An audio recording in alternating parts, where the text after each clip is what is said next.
We Disagree. 3 lawyers debate destiny and each other.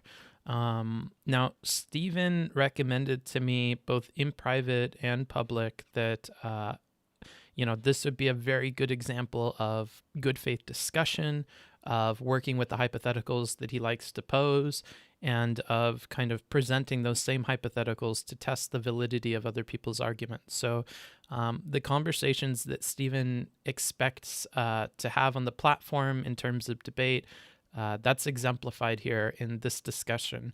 Now, like it may be worth getting out of the way, like my personal beliefs about everybody, because though I strive to kind of be charitable and be fair to people, my personal opinions will show through, and I'm finding that that's impossible to put to the side. So I really like Stephen. I really like his content. I've been following for a while. I'm sure we all know that. In terms of Bastiat, his performance on panels has always been something that's irked me, because he seems like an intelligent dude who's capable of a lot more, and it's very clear that he's playing into a character. And oftentimes that's to the detriment of like the overall conversation. Although that's not to say that the overall conversations on panels are very good anyways. So, that is what it is. Now, I've met Bastiat in person, and I feel like he's different than the kind of boisterous stream persona, and I've gotten to like him a lot more. I look forward to seeing him take this seriously and really engage in, thoughtful conversation. So that's going to be fun.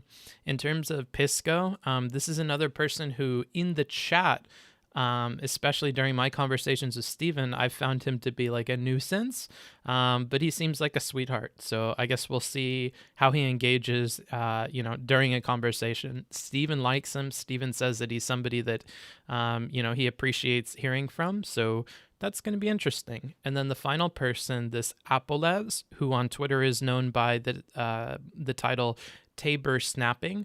I actually don't know anything about this person. So that's the one person who I don't have any kind of preconceived notion of.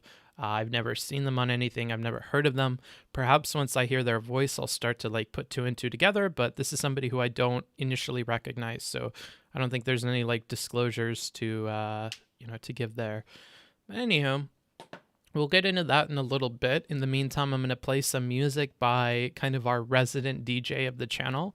All of these are coming from DJ Jacob Sampson, or DJ Samples, whatever he's going by nowadays. But Jacob is wonderful. He's been the person who's made the original music for all of the YouTube videos. So if in intermissions you hear like some kind of like techno music going, or at the very end you hear like, the airplane seatbelt sign, noise go off, and then it's like a really cool drop, or the Mongolian like throat singing song, all of that's by Jacob. Jacob's wonderful.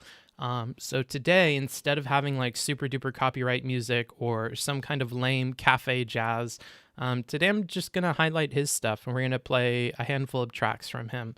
As soon as those are all done, then we're going to go ahead and jump into the stream for today. Hope you guys enjoy, and I'll talk to you again in a little bit.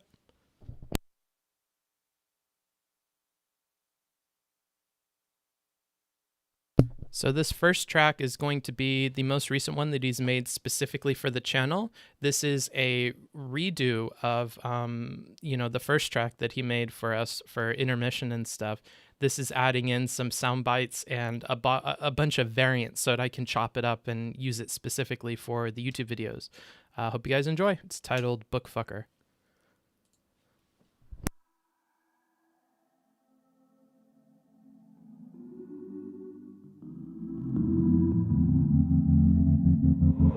Bookfucker.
They're all pretty short, but I actually like, especially this last one. The initial like kind of like feedback he got from me was maybe something similar to what Dr. Disrespect has. And I think that he blew it out of the park with this one. This didn't end up getting used for anything. The title of this track is Synthwave Study. But like looking back on it, I don't know why I didn't use this for anything. Like, I think this is like a bop. It just may have been hard to incorporate into the video edits, given how like the pacing goes in, you know, most of the early videos. But that track in particular, I really, really like. Like I said before, that's all from Jacob Sampson. He worked on all of the music for the YouTube channel. His information is in the description of each of the YouTube videos that uses that music, so you can check him out. Thank you to Jacob, and we'll go ahead and jump into what we got to do today. Let's see here.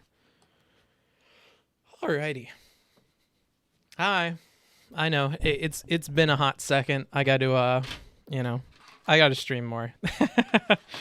I'm not very good at balancing out when I have like larger level things that I need to be working on, so I've kind of fallen behind on streaming as I've tried to work on other stuff in the background. Yeah. Today we're going to be getting into a Destiny video as per the usual. Today's video is going to include a whole host of characters: Bastiat, Pisco, and then I saw somebody in the chat mention that the Tabor snapping person is most certainly not the Appolez person. I, blame August for that one, because August Editing, the person that does the YouTube videos, does the descriptions, and underneath Appolez, he has listed Tabor snapping as, the social for this person. So I'm just relaying information from the description of the video. If that's not that person, I don't know. Booksmarts, 100% different people. Okay, then somebody needs to get a hold of August, because that should probably get changed. While we're on that topic, August also has like an unclickable hyperlink for one of my socials. So August has gotten really good about editing the videos and incorporating like clips and context to try and like help the viewers understand what's being discussed in the conversations. Though I guess the description is still a place for work to be done and improvements to be made. But who's complaining? So I guess Tabor snapping is most certainly not Appolez. Although whether Tabor is the person that shows up or Appolez is the person that shows up, I don't know. I guess we'll figure that out as we get into this. But I was under the impression that these are the same people based on the description. So Appolez is? Okay. So then why do we have Tabor as like, why is Tabor's social linked? Is there any logical explanation you guys can think of off the top of your head? Or is this just like a really weird mistake, like maybe a copy paste mistake? Hey Books, last stream was Sweatstiny. What was last stream? What do you mean? What do you mean last stream was Sweatstiny? Hey Book, what's up, Nakor? Being an NFL player by day and a lawyer by night would be. No clue. Maybe copy paste. Seems like a weird mistake. Yeah, it does. Looking good, Base Smarts. No, I need to shave like really, really bad, and I need a haircut. So I don't feel like I'm looking super good, but anyhow. And as we know, lawyers can't play football. August is getting better and better, really worthy of that 10K per month salary Destiny gives them. Holy shit, that's a lot of money. That's a lot of money. Honestly, that's some big bucks, dude. Whoa, mama. That's what I'm saying, dude. What up, Bucko? Not much, dude. The motorcycle safety thing. Was it Sweatstiny for me or was it Sweatstiny for Steven? I feel like it was pretty Sweatstiny for Steven, not really me. I don't know. Like, it was hard to tell the story and stuff, but I feel like I'm more Sweatstiny for Steven, who came in and started memeing when I was talking about my dead friend. That almost sounds like a meme sentence. Destiny came in and started memeing about my dead friend. My version of life is to at all costs avoid rudeness. It feels like Steven, I have a much okay. better chance of making that work by shutting up than by speaking. Thanks for smoking. M1 Pog. Thanks. Anywho, yeah. If you missed the last stream, you can I'm pretty sure you can catch it on YouTube, since that one made it to the YouTube. Another thing, if you're a patron on Patreon, you have early access to the edited version of me reviewing the Vosh and Destiny debate. I trimmed out a little bit of fat. I added, I think, a few things into it. Not much has changed. The main delay in getting that out onto the YouTube channel was rendering over 8 hours of footage. Even if I only change like certain small portions of the video, what ends up happening is in the render, it's still going to render as if it was like a full 8-hour edited video. So it's still going to take forever. I had multiple errors come up while I was doing that. And because it takes so long to render that, I can't be at the computer to monitor it. So it would happen that this would occur, and I wouldn't know until I got back in the next day that it had failed. And that happened 2 days in a row. Thank you to Wicked Supreme for showing me how I could do remote monitoring of the desktop and like manage that stuff while I'm not at the office, because that avoided some like cataclysmic failures and allowed me to finally render the video. But anywho, you know, problems aside, that is up on the YouTube for the patrons. So if you go on Patreon and you're a giver, you have early access, so you can go ahead and see that. For everybody else, I think I'll drop that after the stream today. I just didn't want the drop to conflict with the stream that we're going to be doing, because today's stream is going to be a long one. This is a 2-hour and 44-minute conversation, so about 3 hours. And given that it is staying on topic and it is a rational back and forth, there's a lot more that you have to keep track of. It's not like we can zoom out and say, oh, so-and-so is avoiding this. Like in the Vosh conversation, it was very easy to like write over large swaths of the video and say, oh, look, Vosh is clearly avoiding engaging with this hypothetical, likely for this reason. Or, oh, look, Steven is ignoring what Vosh is saying because he's trying to like get him on this or that. You know, it's easier to pave over things when it's like clearly intentions and intentionality that's driving some like behaviors that we can kind of clump together. But if it's like a rational back and forth, we actually have to keep track of every single individual thing that people are saying, because each one is building upon the last. When you have a constructive conversation like that, it means that you have to pay attention, because you're constantly having progress moving forward. And each instance of progress in terms of like creating the ideas or creating agreement is something that I want to focus on. So this may take a while. So, you know, in terms of a stream coming back from not having streamed for a few days, this is going to be quite the one to get into. So I'm looking forward to it, especially since Steven and Bastiat seemed really happy with how the conversation turned out. That makes me excited, because, you know, there are conversations where people know they didn't do well, or they know they didn't come off well, and those are always like kind of, you know, yikes to walk through. But when everybody was happy with the performance and everybody felt like, you know, people were good faith and it was working out well, then I don't have to look for things like that. That doesn't have to be my focus. Instead, I can focus on like charitable decisions that people are making, and that feels a lot better for me, you know, honestly. So I look forward to this one. Thanks for the follow. Show your feet? I don't think so, dude. Here, let me take off my shoes, though. Let me expose my feet. I'm going to be naked off camera. I also need to turn on the light real quick, so I'll be right back. Oh, you can scope this jacket. Look. That's a hint at what this jacket is. Now, I spent a good bit of money on this, but I needed like a second jacket for the motorcycle. Like, you know, to give you an example of why, last night I rode on the motorcycle and it started raining and I got drenched, okay? And when that motorcycle jacket gets drenched, it needs a lot of time to dry out. And in the meantime, I need something somewhat durable to wear on the motorcycle. And so this is my backup jacket. And, you know, funnily enough, the day that I buy the backup jacket is the day that I need the backup jacket, because the motorcycle jacket got sopping wet. Here, I'll give you a look at the back of this.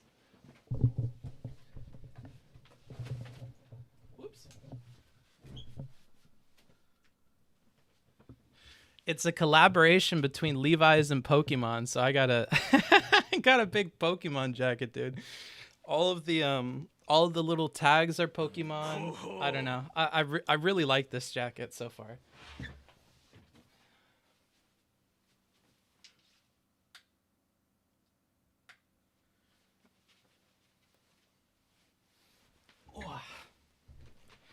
So yeah, that's what I'm rocking today, dude.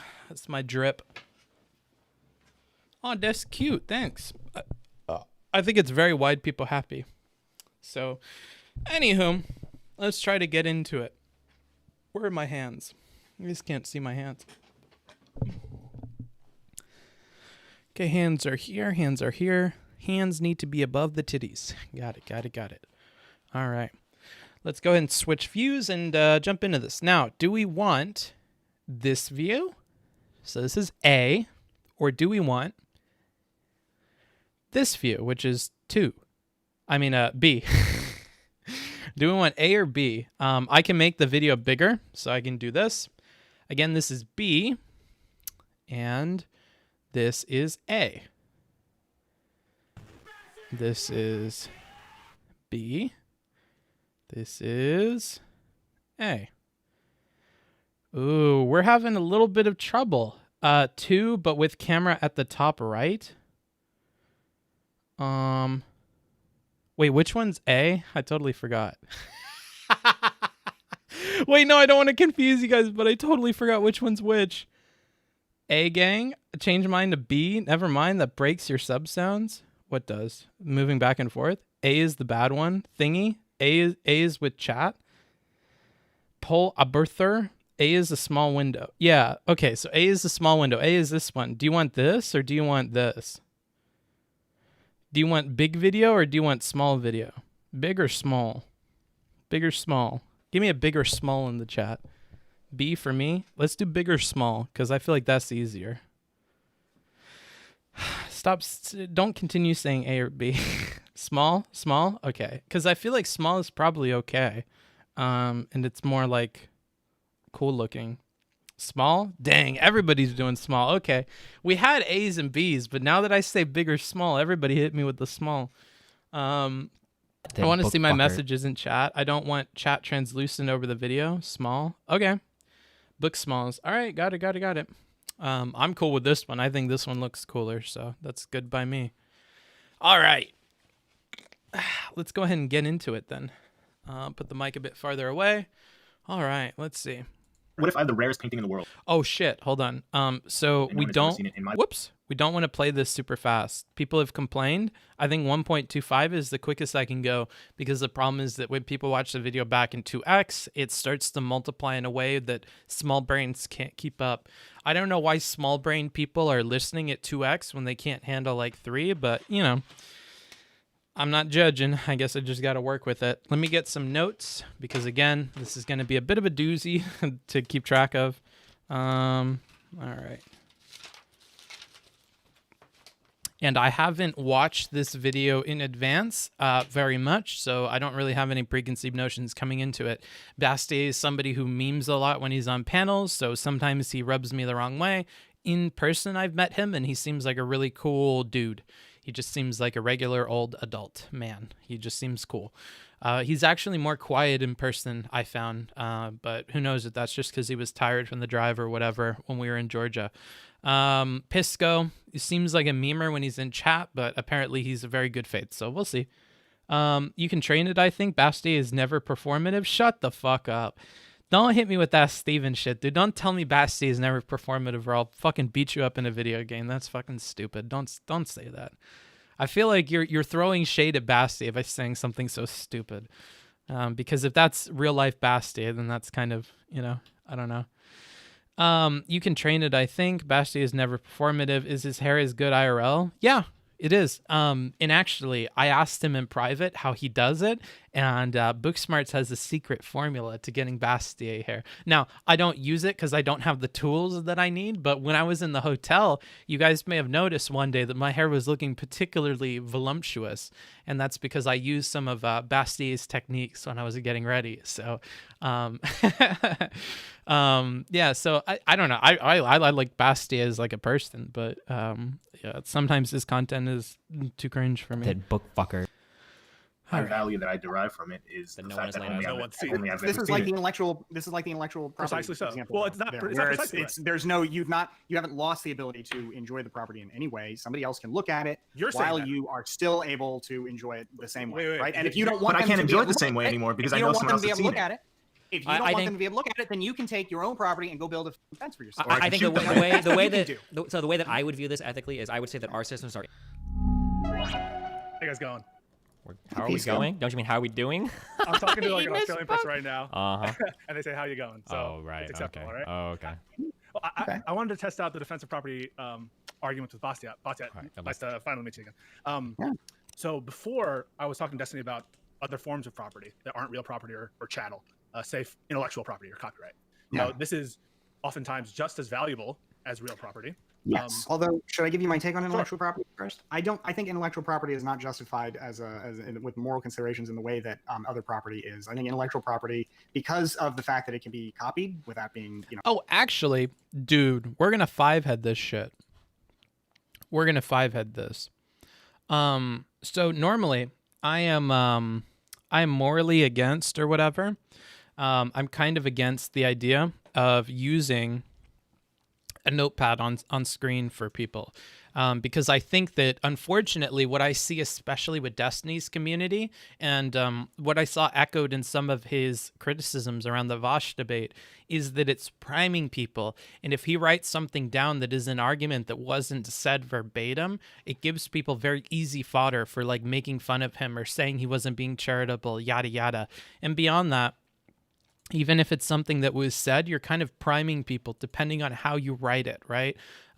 So that's something that I'm super concerned about in my reviews, and that's part of the reason why the patrons are the only people that get access to my notes. And even then, they only get access after the video has already been put out, after the stream has already been done. I try not to show too much of my notes during the stream because I don't want to influence you guys. Instead, I like the idea of having my notes in front of me, kind of working through what my conclusions are based on my notes, and then actually getting real-time feedback from you guys without any priming. So if you have a problem with something, it's not super clear, but I see it written down in my notes, I'll emphasize that again. If there's a clear problem with that, then I'll correct it in the notes. But I think having that extra level of separation means that like I can actually get real input from you guys. I can actually see if something is wrong in a way that I'm not sure I would be super confident about had I shown you guys the entirety of like what I meant to outline. Because I think if you guys see a snapshot of everything at once, maybe you're persuaded or buy into the narrative a lot more than you would have if I was just explaining it and you were able to be critical with me. So that's normally something I don't try to do. Saying priming for Prime sub, shameless. I would say volume up on the video a bit. Okay, here, let's see. I can't. Here, let's see. Let's do this. Here, I'll play the video again and I'll try to. Other property is. I think intellectual property, because of the fact that it can be copied without being, without depriving you of the original. That should be much better in terms of the audio, right? I think. Anywho, yeah, so normally I don't do the notes on screen. This one, the ideas are complicated, so it's going to help me if we have notes on the screen. So let's go ahead and do that. All right, here are my notes. So I'm just going to keep these open in another tab, and we'll kind of come back to these as necessary. I think makes it very different as a class of property. And I think the justifications for property, because of the fact that it can be copied without being, without depriving you of the original. So intellectual property can be, here, let's see. Intellectual property, and this is for Bastiat. It can, here.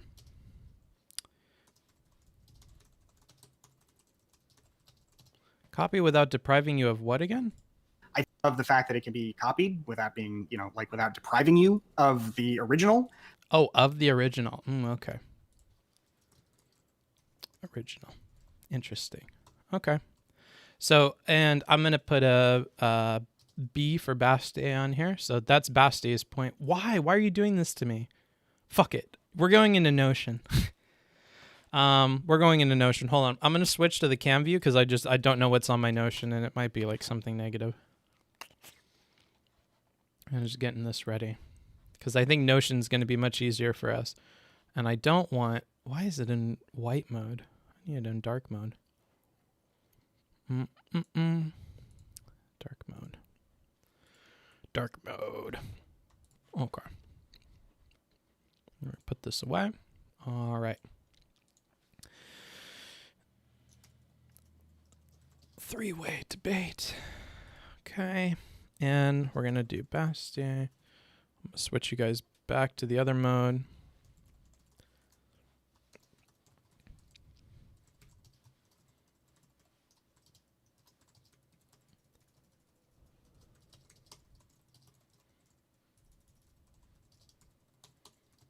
Fuck, dude.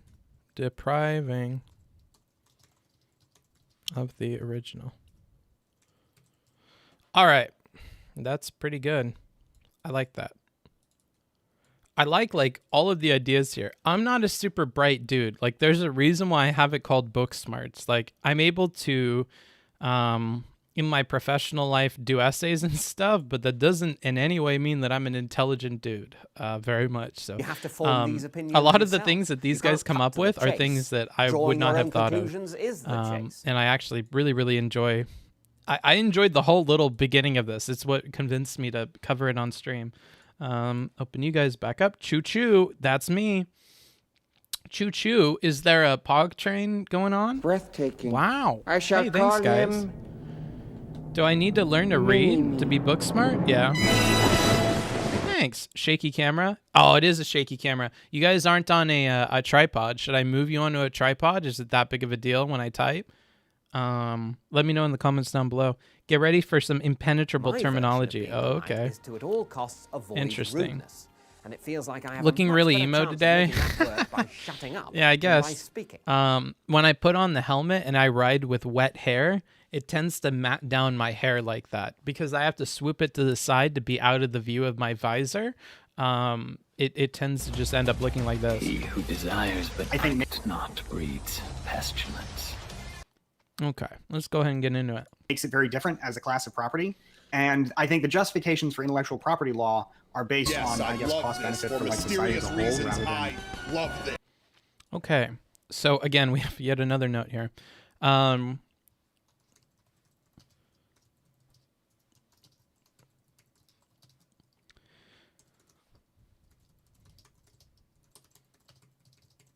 Right, You it's have just to something form along these these opinions lines. yourself. You can't cut to the chase. Drawing your own conclusions is the chase. Okay. I'm also going to bold that. So those are all helpful terms here. You Well, that's know, what I'm hearing. Sorry to interrupt you, but that's what I'm hearing with Destiny, right? That it's a deterrence theory that even a blade of grass, if it's properly yours, and desires it's but on notice, that would be not sufficient breeds to invoke your. pestilence. Should I want to get to level 4. Yeah, all right. Here, let's do this. Get your subs and everything out of the way now. If you guys want to hype train shit, let's do that. And then let's turn these off or down for the rest of it so we can do the analysis. I think the other thing that I might bring back from the last review that we did is checking in with the chat at like regular intervals. Although, You have to form how should we these do this? opinions yourself. You can't I think cut we to should the chase. definitely Drawing check your in own at regular conclusions intervals. is the chase. But I obviously, as I'm taking notes, I'll be looking at the chat and stuff. Hey, Google, set a timer for 1 hour. Okay, so we're going to have Google go ahead and give us an hour on the clock, and then I'll check back in with you guys, and we'll actually have a back and forth. I'm going to ask questions about, you know, what was making sense, what isn't making sense, anything I'm getting wrong, anything I need to improve, technical problems, all of that I'm going to check in and ask questions about once we get there.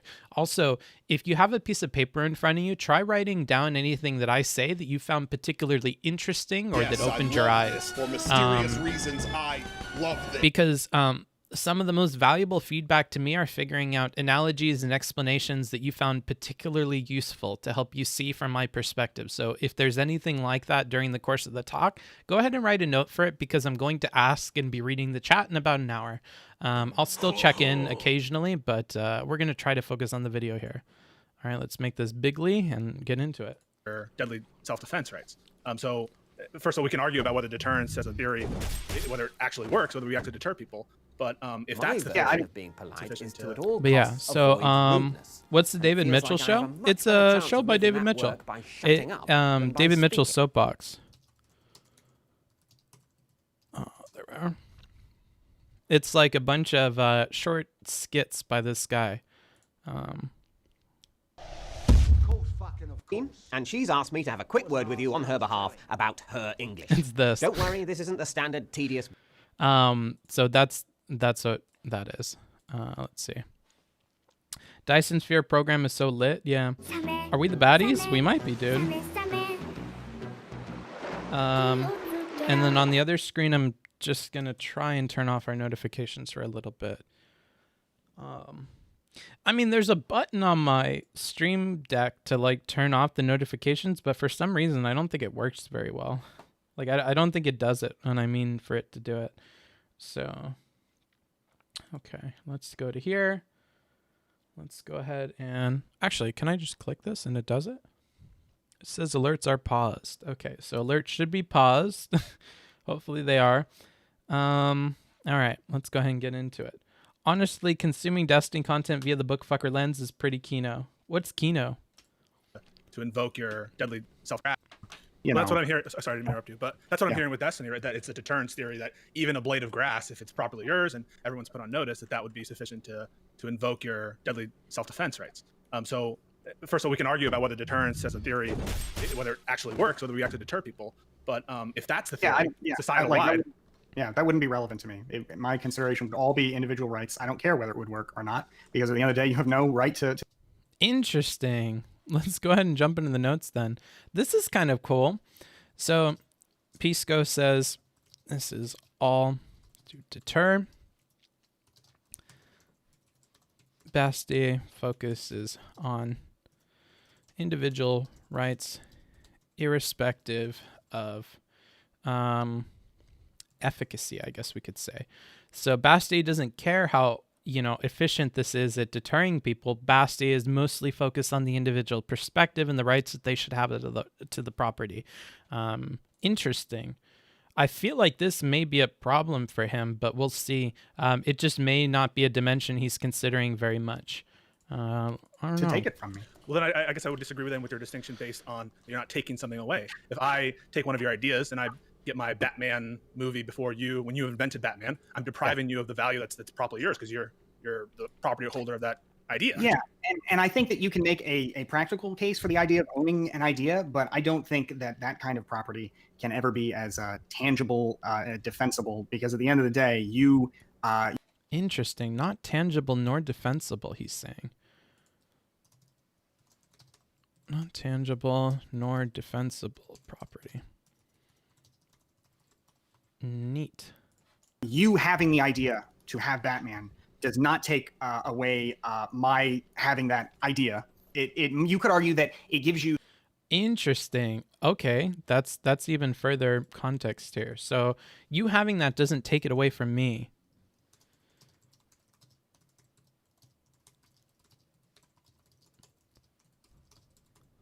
And this gets it back to can be copied without depriving you of the original. That's kind of the same thing worded a different way here from Bastiat. The ability to profit if you act faster than I do. But that seems pretty intangible as far as saying that that's the same as like, a tangible thing that is the result. Already rhetorically, you can see that Bastiat is mostly focusing on the phraseology of like tangible, right? This tangible thing is like really, really important for him. Okay. Of your, labor. If you have it, I do not have it. Destiny, how do you feel about that? If you were to produce a documentary about your efforts in Georgia and so this is voting. So this is basically how I would ask this question. And one thing that I mentioned in panels and back when Booksmarts was more good faith and tried to give advice to people under the assumption that they wanted to perform better, which I don't think is the case anymore. Back when I tried to give people advice, I said that one thing you can do when you hit a roadblock with somebody, like notice how Bastiat and Pisco have had this back and forth, but they're not really making a lot of progress. They're just reiterating their stances on things.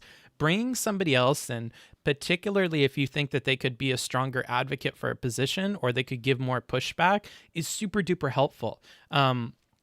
I talk about things in terms of having time with the microphone, having time to speak. And when the flow of the conversation comes back around to you, you have multiple dialogue options. So you could continue to argue your point.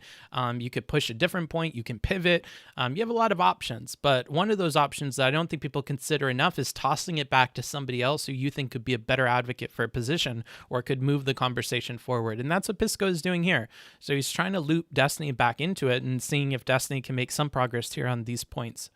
let's say that somebody has a motorcycle in their garage, right? And somebody's coming to steal that motorcycle. We would agree that that's bad, right? Yes. Bastiat. Well, hold on, I'm asking Bastiat.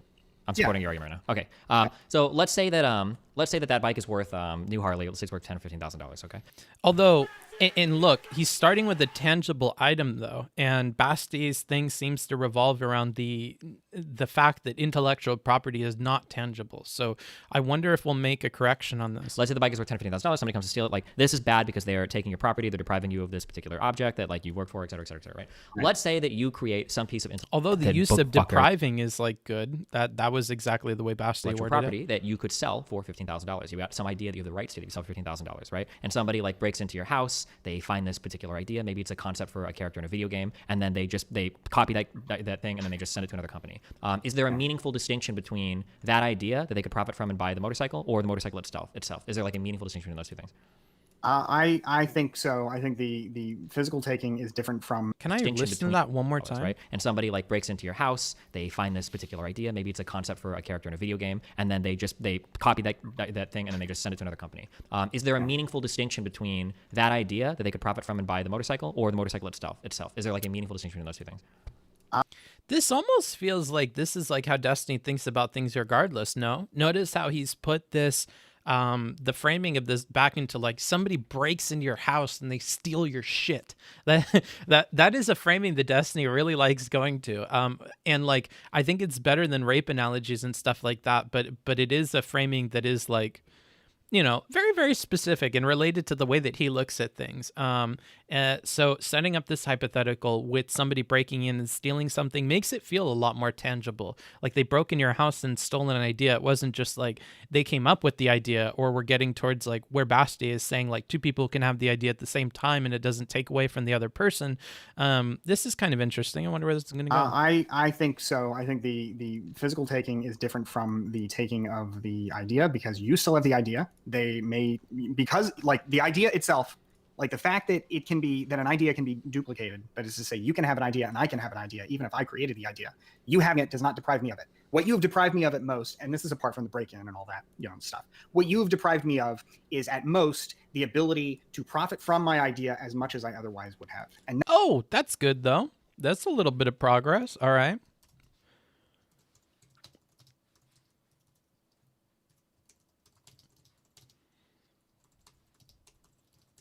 So at the very least, what could be tangible is the profit that you could have received from the idea, right?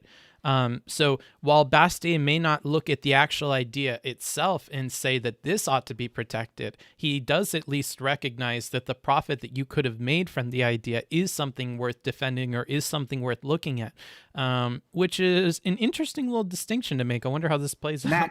I keep saying, I wonder how this plays out. I know the back. What are you talking about? Hi, Katsu. Good to see you. Also, again, I'll say it on stream. Congratulations on getting engaged. That's fucking awesome for you. I hope you guys have a wonderful time with that. And yeah, I hope you do more cute stuff together. What editor is he using to write this down? It's called Notion. Is, I think, very different from saying you no longer, like you had a thing and now you have nothing. Right? Respectfully, I mean, so it seems that your argument's premised on some notion that it's non-rivalrous. Well, I think it's like saying that, for example, you know, what if I, I guess to me it's analogous to saying, if I reduce your property value by making the neighborhood a worse place because my house is, you know, miserable and unkempt, am I robbing you? Have I stolen something from you by reducing the property value of your house? I would argue, real quick. Interesting. So when we go back to here, even if we focus on this profit idea, when you extrapolate the profit idea out to other things, maybe it's a lot less likely you're going to side on the idea of protecting it, right? So like what he's saying here is, well, yeah, like sure, what is tangible is the profit you could have made, but if we're using the profit you could have made, this can apply to a lot of other scenarios, such as if somebody started fucking with the property value of your house, the profit you could have made off your house by doing something, right? Then they're depriving you of that extra money that you could have made otherwise. But I'm pretty sure these two will give some heavy pushback here. I would argue that we actually have precedent for that. That's why homeowners associations exist, right? And there's actually, it's not a, it is a property interest, right? Because otherwise you wouldn't be able to sue over it, which in many places you can. To be clear, I think a homeowners association is a voluntary compact. Apart from a homeowners association, I don't know if you can sue for that. I don't think you should be able to. I think you should be able to use your property as you see fit. And I think that the idea of saying, well, now we're protecting morally not just a piece of property, but we're protecting your reliance interest on being able to make as much money from this property as you otherwise would have. That to me takes the idea of property and I like that. Okay. Okay.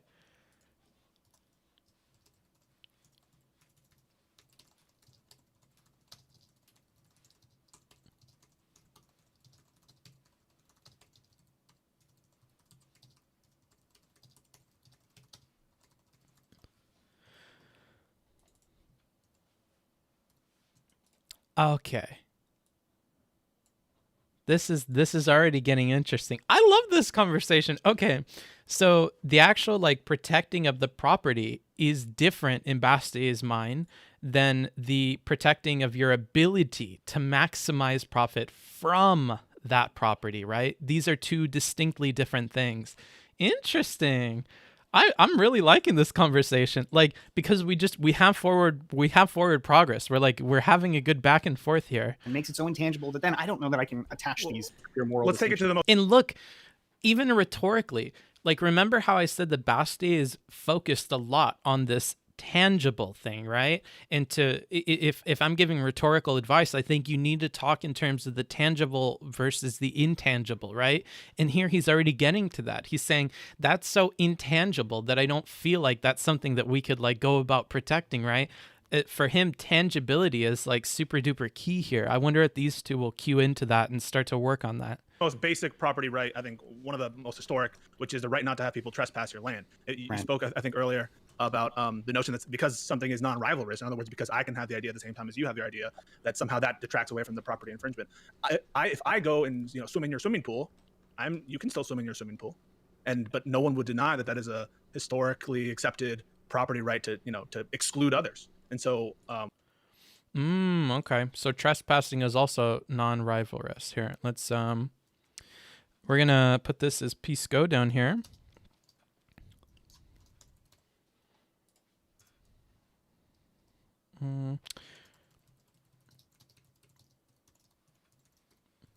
Now, Bastiat mentioned this non-rivalrous thing kind of offhandedly. We'll see how he handles this here, if that ends up being like a key component of his argument or not. They kind of heard this and they're jumping onto it. The reason I didn't include it here is because he didn't focus on it a ton. So this will be the testing to see if that's a key component of Bastiat's argument or not here. Because Pisco is saying, well, assuming that your problem with this is that like intellectual property is non-rivalrous, meaning that two people can kind of come up with these ideas on their own, yada yada, and they can be separate, and they're not competing or whatever. Trespass is the same way. By me going onto your property and doing a thing, it doesn't preclude you from doing the thing. You can still do the thing. We're just both enjoying your property, I guess. Why, in that case, would you say that you can have deadly self-defense of things, but you can't have deadly self-defense to force someone off your property? No, I would definitely support the idea of land as something that would be in the same category of like any other kind of like tangible property. And I would think that the right to exclude somebody from using your look at how he goes back to tangible here. Tangible property is the same as like the same with the swimming pools. It would be with the motorcycle. Like part of the bundle of rights that come with property are the right to say you can't use it because it's like it's my thing, so you can't use it. And I guess I see what you're saying. Like, therefore, why can you not attach that to intellectual property? Right? Yeah. I don't think that I don't think it's the same degree of non-rival. I love that you can hear in his voice that he is struggling with the question though. And when I use struggle, I don't mean to load that term. So you may hear me mention that a few times in the future, and I'm going to try to caveat it every time I say it. But maybe ponder is a much better word. I'm going to use ponder. You can tell that he ponders the question here, that this is something he's honestly trying to like think through. There, because you can still enjoy the intellectual property completely unmolested. So when we say Yeah, but non-rivalry, but he's ignoring that is the same case for these other parts of property. Like if my motorcycle is outside of the office right now and somebody were to take it and go for a joyride, fill up the gas and come back, I would be none the wiser, and it didn't take anything away from me for them to have used the property. But I'm pretty sure the Bastiat would still say that like people ought not to do that, or I would have the right to like stop them from doing that. But they didn't deprive me of anything by using the bike, so I'm not sure if this is going to work out for him. Here, I think the difference is what we're considering non-rivalrous, because what becomes non-rivalrous isn't the idea, but I think the benefits of that idea, which might be the only thing the person cares about. Like if you create a character, like an intellectual, if I'm using non-rivalrous correctly here, right? I'm assuming it's whether or not multiple people can enjoy a thing at the same time, right? Right. Yeah. So if that's the case, only one person, the benefits derived from IP sound to me like they'd be non-rivalrous, right? Only one person can benefit as a rights holder. If somebody makes that movie before you with that character, you can't just still use it, right? I think that's right. Yeah, well, I mean, with some. Interesting. Okay.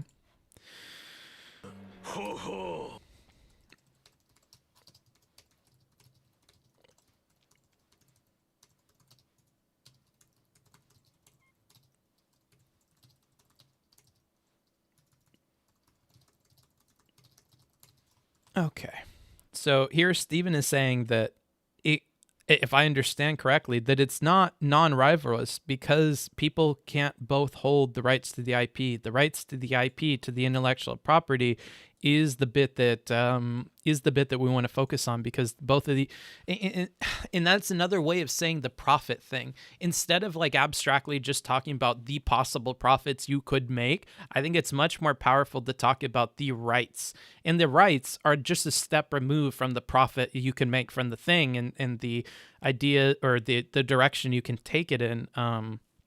But I feel like it's a lot easier to argue for the rights or around the rights to the intellectual property and to use the intellectual property than it is to argue about the rights to the profit or the maximum potential profit. I feel like that's really abstract, and it puts us into a place where that's going to be a lot harder to fit into logical equations and to talk with people about than talking about the rights that you have to that intellectual property. I think this is a smarter change to make.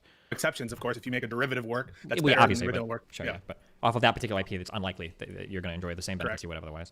Well, yeah, I'll have to think about that. I'll have to think about that some more. I'm not Wonderful. Good faith Bastiat. I like this. There you go.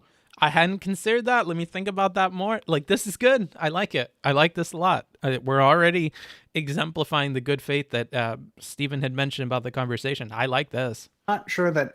I guess that seems like a. You guys need 26-point font? Fuck.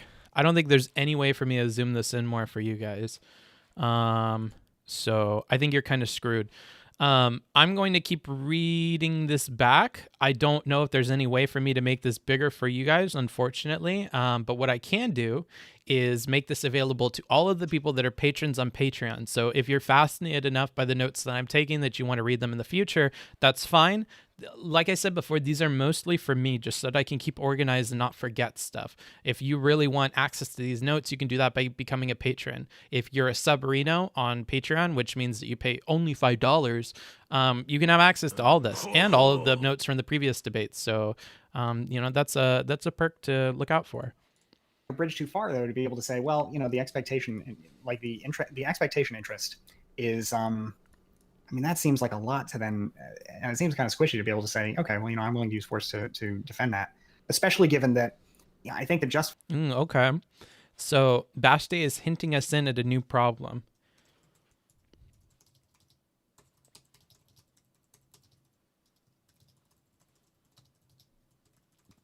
He doesn't like this idea of using force to defend that kind of property, though.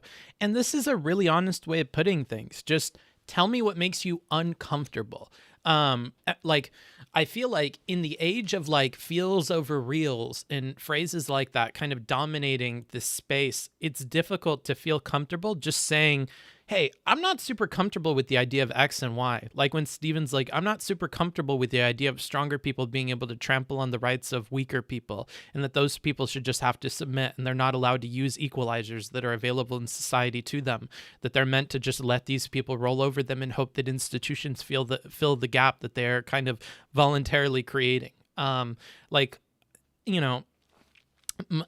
I talk about this every single time, but my personal understanding of human behavior and belief is that of what I like to call perspective theory. Imagine that we're in a dark room and we have a flashlight and we're trying to focus on things with our eyes. We can only focus so far out. We can only point that light at so many things at the same time. You are not sober, like you get drunk, you smoke weed, whatever. The kind of the beam of that light becomes more and more narrow. There are fewer things that you can hold in your vision at the same time. Likewise, if you're upset, if you're, if you're being aggressed upon and you get, really angry, I'm sure that light gets smaller and smaller. There are fewer points you can hold in your mind and consider when you're making decisions. And so kind of, in similar to that, there are things that you can point a light at, but you can't kind of see clearly. For some reason, you're not able to focus your eyes strong enough to understand what's there. Maybe it's far off in the distance and you can barely see it. And that's what other people are there to help you do. So other people have different ability to focus on things. Other people have a different flashlight. Other people are differently equipped to understand these things. So if you're feeling uncomfortable about something, you're pointing that flashlight at a point and it feels fuzzy to you, or it doesn't quite fit with the rest of the picture. I think that we should all kind of feel okay with just saying, I'm not super comfortable with this idea, or I get that, but I feel really weird about allowing for this, that, or the other thing, right? And to have somebody help work you through that. I think that's completely fine. Humans are not perfect creatures, and, we feel certain ways about things. And I think confronting those feelings is how you're going to change people's mind. Because if you never confront the fact that they feel uneasy about something, that uneasiness is just going to fester, and it's going to push them in the opposite direction. It's going to push them in a direction of accepting what is comfortable and what they can explain, and building walls around that which they cannot, right? And building systems that kind of exclude things that they're not comfortable with or that they can't understand. So when you come up on stuff like that, I want people to feel like they can, say it. And I want other people to not give them shit about that existing, right? Because it exists for everybody. We're all uncomfortable about stuff, or we all don't understand things. So Basti is uncomfortable with the idea of using force to defend this kind of property. And he feels like the defense just on this, like, maximizing profit level or gaining intellectual rights access or being the sole rights owner, it feels really squishy. So let's see how they resolve this. Justification for intellectual property as a class has always been, we need these laws, not because it's a matter of right and wrong. Yeah. This is a matter of otherwise we won't have intellectual creation. And I think that premise itself may be questionable. Like, otherwise we need justification. Okay, well, I'm willing to use force to defend that, especially given that, I think the justification for intellectual property as a class has always been, we need these laws. Not because it's a matter of right and wrong. Yeah. This is a matter. Okay, this is like another much larger point. So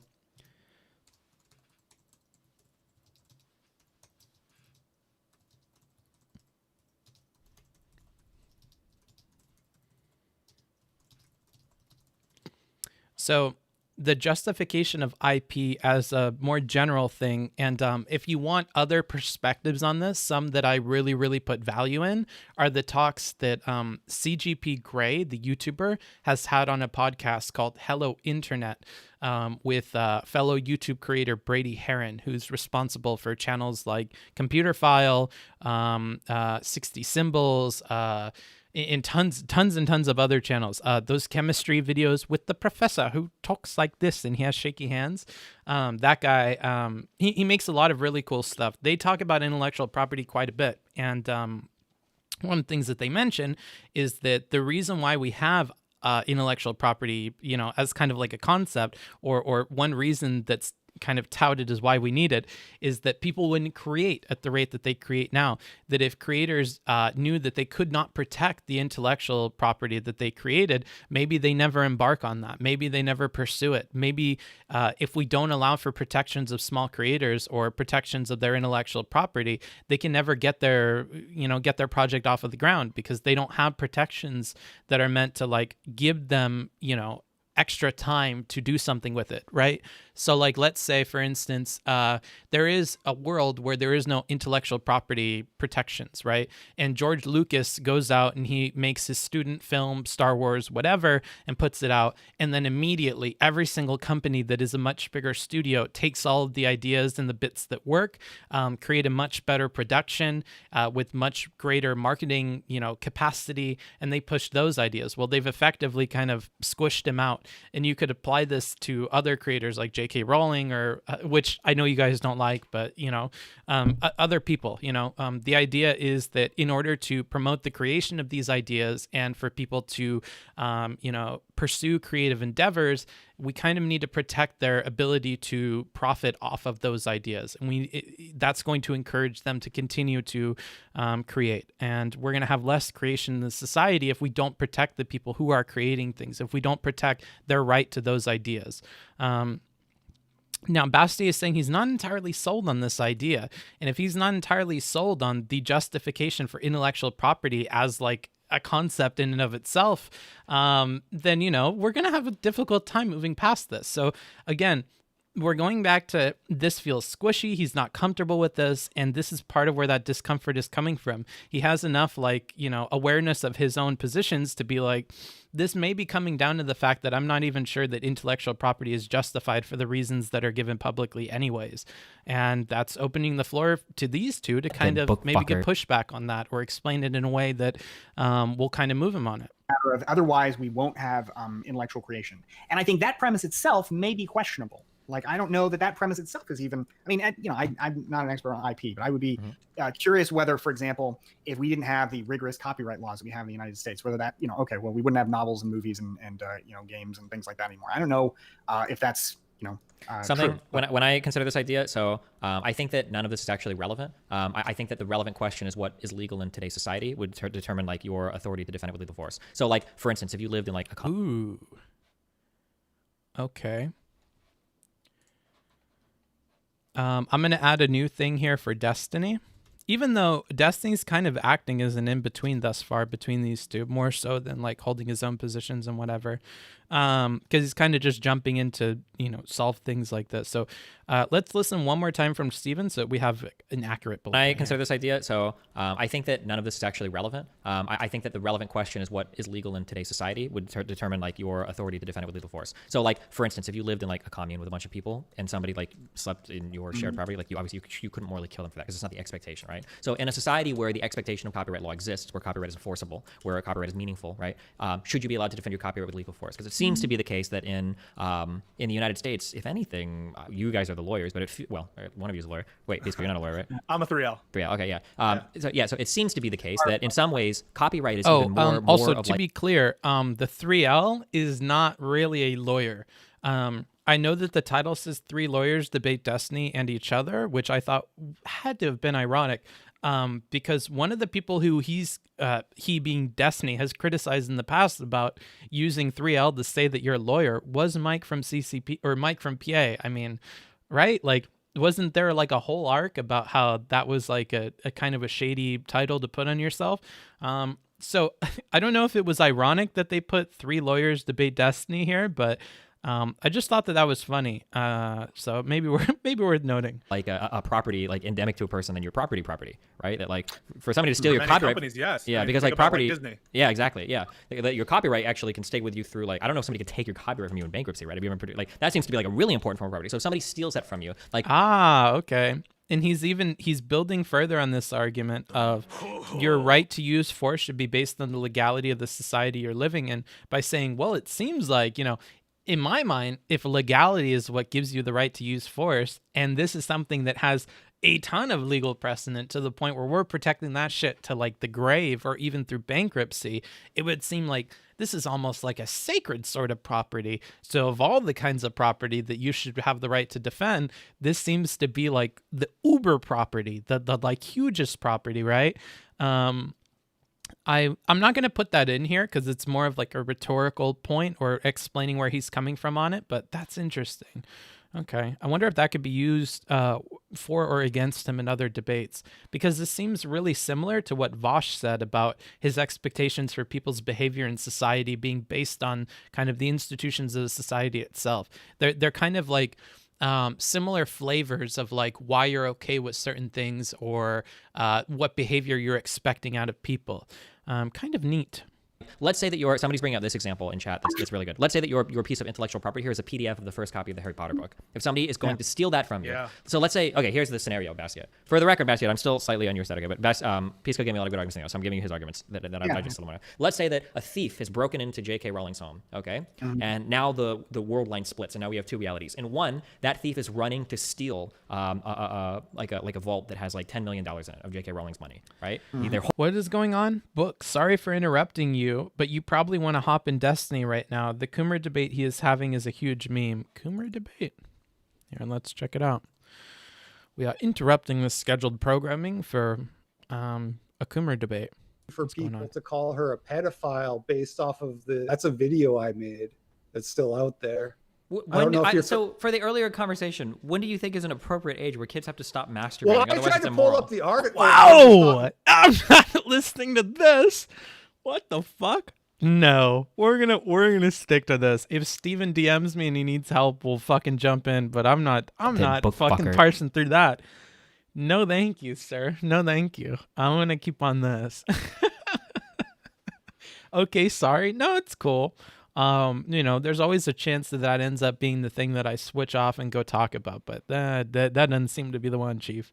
Holding the vault in their hand and they're about to run away with it. Now we would say like, okay, well in this case, J.K. Rowling says stop or I'm going to shoot. Okay, she has a right to shoot him. I think you and me would agree with that, right? Let's say in other world, this person runs into J.K. Rowling's kitchen. I thought I turned those off. It says that the alerts are paused, but I guess not. But thank you for the sub. I appreciate it. Steals a USB drive and it has a PDF, a copy of the first Harry Potter book. And he's going to run and publish it. His goal is to get the fuck out and publish it immediately. And J.K. Rowling sees it like, holy shit, stop or I'm going to kill you. Stop. Does she have a right there to defend her intellectual property? Because she has a copy of it on her computer. She's not losing it. But in case the pausing and the alert threw you off, he's presenting a hypothetical where somebody is about to publish J.K. Rowling's PDF version of Harry Potter. Does she have the right to end that person's life before they do that? In my monkey brain reaction, I would like to say no, but I'm not sure. But the reason why I would like to say no is my faith in institutions to rectify such a problem in a way that I'm not sure the institutions would rectify a problem such as somebody stealing my motorcycle. The odds that the police are eventually going to find my motorcycle are pretty slim. The odds that they find that motorcycle in working condition and not, as a frame thrown in a riverbed somewhere, they're kind of low. But I feel like for intellectual property, at least depending on the country you're in, there are a lot of protections for you. And I feel like you could probably rely on those more than you could some of the other hypotheticals that were given for defending your property. And beyond that, this person doing this, I don't think is like a threat to your life in the way that somebody, well, actually, maybe they are. I'll retract that. Maybe they are. I mean, depending on how they've broken in your house and I don't know. Let's continue with the hypothetical here. The damage that she's going to suffer comparable to the, very real material loss of all the dollars that would have been stolen out of the safe. Or are these two things somehow the cost of the USB itself. Imagine that's not that. Yeah, of course. Yeah, I have to say, right now, I'd have to think about it some more. But right now, see, somebody in the chat says, yes, a stolen USB drive. That would be a cheesy argument to just say, yeah, of course. We're assuming that the USB drives are free in this country and they're given also. We're talking about just the file. Yeah. We're talking about the file here. And if it's just the file. This is a good example of like not letting the details bog you down. I think sometimes when people don't want to engage with the hypothetical, they're kind of going to nitpick it. They're going to focus on a single detail that could be misconstrued or could be kind of warped in a way where it gives you an easy out to not answer the hypothetical or to disregard it offhandedly. But Bastiat is conscious enough of being good faith to say, no, I'm not going to just say, oh, well, it's for the fucking USB drive or whatever. I'm not going to focus on that. That's not the purpose of our discussion, nor is it the purpose of the hypothetical you're posing. It's not posed in bad faith, and I'm not going to treat it like it's bad faith by responding in that way.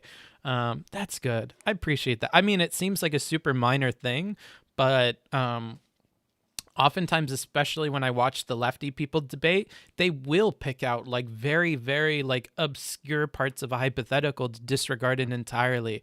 Or even worse, in my opinion, you get stuck in like a whole 15-minute argument about one itty-bitty part of the hypothetical rather than trying to address what is that person trying to get at a broader level with it, right?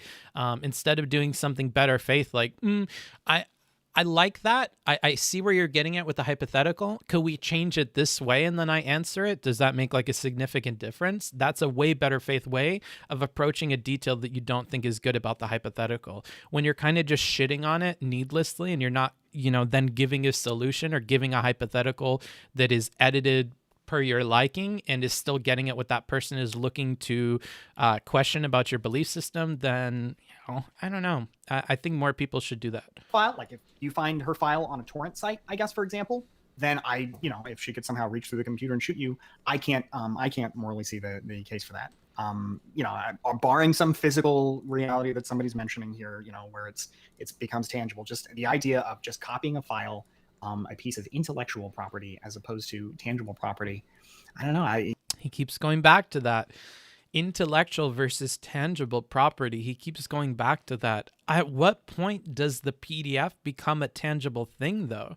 Like, maybe when it's an idea in J.K. Rowling's head, like, she's like, oh, I love this idea of having a bunch of wizards and they're out here just fucking shooting shit at each other. Wouldn't that be neat? When it's just an idea in her head, maybe I can more so side with Bastiat here.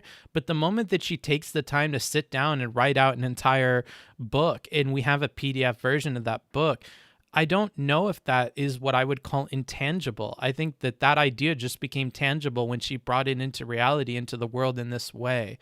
And I think that there is a kind of a scale there between intangible and tangible.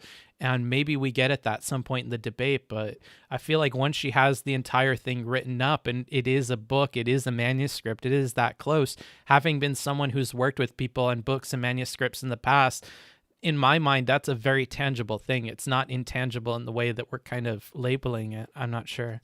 Yeah, Pisco has given me a lot to think about here, but I think that's still something that, you're fundamentally, you're losing the expectation interest, but you're not losing any other interest, like money expectation interest. But I don't know that you're losing. But before Destiny and enjoying this property, I don't want to ascribe Destiny's beliefs to you or vice versa. But Destiny said that this right of self-defense is so strong, and this preference and norm is so strong that he would be willing to defend or maybe not willing, but he would defend the right to one to protect their blade of grass. And so if it's about value, right? So, I'm on Destiny's side in that sense, that I recognize that, yes, that is an absurd example, but I get the point that look, if you're going to accept this, then you're not going to say, well, surely you defend the property over $10,000. Well, then lethal force is okay. But if it's, $5,000, not okay. Well, yeah. So if you're saying that you either have to draw an arbitrary line that you can't justify, or you just have to buckle down and accept the absurd blade of grass example, hey, okay, I'm right there with Destiny on blade of grass example, because that's the consistent point. Otherwise, you're making a This is something Stephen wishes a lot of people would do, which is just accepting some of the logical outcomes of the system that you're providing. And if you can't accept that outcome of the system that you're providing, you need to edit your system such that it will produce a common sense result that will counter this, right? I say common sense, I just mean that we can argue it out, where like I say, ooh, here's the caveat to my system. And you go, okay, I see how that handles that, right? If you don't have that, if you're not able to add some kind of caveat to your system, some kind of qualification or deeper rule that is going to move past this, then you kind of have to suck it up and accept that. That's the way that he expects people to operate when he's in a debate with them.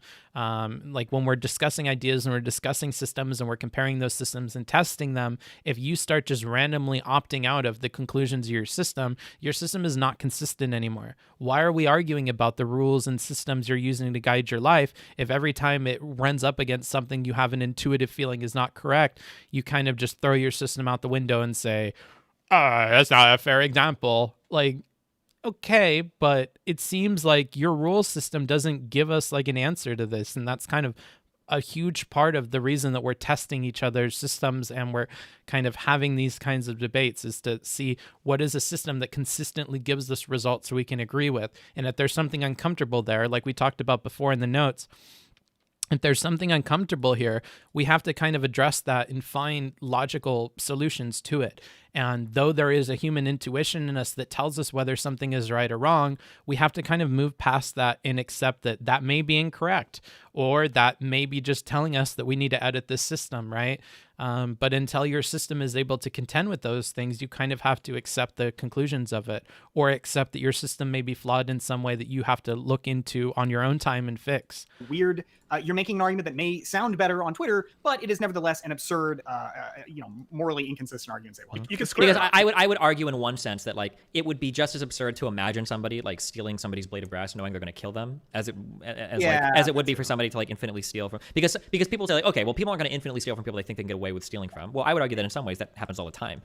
The most obvious example would actually probably be wage theft by employees, right? They think they can get away with that stealing and they do it, and it's horrible. I think that it's just as unlikely that maybe some scenario like that would happen with somebody infinitely stealing as it would be that somebody would try to steal a blade of grass knowing that they're going to be killed. Be careful, Destiny. The right we're talking about here is not the right to do nothing at all.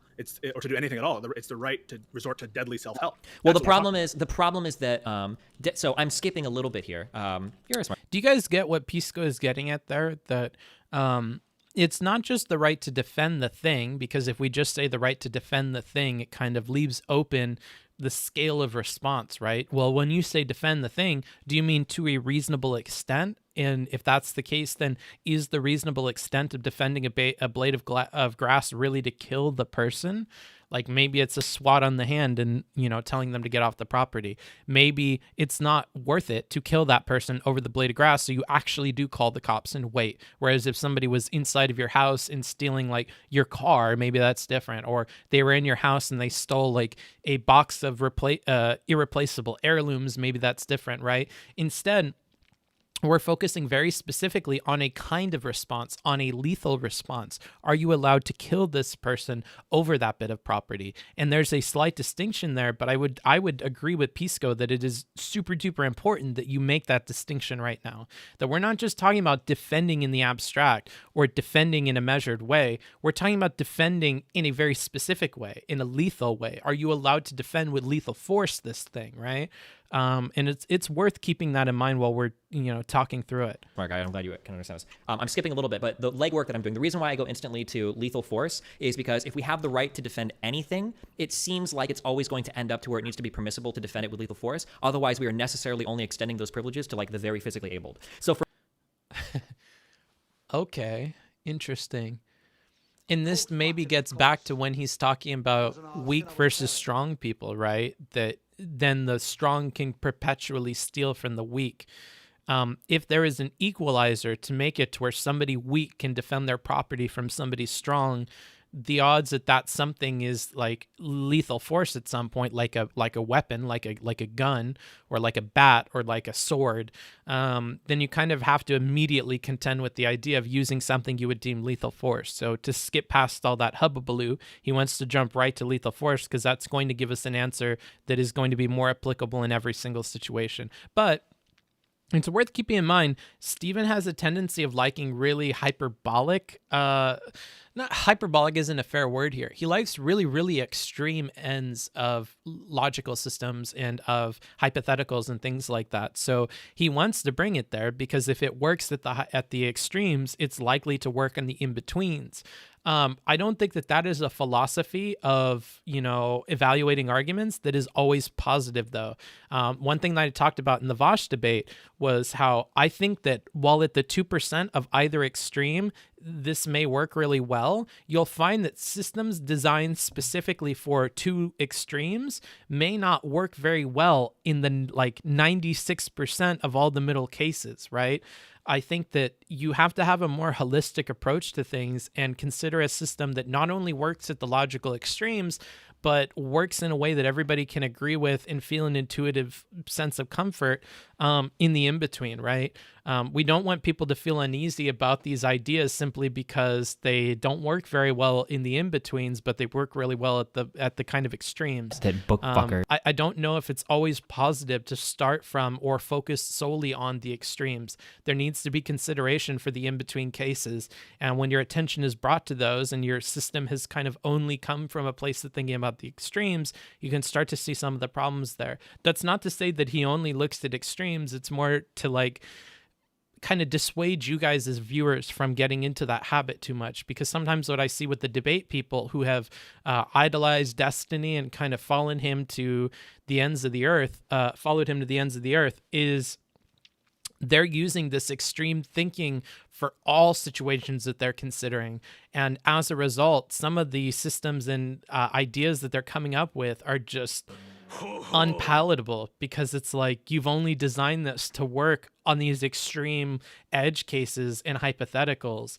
And just because you say that my system isn't going to work in the extreme hypothetical that yours was custom built to handle, I don't think that makes my system any less valuable, because if my system works in 98% of the time and yours only works 2% of the time, just because mine doesn't work that 2% doesn't mean it's less valuable. If anything, I would say yours is less valuable because it doesn't work in the 98% of the time that normal people are going to run into these scenarios, right? So you're really going to want to balance that. Yes, you want things to not break down at the extremes, and that's not ideal, but you also don't want your things to break down when explaining them to the common man or when handling in-between situations. So it's a balancing act there. I think more often than not, people kind of work the other way, where they're kind of thinking in their head, what are common sense scenarios and how is this going to play out? And they're not thinking about the extremes. And when their mind is brought to the extremes, they're kind of stumped.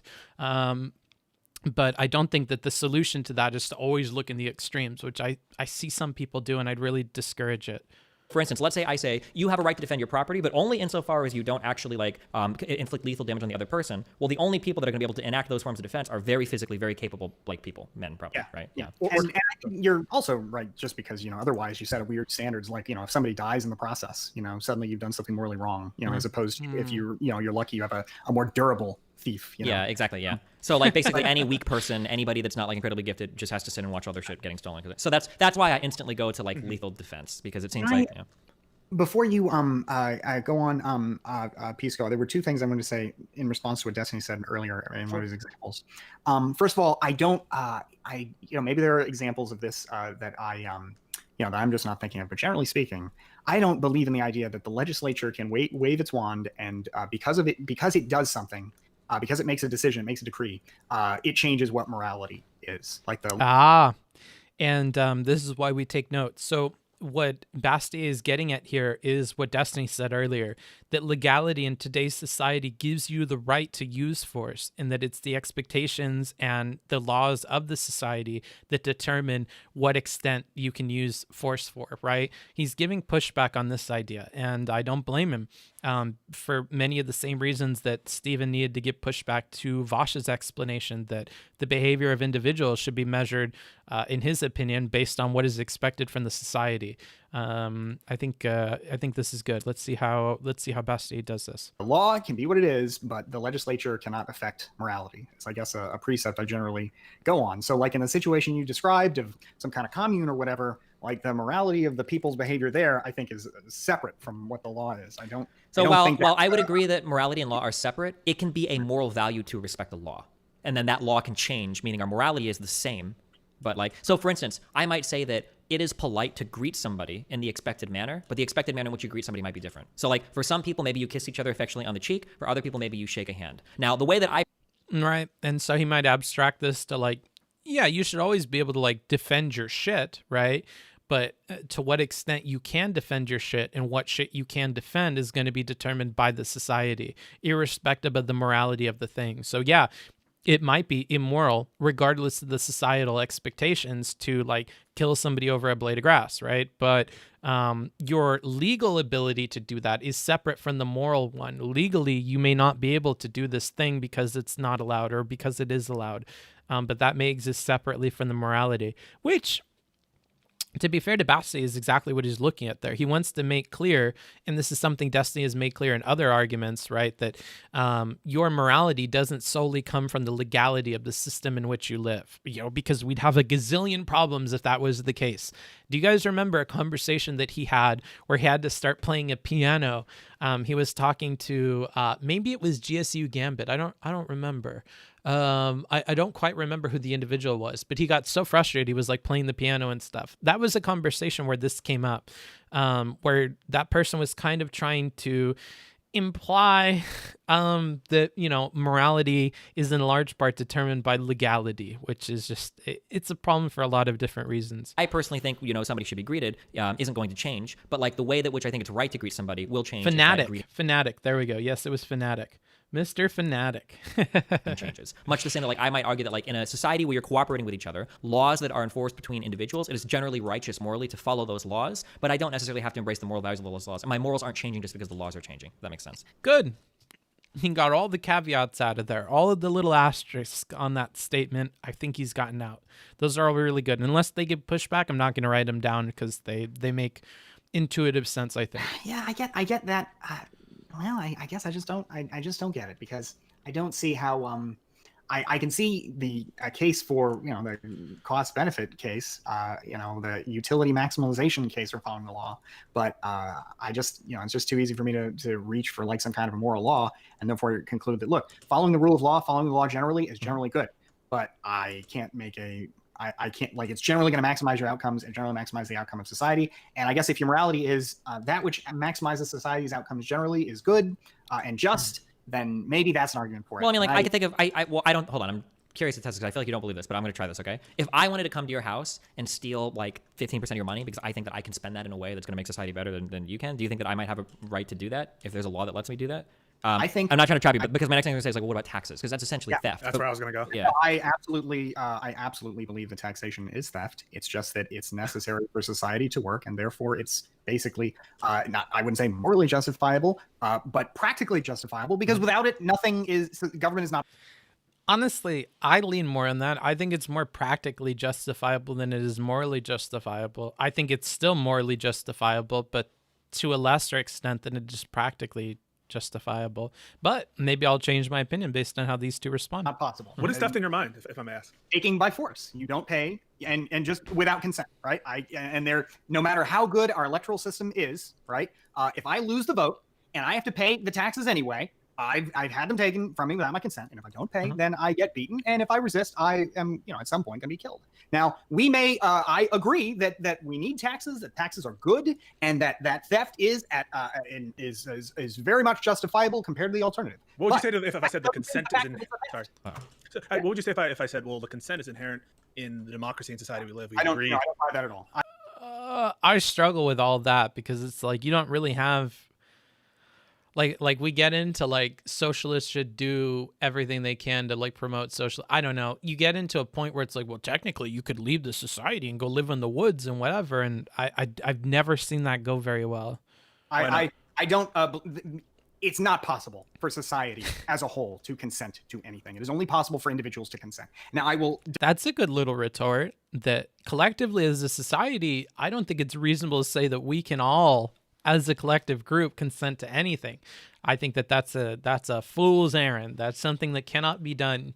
So he's kind of offhandedly dismissing it just on that point alone. Interesting. Defend democracy because it is nevertheless the best way to get all these good things that we all believe in, you know, individual freedom, you know, a society that works. But that doesn't mean, right? That doesn't mean that I have just consented, you know, to the society that I was born into. Nobody ever asked me to sign a social contract. I never had anything like that. And you know, that's just not, you know, it's you know, certainly in a democracy, you have more opportunity to express your views and to exercise power than you otherwise would. But fundamentally, I think democracy. Wait. How can hold on, wait, because there's gonna be a huge pile. I just one quick question, and then you go, Appolez. So my thing is, I would 100% agree with everything you're saying, Bastiat. But the condition I would say is that if you truly believe that, I think you have a moral obligation once you reach the age of majority to leave that society immediately. Because I think you're taking advantage of all of the benefits of that society with the expectation that you're going to return some sort of like money to it in the form of taxation. And if you disagree with that, if you don't accept that contract, which you are forced into, I would agree with that. But at the very least, then when you turn 18, you need to exit that society because you're still taking without giving back. It seems. First of all, you can't, because all you do is you go to another society where. And now we're going to get into like the practicality of such a statement. I would agree that like in a logical sense, that makes total, complete sense that, okay, but you're choosing to continue to live in it past the point that you're 18. In my opinion, you should be doing everything in your power to exit that society if that's not something that you're down with, right? I think that the obligation on you should be to leave that society as soon as is reasonably possible. But this reasonably possible thing gives us like a lot of space for practical arguments. Like practically speaking, I don't think you're really going to be able to do that. And I assume that's where Bastiat is going to go here. If I'm being honest, the most difficult thing that I have with philosophy and with some of these debates and arguments is this practical element. This is why I said that some of Vosh's points I found to be pragmatic for a leftist, and I appreciated them. I like them a lot more than other arguments I see from leftists. There are bullets he's willing to bite on that I think other people should, and there are beliefs that he's taken solely because they provide like pragmatic in like practical solutions to situations, right? And I think that that's so hard with philosophy, to move past like what is nuts and bolts and rules that we can like use systems for and it produces results, versus like, yeah, but what is practical? What does our society like practically enable us to do? What are the limitations of our choices and our actions based on the society that we live in, right? And like, how do we incorporate in like practical elements of human nature and behavior in particular?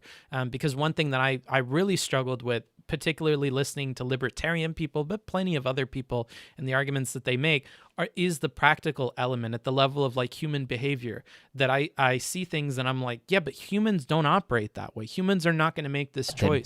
Humans cannot make this choice. Like, that's often times where I come at odds with philosophical thinking, is sometimes it abstracts to the point where it's not really practical anymore. And to invite in practicality into that system requires understanding how to move within the system in a way that I am not able to, right? You have to know a ton more about philosophical concepts and authors and thinking in order to like move people past the kind of meta of philosophy and the kind of like historical literature of philosophy and the ideas that have become commonplace. And it takes so much effort that I would prefer to just disengage from that way of talking and thinking than I would to like sit there and ponder how I can practically explain things that would appear to be common sense to me. And so that's where I struggle sometimes with philosophy. Where you still have the same issue, right? Taxation, no consent. Maybe it's still democracy, but at the end of the day, as Keith says, states lay claim to all the unused land in the world. There are no stateless areas other than, in between, Somalia, which has a rudimentary form of taxation of its own. A local gang, for example, is not going to allow you to just live unmolested in this stateless society. States exist everywhere, and I would go further to say that you can't escape them. They will always exist. Can I just jump in really quick? So, if we're defining lawyer, get esports Batman here. Fuck you guys. Okay, go. So if we're calling something theft, you have to actually own it, right? It has to be something you fundamentally own, right? But our property values. I already see where this is going. I hadn't considered this. This is interesting. Okay. Let's hear him out. Let's rewind that. Let's let this point sink in. Think about this for 2 seconds. Lawyer, get esports Batman here. Fuck you guys. Okay, go. So if we're calling something theft, you have to actually own it, right? It has to be something you fundamentally own, right? But our property values isn't the idea of a property right something that's inherent to a set of laws isn't and the idea of money? Norms that have been established through society. So how can that be theft if you don't own it? Precisely. I mean, property is a function of states and governments. It's almost like states and governments in a roundabout way actually give the value to a lot of your labor in a way that you can trade it with other people. This is interesting. Who am I talking to now? It sounds like two people. Pisco, sorry. Well, the other one was Appolez, and this is Pisco, yeah.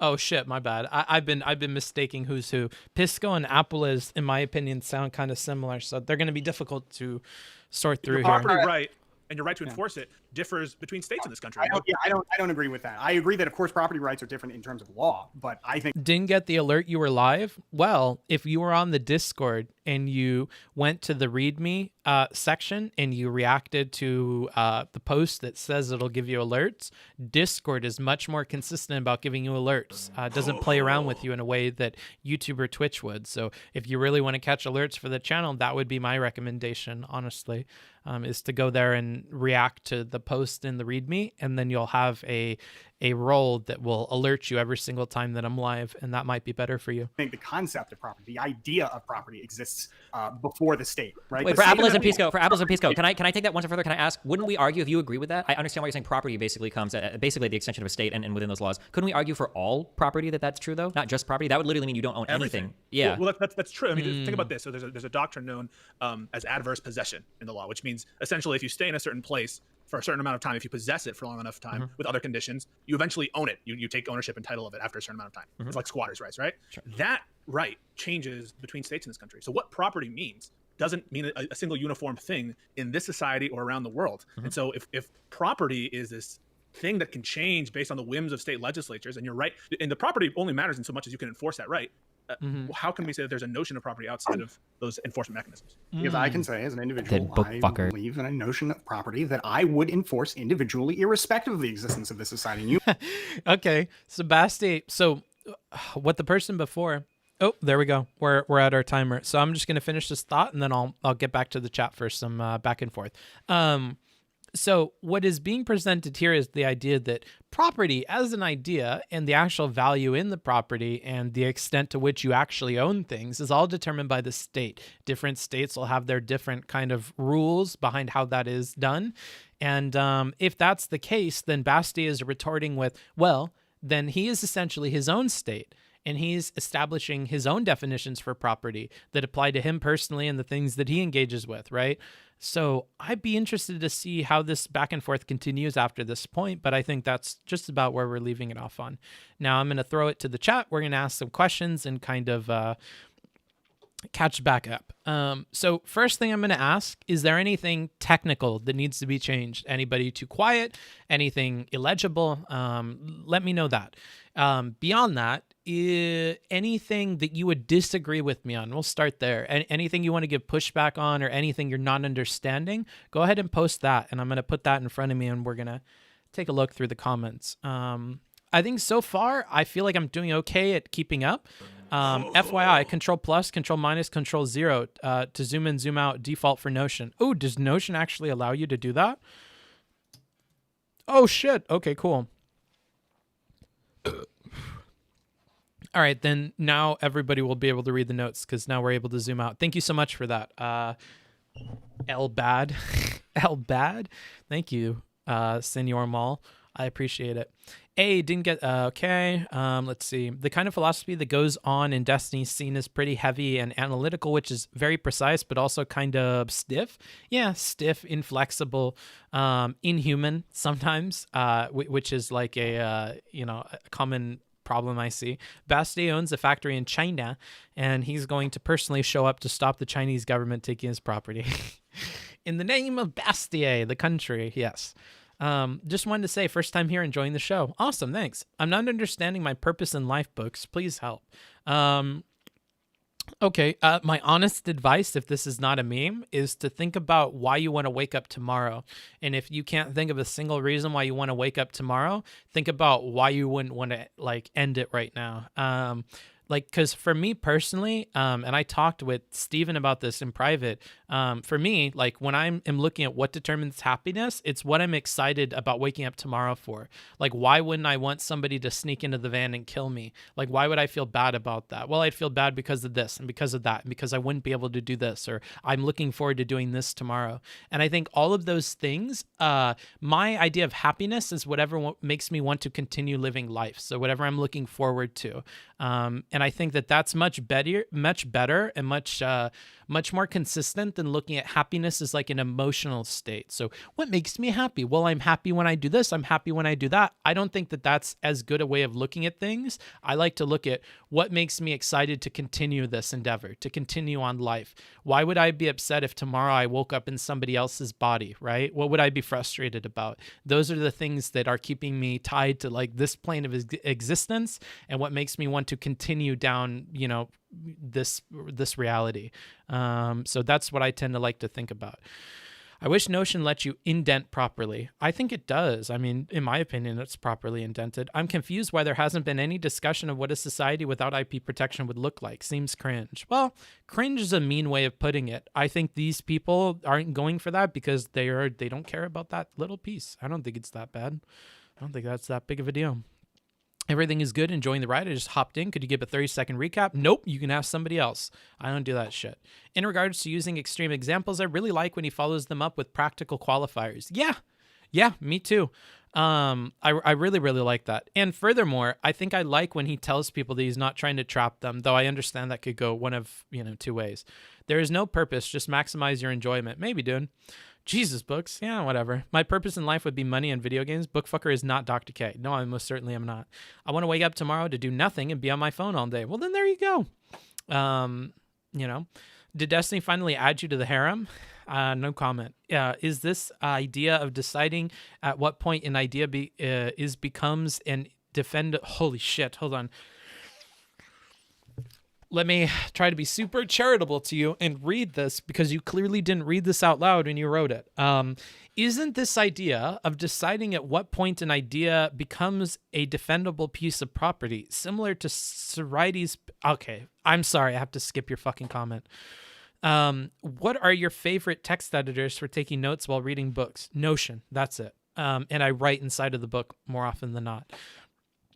What you said about the motorcycle joyrider not doing any harm to you is also missing the point a little bit, that when they take possession of the bike, you don't know if they will cause harm or not. Sure, but I didn't even know that they took the bike, right? So if we're jumping back to a point of like not knowing things, I also didn't know that they took the bike.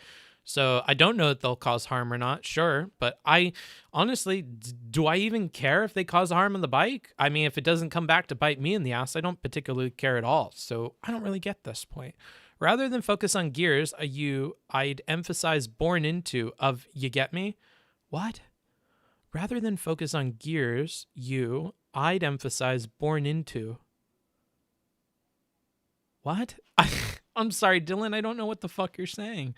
I cannot require a refund on my hypothetical business degree to pursue my dreams because I have already realized its benefits? Okay. Isn't the lack of IP allows people freely add to... Okay. Woosah, Noah, don't get mad just because they don't know how to type. You know, they could have learned this as their fourth language, and they could be 10 times better than you, or they could be super intelligent just smoking weed. There could be 101 reasons why they fucking wrote something that doesn't read well at all. It could be 1,000,001 reasons, dude. Just try to read it. Okay. Isn't the lack of IP allows people freely add to already existing ideas and concepts? It can be somewhat beneficial. I have to skip it. That wasn't even a useful comment. Since you think rhetoric is really important, just wanted to let you know it sounded like you wanted the guy to invest in rope. I got your point, but you might want to rephrase that statement in the future to avoid confusion. Yeah, I guess, but I mean, he's asking about happiness. I'm giving my honest response. I don't know. Chat being dumb today. Kind of, dude. Don't worry, book. I'm drunk. Okay, well, there you go. There you go. See, it was something else. It's not that you're dumb. It's just that you're drunk. What is he talking about? What he is talking about is advancements in science and knowledge are always built upon other ideas. Sure, yeah. But I almost feel like that's implied when you're saying that it is a benefit to society to pump things out creatively at a faster rate, right? Like, yeah, we want things at a faster rate, not just for like entertainment, but yeah, because knowledge and science are built on these things and they inspire people to continue to commit to things. Like, even if you make a movie like Interstellar, that movie Interstellar or Arrival could get people to go out and become linguists, or it could get people to go out and become scientists or astronauts, right? So yeah, it's difficult to measure exactly creative endeavors and their impact on society. Again, if you find that particular part of the conversation interesting, I think you'd really, really enjoy some of the older Hello Internet episodes with Brady Heron and CGP Grey, because they go into this and they talk about it at an abstract level. And I find listening to two content creators discuss it who have been on the platform a long time, it's really, really good. So if you're interested in that, I don't think I'm as good as these other people. You should check them out. I proofread almost every one of my goddamn comments. Maybe they're on mobile. Maybe, dude. Hey, Book, keep up the great stream. Made the end of my workday more enjoyable. That's good. Okay, the other thing, hello, Booksmarts. I found your channel from your Vosh appearance. You create great content. I'm glad I saw you on there. Thanks, dude. Does true love exist, Booksmarts? That's a question only God can answer, my friend. I don't know. To understand that, I need to understand love, and I'm not even sure I have that. Booksmarts, this is a great conversation where everyone is willing to engage and be intellectually honest. Why do you think that people have so much problem with hypotheticals when they are so important to... Okay, good question. I love this question. Okay, why do you think that people have so much trouble with hypotheticals when they are so important to be able to have these kinds of conversations?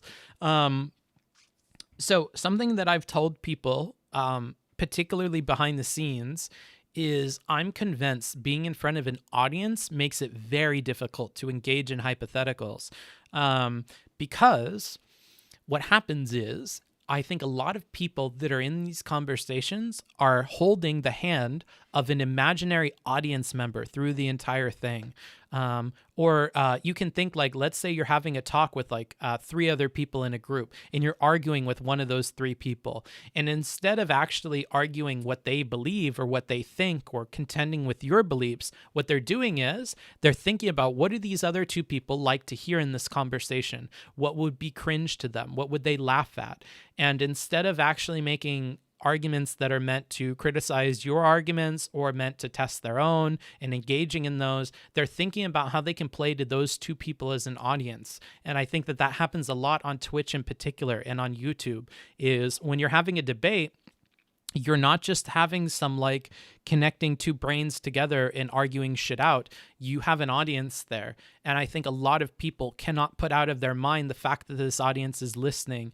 And it becomes very tempting to simply play to the audience and to the common man's belief, more so than it is to like put forward your own ideas and to be vulnerable and to actually like double down on positions that you're uncomfortable with and things like that. When you feel an innate sense of discomfort in answering a hypothetical negatively, so for instance, if your logical system leads to like being okay with rape or being okay with murder, and you're not really comfortable with that, and you know the audience isn't going to be comfortable with that, and doubling down on that position or accepting it holds some kind of social cost to it, then you're going to try to weasel out of it. And you have a lot of ability to, a lot of runway to, because you can appeal to that audience. Oh, this hypothetical is ridiculous. I don't think that you should be able to kill babies and blah, blah, blah. Who thinks that? That's fucking crazy. I cannot, you can apply, you can appeal in a million different directions just to that audience segment to get out of that uncomfortable situation. And I think, unfortunately, that is an out that a lot of content creators use when they're in these discussions. And I almost can't blame them, because the other thing is, like we can just look at the Vosh example.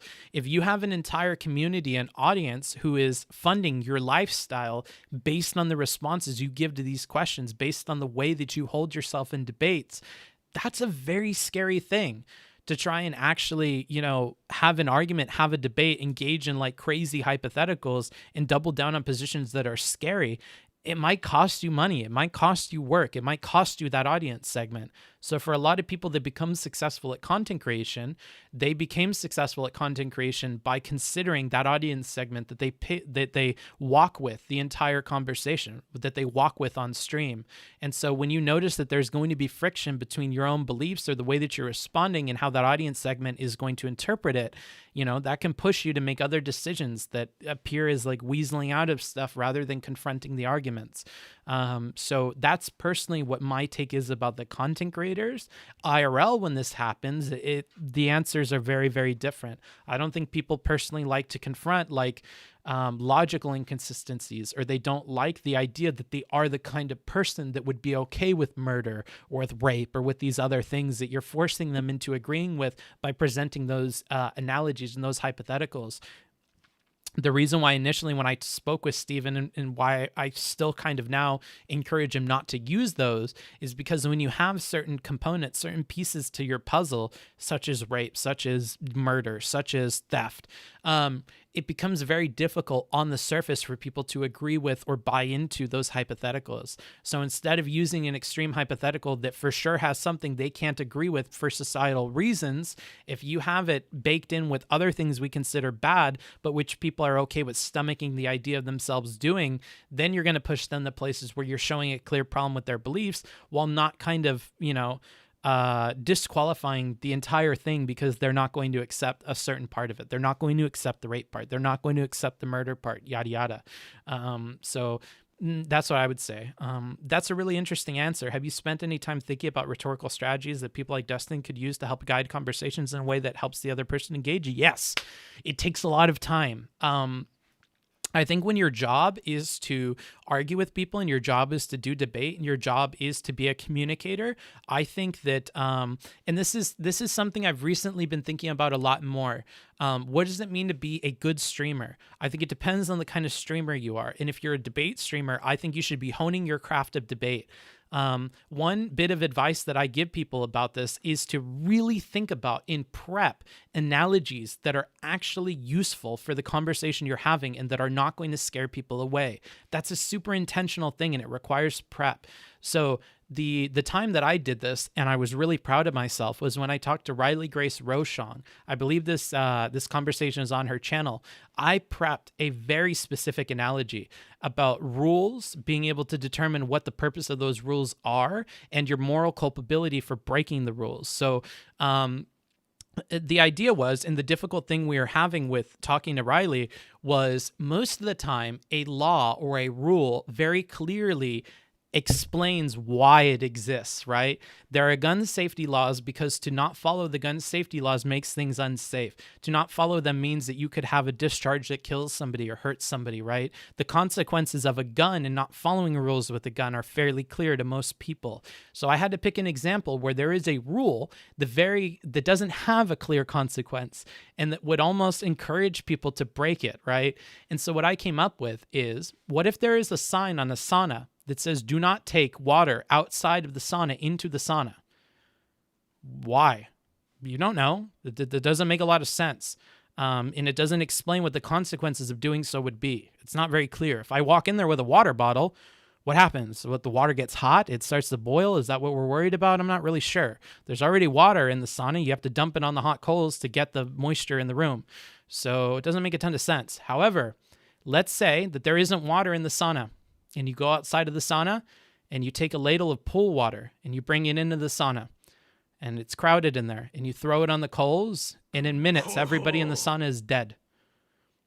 Everyone in the sauna is dead because you took chlorinated water and you boiled it into the air and you poisoned everybody. So with something like that, I don't think you could hold that person morally culpable for breaking the rules simply because they understood what the consequences would be. I'm disconnecting these two ideas. I think that, like, oftentimes people don't know why a rule exists. They don't know what the negative implications of breaking the rule are. And the clearest example I could give, the clearest analogy I could make was this one. That's the clearest hypothetical I could create, right? And so, honestly, that is a very high ask of people, but I think that it should be the ask that we give to people like Steven or people like Vosh. I think it's not a big ask that they spend some time before a conversation or after a conversation thinking up hypotheticals that would be better used. This isn't the first time that Steven has talked about property rights. It's not the first time that he's talked to somebody about a lot of these topics. So the fact that he continues to use hyperbolic examples that he hasn't worked in the past, I don't think that's good. I think you had plenty of instances where you figured out these hypotheticals don't work and you had time to work on them and to improve them. And I think that some people just aren't thinking like that. They're not thinking about evaluating the debate and trying to improve these specific parts, right? And that would be what I would encourage to solve that problem, is look at, hey, for this topic, this hypothetical didn't work. This analogy didn't work. How could I change those pieces to A, better reflect my inconsistency that I'm trying to highlight, and B, be more palatable to the opposition? If somebody is in a position where they believe this thing I think is incorrect, what are they more likely to buy into in terms of an analogy? Think about that and form your analogy around that. So, that's what I mean. You have to think about more creative things that aren't going to immediately scare people off of whatever the point is. Anywho, this channel really helps with essay writing. Thank you. Awesome. I'm happy to hear that. Have you gone into detail about your belief that it will eventually live everyone else's lives? It's an interesting idea. I think it's just like a philosophical belief that, or a spiritual belief, I think, that leads to better outcomes in life. I've arbitrarily picked this belief, not because I think there's evidence for it, not because I think it's exactly the truth, but I think it produces better results. If I imagine that everybody I encounter, I'm going to have to live through their life, A, it makes consciousness a thing that I can kind of extrapolate as an idea to everybody. I think we all live very, very similar experiences. We all have the same consciousness at our heart, the same ticking heart. of humanness, okay? And I think we're limited by our physical bodies, right? By our brains, by our chemistry, by things like that, sure. But at the heart of it, there is something innately human that I think we all share. And by believing that I'm going to have to live through everybody else's body at some point, that makes it very easy for me to be polite with people, to be kind with people, to handle things in a way that I think is actually maximizes utility. So if somebody makes a mistake, I don't necessarily think I help that version of myself stop making the mistake by pointing it out all the time. But I do think that you can think of more clever ways to encourage that version of you to improve. And you're going to change that based on the life that that version of you has lived. Like, they have experiences, they have people in their life, they have influences that are very different from your own. And because of that, you both have kind of strayed apart from each other in belief. But at the end of the day, you're both very similar at the core. And I think focusing on that and trying to be, you know, empathetic towards these people is a lot easier when you imagine that eventually that's going to be me. Eventually, I'm going to live a life that leads me up to this point where I say what I think is a silly thing, or when I make a mistake like this. And so it's more about, like, if I woke up tomorrow and I didn't get to live as me anymore, and I woke up and I had to live as that person, what would I want in this situation? You know? What is this? I really appreciate how you notice Bastiat's repetition of tangible as an important theme. It's hard for me to pick up on these things. That's good. I'm happy to hear that. Do you get paranoid much about your most earnest, thought-out opinions being put through the lens of, say, BreadTube, idpol? Yeah, I do. I really do. But until it happens, I can't really do anything about it. So I try not to worry about it very much. Anywho, let's go ahead and jump back into it here. I'll go back to the YouTube. Bloop, bloop, bloop. And we'll do this. Okay. I'm going to put another hour on the timer. Again, every hour I'm checking in and having these in-depth discussions with my chat. If you have something that you want to note, something you disagree with, something you really liked, please write that down in front of you, and in an hour we can all discuss that together. I think that's a good in-between for handling chat and incorporating them into the stream. Hey, Google, set an alarm for 1 hour. Cool.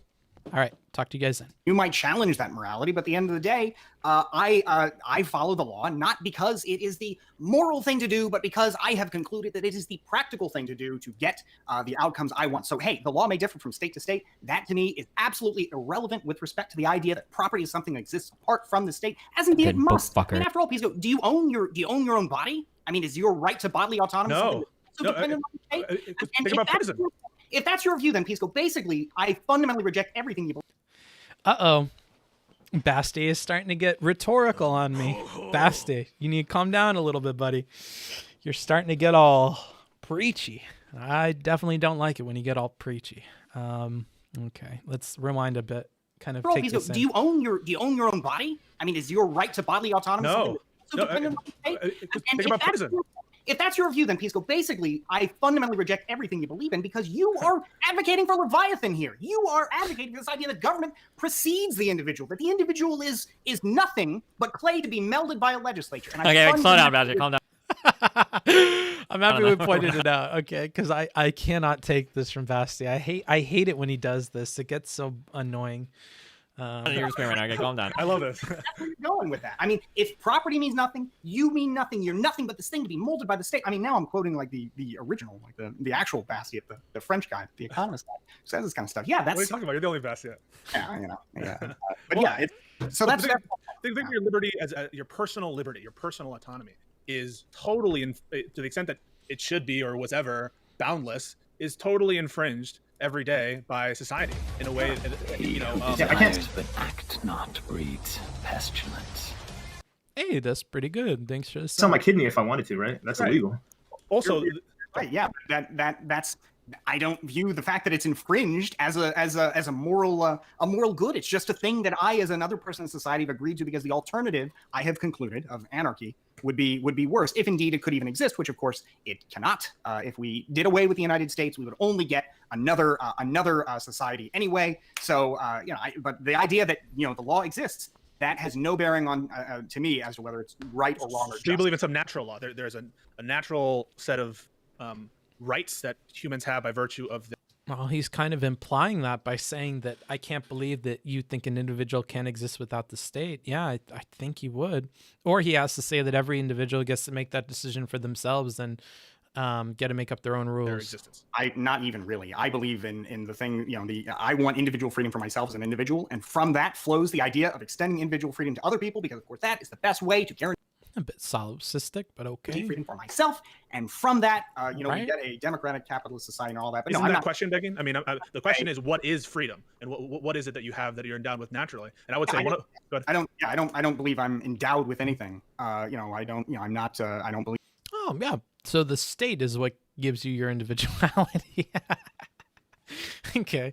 This is getting weird here. I'm not sure. God, I don't believe in objective moral truth. I believe in, fundamentally, I want the kind of society that I want because I think it would be good for the things that I want to achieve. And from that, basically everything else goes on. But I'm not going to try and pretend that the things that I like or want are fundamentally some kind of natural law. I think as Justice Scalia once put it, we're going to talk about law. I don't know what the hell natural law is. I know what the law in the statute books is. So. Okay, he pulled it back around. Who am I to make these prescriptions for society as a whole? Who am I to say that I understand some idea of natural law, that I am to determine the way that things work in a naturalistic sense? I know what I want for me, and I know that part of what I want for me means like encouraging it for other people. The quote from Justice Scalia is a nice addition here.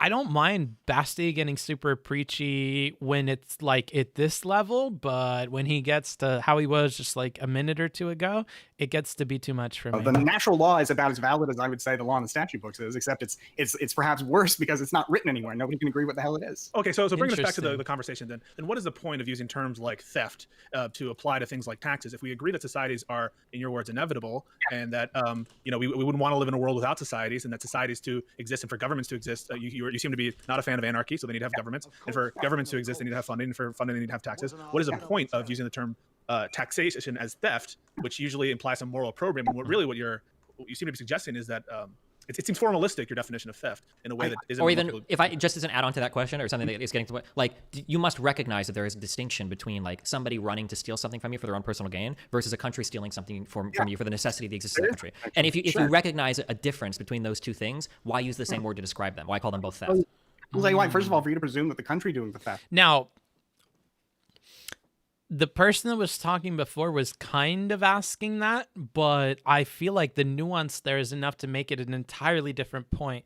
But I think Stevens is better worded and more like pointed of a question, more pointed of a criticism here, because it's focusing on what is important here, which is the lingual aspect of it. Why are we choosing to use the word theft? That's the real problem here, right? And so he's building the whole response that he's giving to Bastiat around that one term. Because if we can just turn around that one term and then listen to how Bastiat works out why he changed that, that'll probably be better for us in the long run than him actually working through some of like the ideas that I believe Pisco here is asking him to work through. As if that's, and again, I'm not some kind of hardcore libertarian, but I do accept some of the basic moral precepts that I then come to different conclusions about, just to be clear. Okay, so there we go.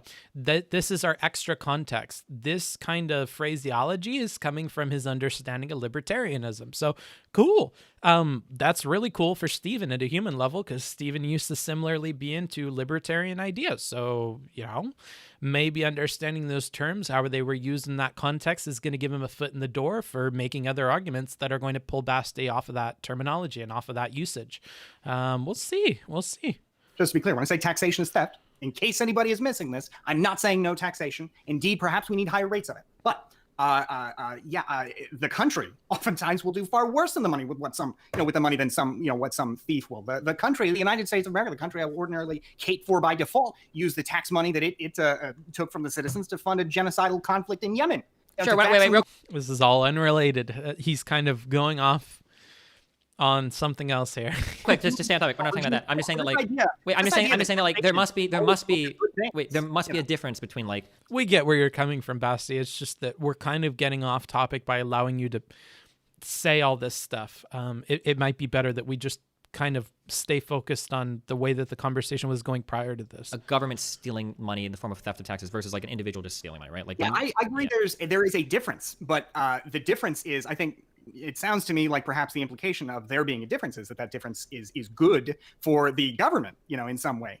And that is to say the government doing the theft is better, right, in some way by default. And I don't accede to that at all. I hope that we can create a society where it is. But this feels like he's not trying to deal with this. Based on everything he said so far, it would seem that he recognizes that the difference is that more good can be done here on the whole. But he may just default to the idea that, well, no, it's more that this is the default that we all live in, and all of the states that exist right now seem to be operating this way. Even the stateless areas such as Somalia seem to have some version of this.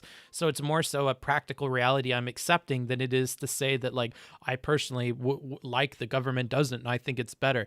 Sure, on the whole, practically, in this reality, it does seem that the government is doing better, but there are times when it does worse. And the fact that there are times that it does worse and private entities do better leads me to believe that there could be a reality in which the government doesn't do this, and it is individuals or something else, and they do better, or everybody's left to their own devices and do better, and they all collectively gather, and there could be a bunch of other scenarios in which the taxation doesn't make sense, and it isn't. But we don't have a lot of examples of that. For somebody so practical, I find this interesting of a point. Oftentimes, the government will use that money for purposes which are far more horrific than whatever the thief who stole your Walkman is going to use the Walkman. Why are we looking to outcomes now? Oh, no. I feel like Bastiat has flipped a switch. Now he's in, like, rhetorical mode. Like, he's in pure rhetoric mode. I hope he comes back.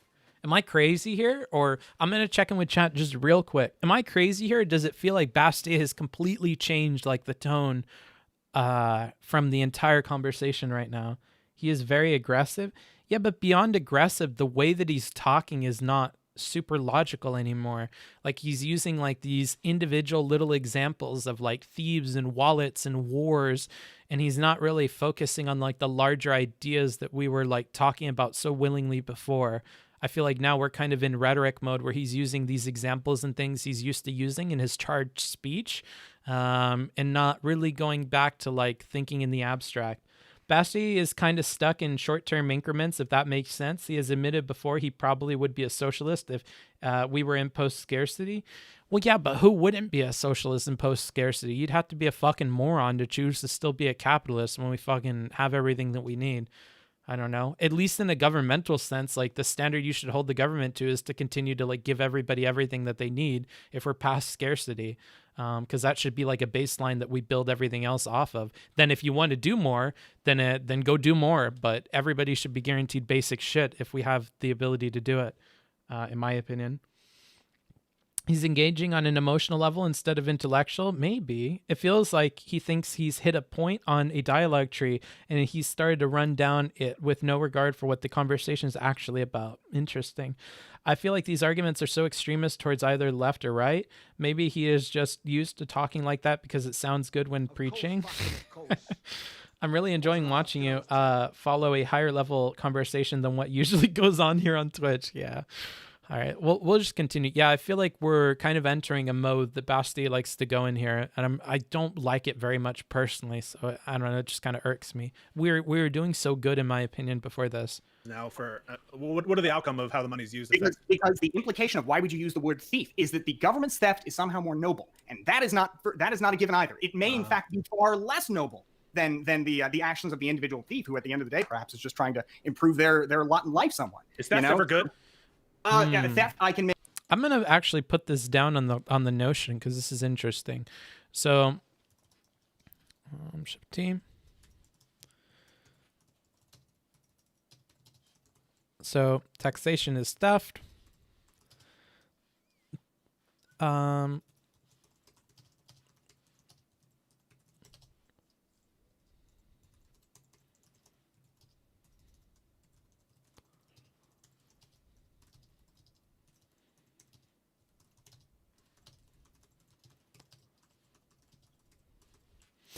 That's an interesting thing. So taxation is theft, and he's sticking to that terminology. He's sticking to the use of the word theft because government-sponsored theft is no more noble by nature of itself than petty theft, right? There could be petty theft that's more noble than the government theft. It's all theft at the end of the day, so that's why he's choosing to stick to theft. I feel like that's okay.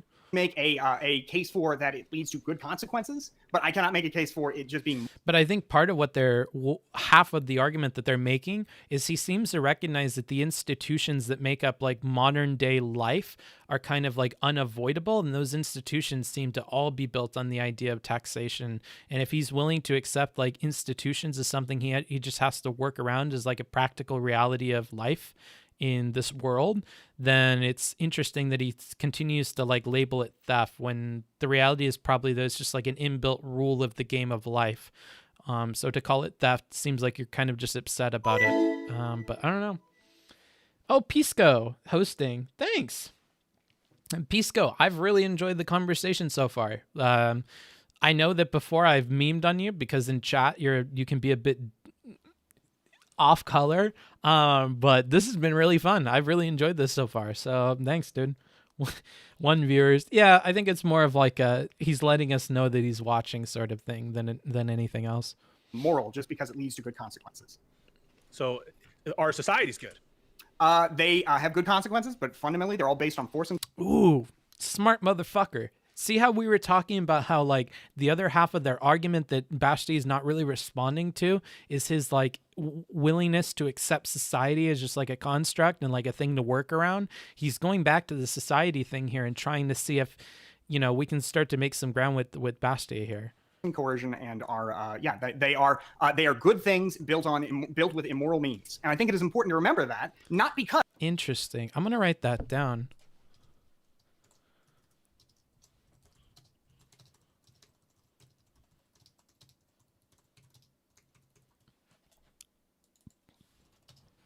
So states are good things built through immoral means.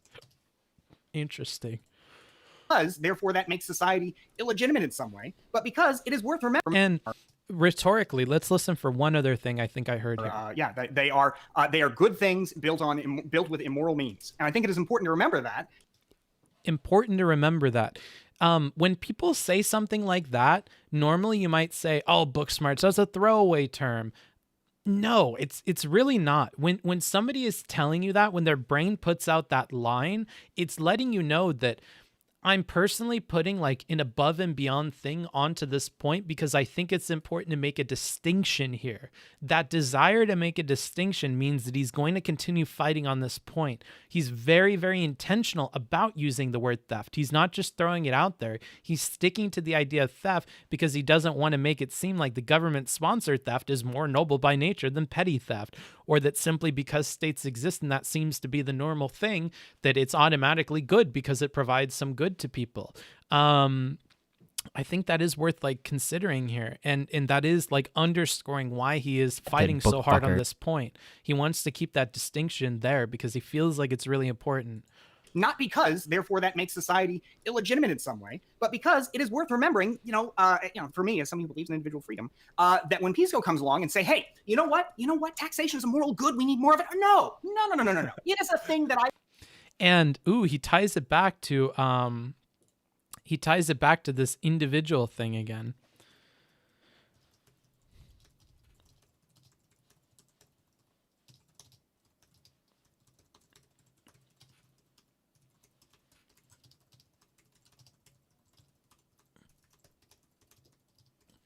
Okay, so he's making this distinction from the individualist perspective because he wants to keep people from infringing on those individual like rights or whatever. So if we're looking at things from an individualist perspective, like, hey, no matter what, this is a bad thing. You're stealing from me because I'm starting from the first person perspective on all of these. No matter what, from my perspective, you are stealing from me. Whether the government is doing the stealing or whether a thief is doing the stealing, it doesn't really change the fact that they're stealing from me. And what they choose to use the money on doesn't really impact that. They spend money on war just as much as they spend it on roads and other things. So let's not get mixed up on why the theft is occurring or for what means it's being used. use, it's theft nonetheless. Interesting. I'm not saying I necessarily agree or disagree with this. I just think it's good that we're getting all this out. I accept because the alternative is worse, but it is not a moral good. It's not something I have some moral duty to. And he accepts this simply because the alternative is worse.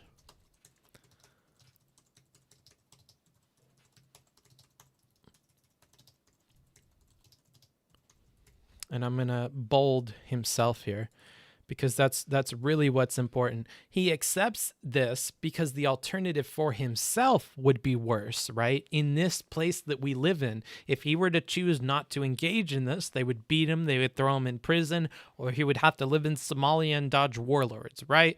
Which is not really any better. So the reason why he accepts this is simply because the alternative for himself would be worse, and the alternative for an individual would be worse, because we're going back to this individualist sort of perspective here.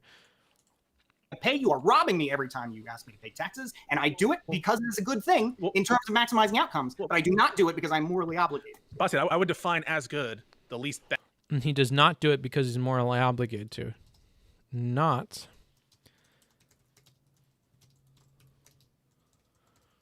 All right. Okay. Not because he's morally obligated. Bad option. That would be good. Yeah, I don't define that as fundamentally moral. For mysterious reasons, I love this. Call me hand. Call me hand. Call me hand. Call me hand. What does that mean? I don't understand. Thanks, Tylenol. I conclude the least bad option is objective. I wish there was an option for libertarians to pay zero taxes but couldn't use public infrastructure and charge them a premium for it. Or they'd have to go to gas stations and hospitals that aren't regulated. Like, okay, well, you go to Mount St. Mary's or whatever, the fucking hospital that doesn't have any health regulations. You had to buy your meat from the fucking unregulated grocery store where they fucking do whatever and it's fucking slaughterhouse shit. That's funny. The least bad option, because remember, the state, I think the state is generally good, but I also imagine that I will live to a ripe old age in a state. Many people will be killed by the state, the same state, and they will get nothing for all the money they put into it, So the idea that the state is just there's a mitigated moral good for everybody, I like to imagine that I will be on the winning side of that equation of a society with taxes and all of that. But for many people, they will not get any benefit from that. Indeed, they will get nothing but misery out of it. Bastiat, you're given two glasses. One contains a cyanide pill that will absolutely 100% kill you, and the other contains some dosage of mercury that won't hurt, will probably lower your life expectancy by a year. Which of these is the good option? The one that is going to do the least harm to me, right? Okay, so why? Wait, hold on. I'm going to call it a timeout. Equivocation alert. I don't think the word you're looking for there is which is the good option. Both of those options are bad. One happens to be better than the other, but just because one option is better than another option doesn't necessarily make it morally good. It does mean it's morally good. I mean, if you're only given two options, there's only. What does morals have to do with self-preservation? I don't know. I mean, maybe he's going to explain more. I don't feel like this is a super good analogy. Two options. Or hypothetical. Right? One of them is, whichever one is the better option must be the good option. But take for another example. If you wait here real quick. Oh no, I don't really like this at all. I can take a razor to cut through this. Okay. You need to be turned 18 years old. Okay. Part of the rite of passage is the state is going to chop off either two arms or chop off one arm. One arm. Yeah. Would we say that it's good to chop off one arm? It's the better choice, but I don't know if that makes it good. Okay, this is slightly better, but I guess we'll see where they're going with this. Two choices. Yes. So imagine there really only are two choices. Then of course, by definition, it would be good. If it didn't mean that, why must there be a moral good in this situation? Can it not be the case? Oh, I get what they're trying to do. But Bastiat is just going to zoom out and go like, well, I mean, technically, I don't like that we're having to do this at all. That's not good. But if I'm faced with a choice similar here, I'm going to choose to pay my taxes. I'm going to choose the lesser of the evils. I don't know what this accomplishes necessarily. But we'll see. Case that moral bad is always like that. Basically, to have a society, we have to commit moral wrongs. Well, everything is bad other than the maximally good thing. Okay, I agree with you there insofar as there must be an option between one or the other in terms of reality. Like it can only be one or the other. Then the good would be the one arm, I guess. If that literally has to happen, sure. Just to be clear, are you saying that it's like the morally good option, or it is the best, like it's good for maximizing your outcome? Like it's the morally good option. I mean, so imagine I have. And notice how he says, or is it the best to like maximize your, here, let's see how he exactly good for maximizing your outcome. Maximizing your outcome. Because remember, and we keep writing this down and I'm focused on the rhetoric of it, himself. himself. Bastiat's position is mostly from his own. It's all individualistic, right? So that's like an important thing to note about his perspective, because it's going to keep coming up here. He's going to keep using that as a framing tool, and we're going to want to pay attention to that, because at some point that may be helpful to remember when trying to consider his positions here. Like it's the morally good option. I mean, so imagine I don't see not only how you can do that, but I don't see why you feel compelled to do that. Why must there be a morally good option? Because otherwise, good is meaninless as a term. I mean, good is meaningless as a term for morality. I mean, basically, right? Like, it's so relative. At the end of the day, why must there be why must there be this good evil distinction? I think wait, real quick, just okay. We got lawyers in here. There has to be a good and evil distinction, because without like right and wrong or good and evil, we're like the society probably descends into absurdity, right? Yeah, you're probably right. But good, it is any two choices. Like the fact that you are presented with any two choices, I just don't see why that therefore means that one is a moral good and one is a moral wrong, as opposed to but one could be gooder and one could be badder, right? Like, sure. I mean, they don't have to like objectively be whatever, but I mean, you can say one's better or one's worse. Both being morally wrong, but one perhaps leading to a better outcome. Well, I think the idea would be is that like if we're faced with two decisions where we must always choose one or the other between one or the other, it feels a little bit nonsensical to say that one is like morally bad. Like that seems strange. Destiny was talking about stocks and investments earlier today. Yeah. So you're given an investment option, it produces $1. Yeah. Another investment option produces $1 trillion billion. Yeah. Would you say something like, well, they're both good? The person speaking right now, is this the Appolez person or is this the Pisco person? Can you guys let me know in the chat? Because I kind of want to be able to distinguish these voices. I feel like now is a moment where I can definitely tell it apart. That's me. Okay. No, one of them is bad and one of them is good. So the softer of the two. Hold on. The softer of the two is Pisco. I want to keep track of that for the rest of this. Sure, but they're neither of them are moral decisions as far as I can tell. It's just produces $1 trillion billion. Yeah. Would you say something like, well, they're both good? No, one of them is bad and one of them is good, correct? Sure, but they're neither of them are moral decisions as far as I can tell. It's just a question of change it to morality, change it to life and death. Change it to life and death. You have the ability to move one person out of poverty, or every person in the whole world out of poverty. Yes, and I accept. First of all, just to be clear, while I think it is good for my existence, for society at large, to have a government that moves people out of poverty and does all those things, I don't accept any moral obligation to contribute to any kind of poverty alleviation or to do anything like that. The supererogatory, dude. While I don't expect that. That's an extra thing, right? Just to be clear here, I don't think you should have to help the poor, but it's nice if you do, right? I'm just memeing here, but now every time that I see a supererogatory whatever, I like trying to point it out now. I accept a moral obligation to refrain from doing harm to others, but I do not accept a moral obligation to do benefit to others, even if it's very easy. Even if to do a moral benefit would come at no cost to me. Wait, question. Ooh, this is a good little training round for Stephen to get used to this idea, because this is exactly the same as Vash's perspective on what socialists ought to be doing or whatever. That while it would be nice if they did that, he doesn't want to obligate people to make those decisions by saying that they ought to, or by saying whatever. I think that he's avoiding ought a lot of the time in that specific discussion, but this is like the similar or same idea coming about here. You can obligate. What's an action and action distinction? Wait, hold on, wait, fuck, because this is gonna be my question. You walk by a pool, a child is drowning, and the pool is literally it's 2 feet deep.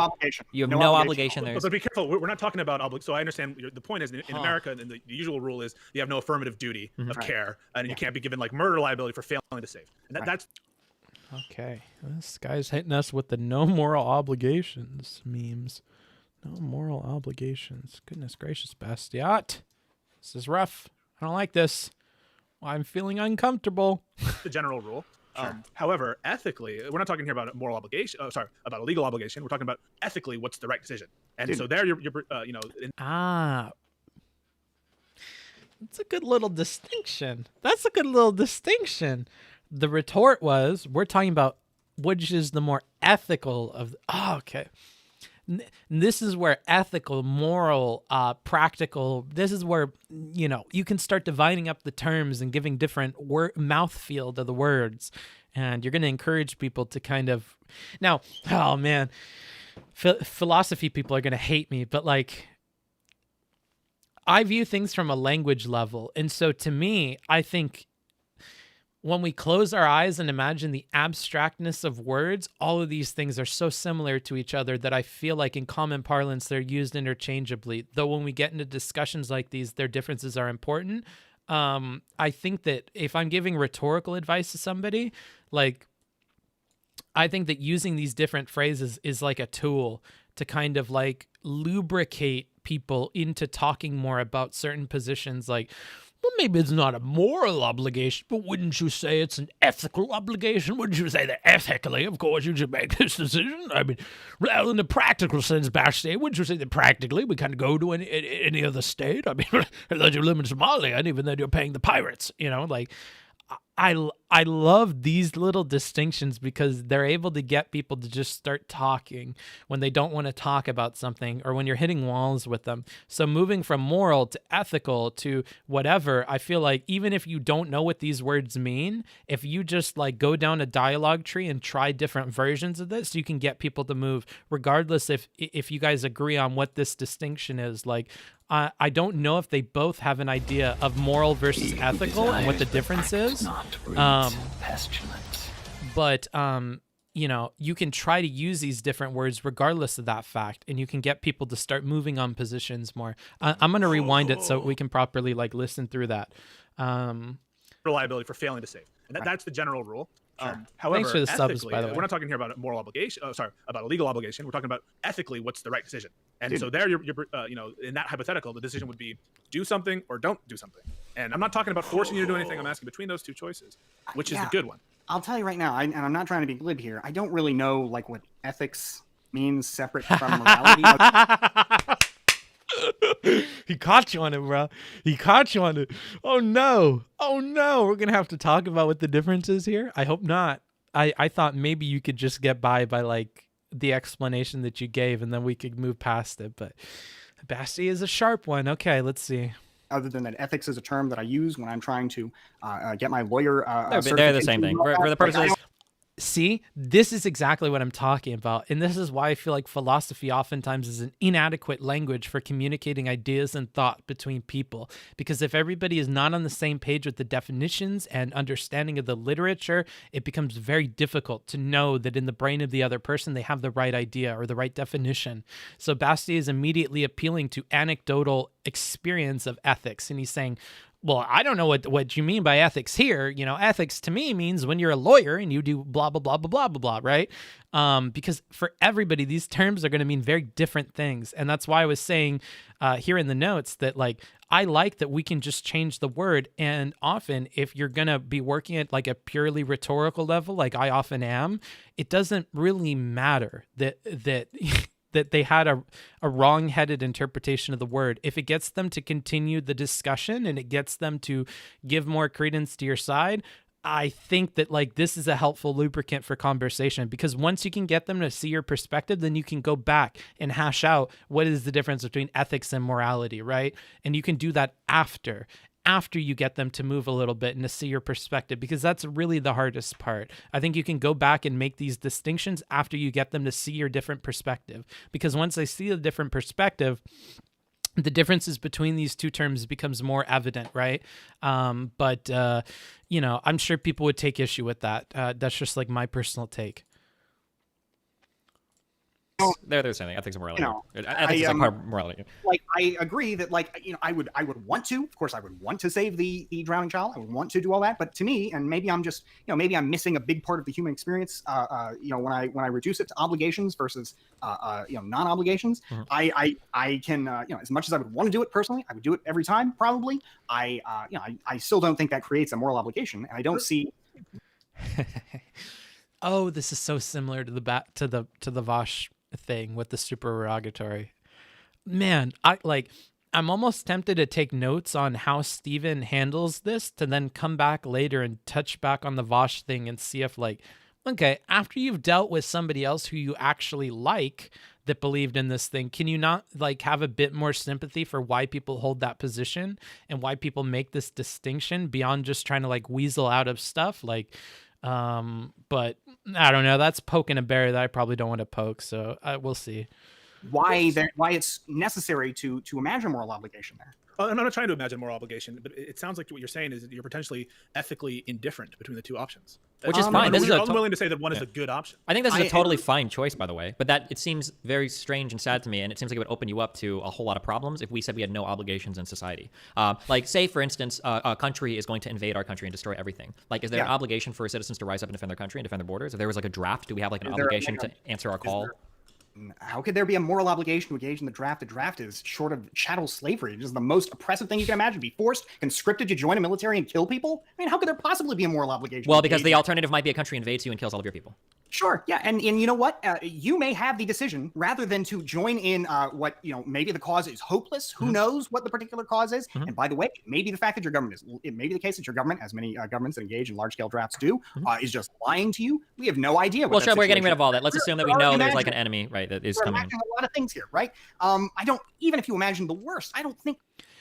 I love that they were just able to move past that after Steven mentions things like this, though, because the problem that I see sometimes in these same discussions is when Steven says something like that, we enter into a new argument because people aren't okay with just being like, oh, okay, yeah, and then keep going with their thing. They have to be like, well, no, blah, blah, blah, blah, blah, blah, blah, blah, blah, blah, blah, blah, blah. And they have to fight on shit that, like, if we were to value it on the scale from 1 to 10 is like a fucking 1 or a 2. And we waste like an inconsiderate amount of time on this thing that really doesn't matter, right? I like that we can just, well, we can't say it this way, right? Yeah, okay, we can't say it that way. I can say it a different way. That's no problem. Like, I like the flexibility here in the conversation. I think that is like a key marker of good faith, is that we're able to just handle those criticisms and move past them very quickly and only kind of give serious pushback when it's really key to our argument here. Like, Bastiat didn't do that there. He was able to be flexible there, but he was not for theft, right? That was maybe what could be considered a pedantic thing that he focused on, because it wasn't pedantic, because this represents a belief that's like, this represents a belief that is beneath the surface, that is more important, right? And that conceding on this means starting to infringe upon like a larger level belief. So he pushes back on that, says that he wants to use theft, and he's using theft because of these larger level points, right? But here, he's willing to just give on the language here because it doesn't matter in that same way. And what's unfortunate is the ability for an individual to do that is reliant solely on that individual. They have to act in good faith. They have to, at a larger level, be introspective and look at their own points and say, does it really matter if I give this ground here, if I change my rhetoric here? Does it really matter if I change this word? Does it really matter if I disregard this thing because this person said this? Like, can I give that? And I think a lot of people opt or kind of err on the side of caution, and they don't. They want to fight at everything because any little concession is viewed as like a loss. And that's so unfortunate to see. I love seeing something like this where it happens in the opposite way. I don't see how you can then say, okay, you one little peon, your one little life that you have to live, and there's more to life. You are morally obligated not to try and make the best for yourself and for your family, perhaps to escape the situation altogether. No, you are morally obligated to join in on this on this cause. And I don't see how you can. What do you mean by moral obligation? So here, I'm not saying that we should force anyone to do anything right now. I'm asking you, imagine that you are a third-party observer in 2 galaxies away, and you're just observing this as Bastiat the alien and saying, this is the right choice, this is the wrong choice. No, nothing on Earth is going to affect what you're going to do. There's no obligation on you. You're just assessing the situation. And I can totally say that the smart thing to do, for example, would be, No, wait. Getting away from... We don't want to let him get away with saying smart, though, because we're trying to really focus on this question of ethics here. So for him to say smart is kind of getting away from what we mean here. I think that's what the contention is going to be. We don't care what the smart thing to do is, what you would prefer. The question is like, what is you ethically obligated to? Yeah. And this was something that was really, really hard for him to hammer down in the Vosh conversation. Vosh was really not understanding this part of things, which was unfortunate, or giving credence to it, which is unfortunate. Yeah, and I think that's the moral question or the moral issue here. I don't think you're obligated to take the action in that situation. I think you're morally obligated to take actions as opposed to avoid harming. And listen, Bastiat immediately went to morally obligated. Thank you, Bastiat. Just change the language to fit with what the discussion is. It's that easy. He doesn't look dumber for it. He doesn't look bad faith because of it. Like, if anything, you look better because you were willing to change the language for what the discussion is about. I wish more stuff went like this. And I almost feel like it's silly to point out these itty bitty little instances of like moving on terminology and points, but when you zoom out and you add these things or you multiply them across an entire conversation, that is what makes a conversation feel good faith or bad faith. It is like flexibility in small moments like this. And I appreciate seeing it. Think what you will of Bastiat's position or whatever. I see people in the chat that are upset at the way that he's kind of forming these ideas or the way that he's avoiding ethics. But he's giving on ground here, and he's okay with changing terminology.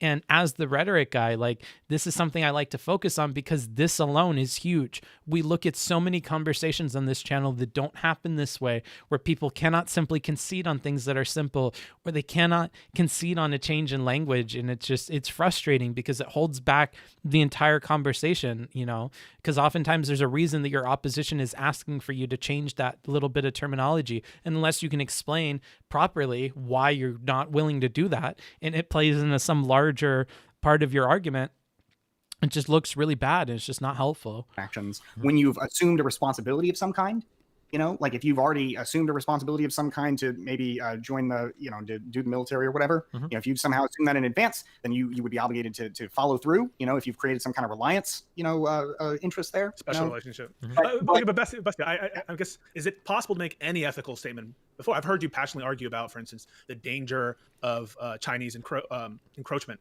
on U.S. foreign policy interests. Presumably, behind that rhetoric is some ethical opprobrium or thought that's going behind everything, that you think that the Chinese system is worse for some reason. Are you able to make good? Sorry, I don't mean to cut you off. Sure. Really.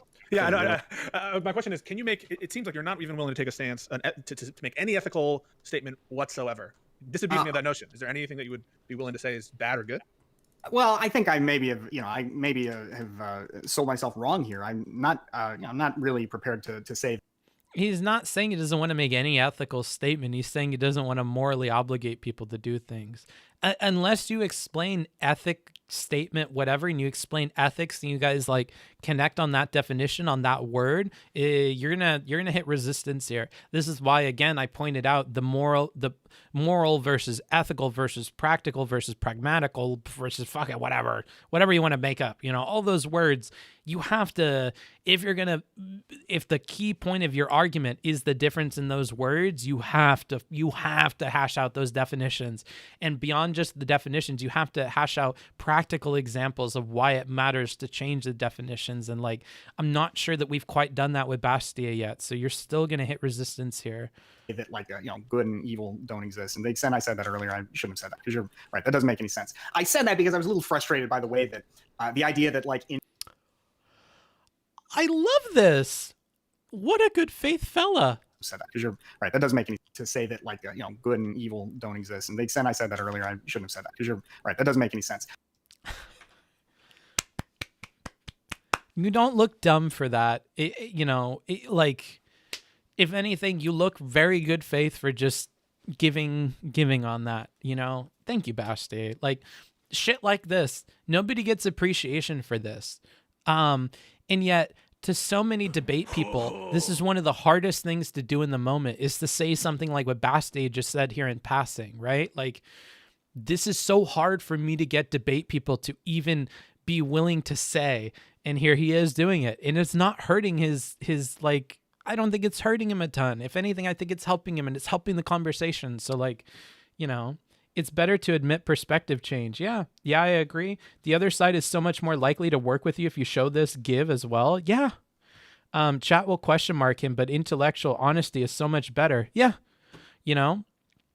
And it adds to like the takeaway at the end of the conversation is what Stephen had, which is, this is one of the best faith conversations I've ever had, where people are willing to give concessions and work with hypotheticals and engage in analogy. And like, you know, all of that adds together to be a good faith conversation. And it's little pieces like this. It's little decisions like this.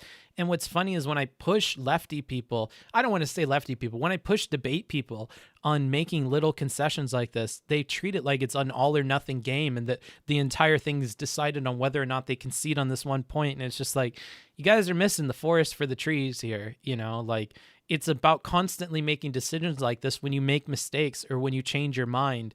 And the other person is like not given feedback if you never do it. The other person feels like you're frustratingly difficult to talk to and you're never willing to like backpedal on anything or show that you change your mind on anything if you just never do this.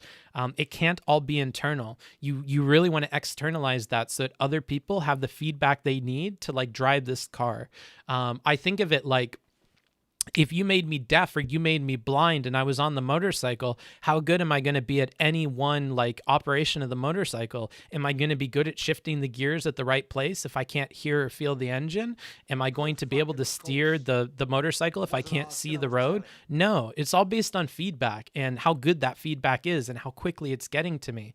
The way that a conversation is going to stay good and it's going to stay on point is by you constantly giving your interlocutors like good feedback. Hey, I was wrong here. You have a point here. Hey, when you say this, I don't think you mean this. Hey, you know, like, it's all about good feedback. It's about communication. The only way we're going to have a good conversation is if we have transparent communication from both sides. When you're hiding shit, when you're trying to hide mistakes, when you're trying to dodge questions, like, all of that muddies the waters and makes it much more difficult to have a good conversation.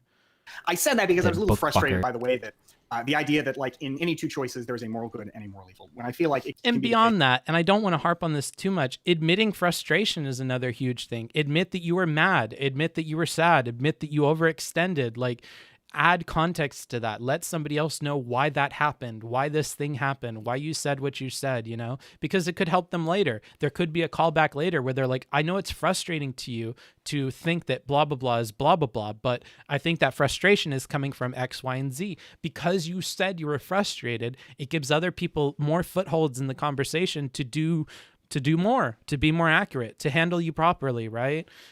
It's so good.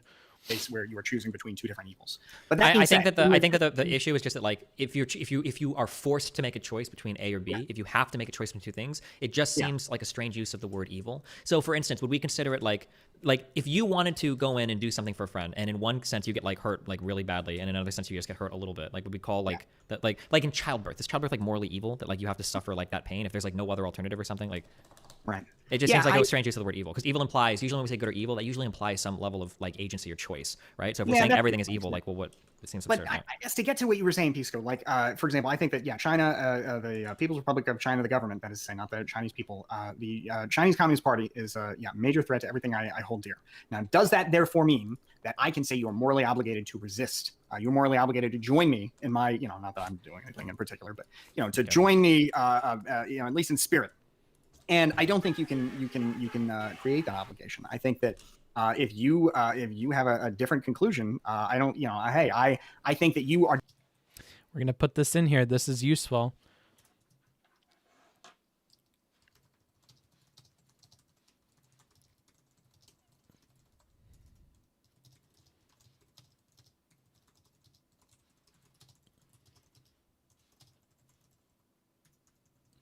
Right?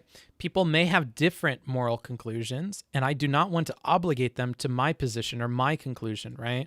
And I'm going to change this to positions. Just so we have these two things are parallel, okay? So people may have different moral positions, and I don't personally want to obligate people beyond my moral system to engage in the conclusions of my moral system. Like, I don't want to project it out into other people, basically. I wonder how they're going to handle it. Doing something insanely, I guess fundamentally stupid, but I can't, I can't say that like, I guess when I say, for example, that I think that free nations need to stand together, that free people need to, that the United States needs to defend Taiwan, come what may, against the Chinese Communist Party, that I think is fundamentally a question of like, what is the best thing to do if we want to preserve our freedom? But it is not a question of.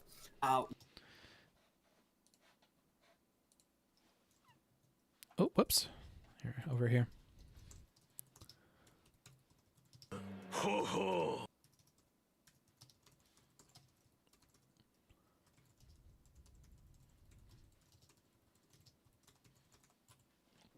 So here he's saying that the reason why I called those people to do that was not for like individual freedom, was not for like, you know, because I think it's moral. It's the most moral thing to do. It was to protect individual freedoms. Now, listening to this and looking at these notes, you may already see that jumping individual freedoms to say that maximizing individual freedom is what is moral is a step that they could go. And then you have them bought into morality, right?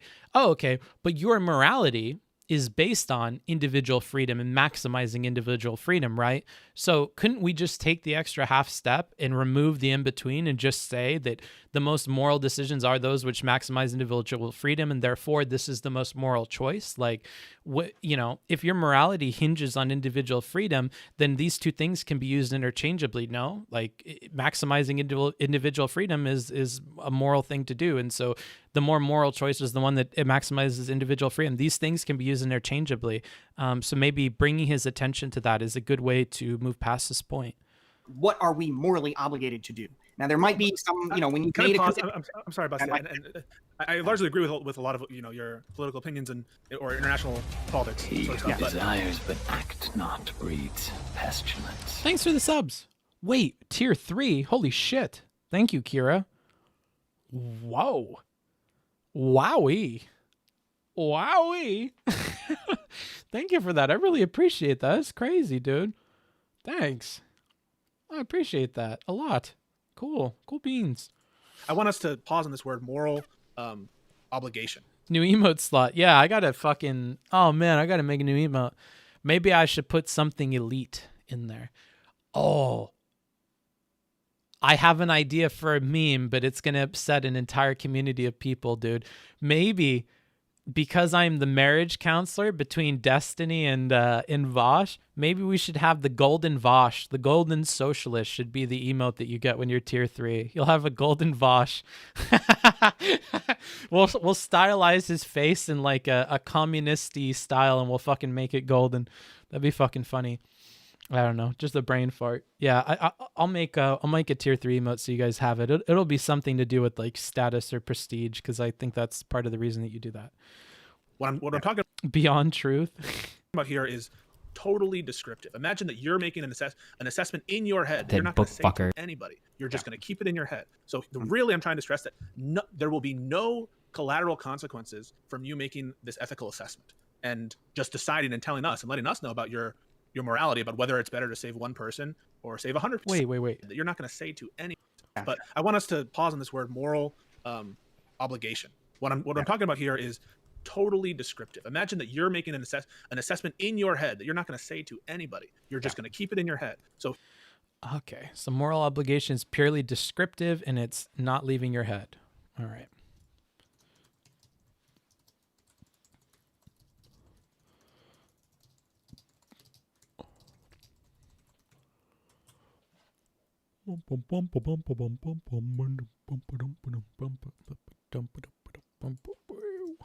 All right.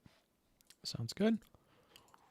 Really, I'm trying to stress that there will be no collateral consequences from you making this ethical assessment and just deciding and telling us and letting us know about your morality, about whether it's better to save one person or save 100 people. And I don't think that we have to get into questions of autonomy or government overreach in order to make that assessment. Pretend that your opinion will never affect anything besides your own, mind. Yeah.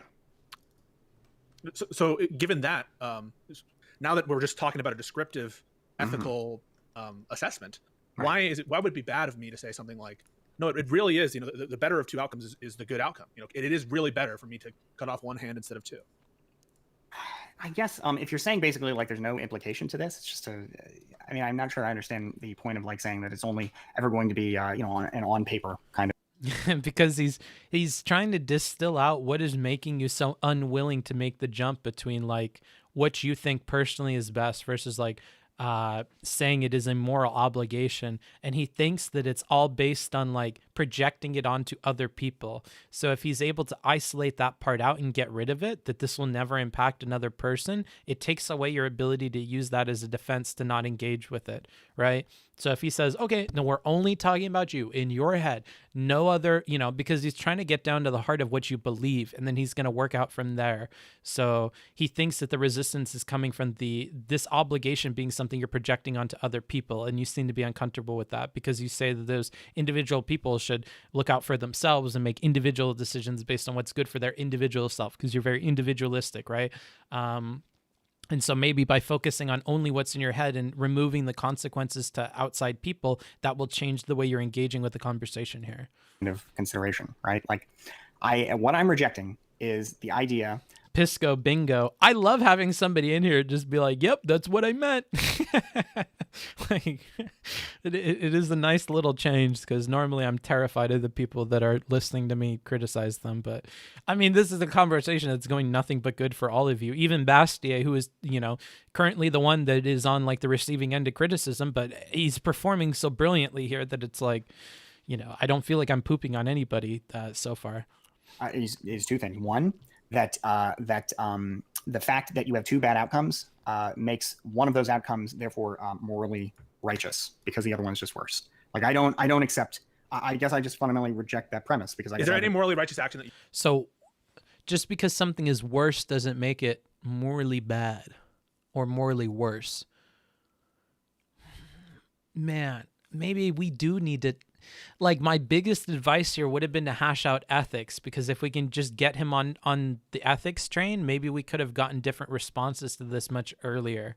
I wonder if you guys ever make progress on this. Yeah, you can. Well, I see what you're saying. So like, righteous, because the other one's just worse. Like, I don't accept. I guess I just fundamentally reject that premise, because is there any morally righteous action that you could take? Yeah, you can. Well, I see what you're saying. So like, a morally righteous act versus the refraining from doing something morally wrong. Well, no. So is there anything morally righteous that you could do? Anything? Can you describe one thing that's morally That's righteous? interesting. That's kind of interesting. Wait, why is that interesting? This shouldn't be interesting, Bastiat, but where is this going? That shouldn't be interesting. Why is this interesting? Where are we going with this? I guess no. I can only do things that are morally harmful, because what I'm saying right now is that I don't accept. I don't accept like obligations except where I've created them. Right. So I suppose maybe. Okay, that's kind of big.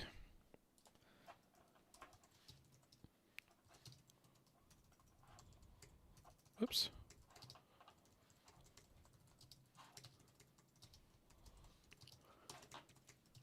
Okay, then this gets back to the me thing. We're back to the me thing.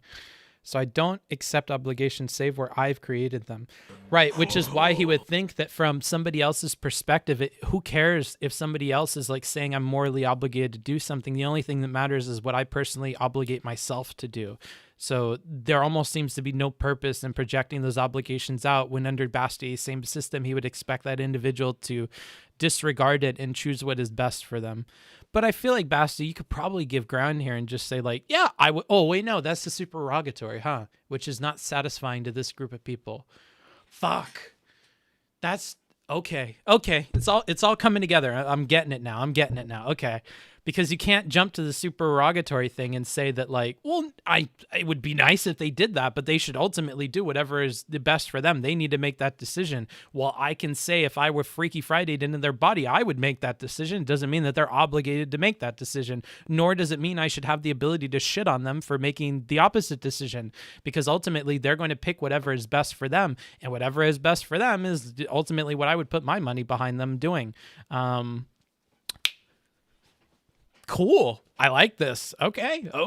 I can tango with that. All right. Okay. Following like my existing obligations, perhaps refraining from doing harm would be morally good, but maybe that's just morally neutral, you know?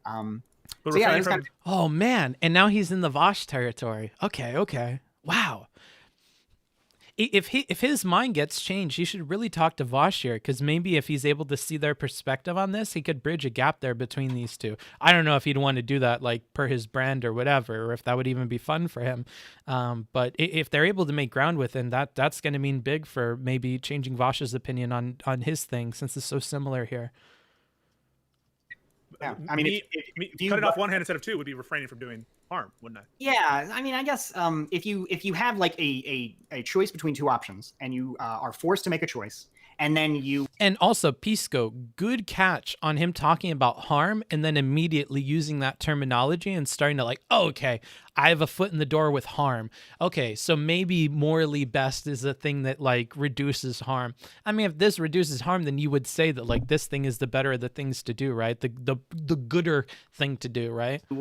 You choose the option that is better, then I guess that's morally right, you know. Okay, so I think it would be better for us not to. Although you can tell through his tone, he's not totally sold on this, so we're going to want to be careful. We don't want to accelerate the convo like too much and just take this as granted, because he still seems like he's on the fence about it. So let's try to be careful here.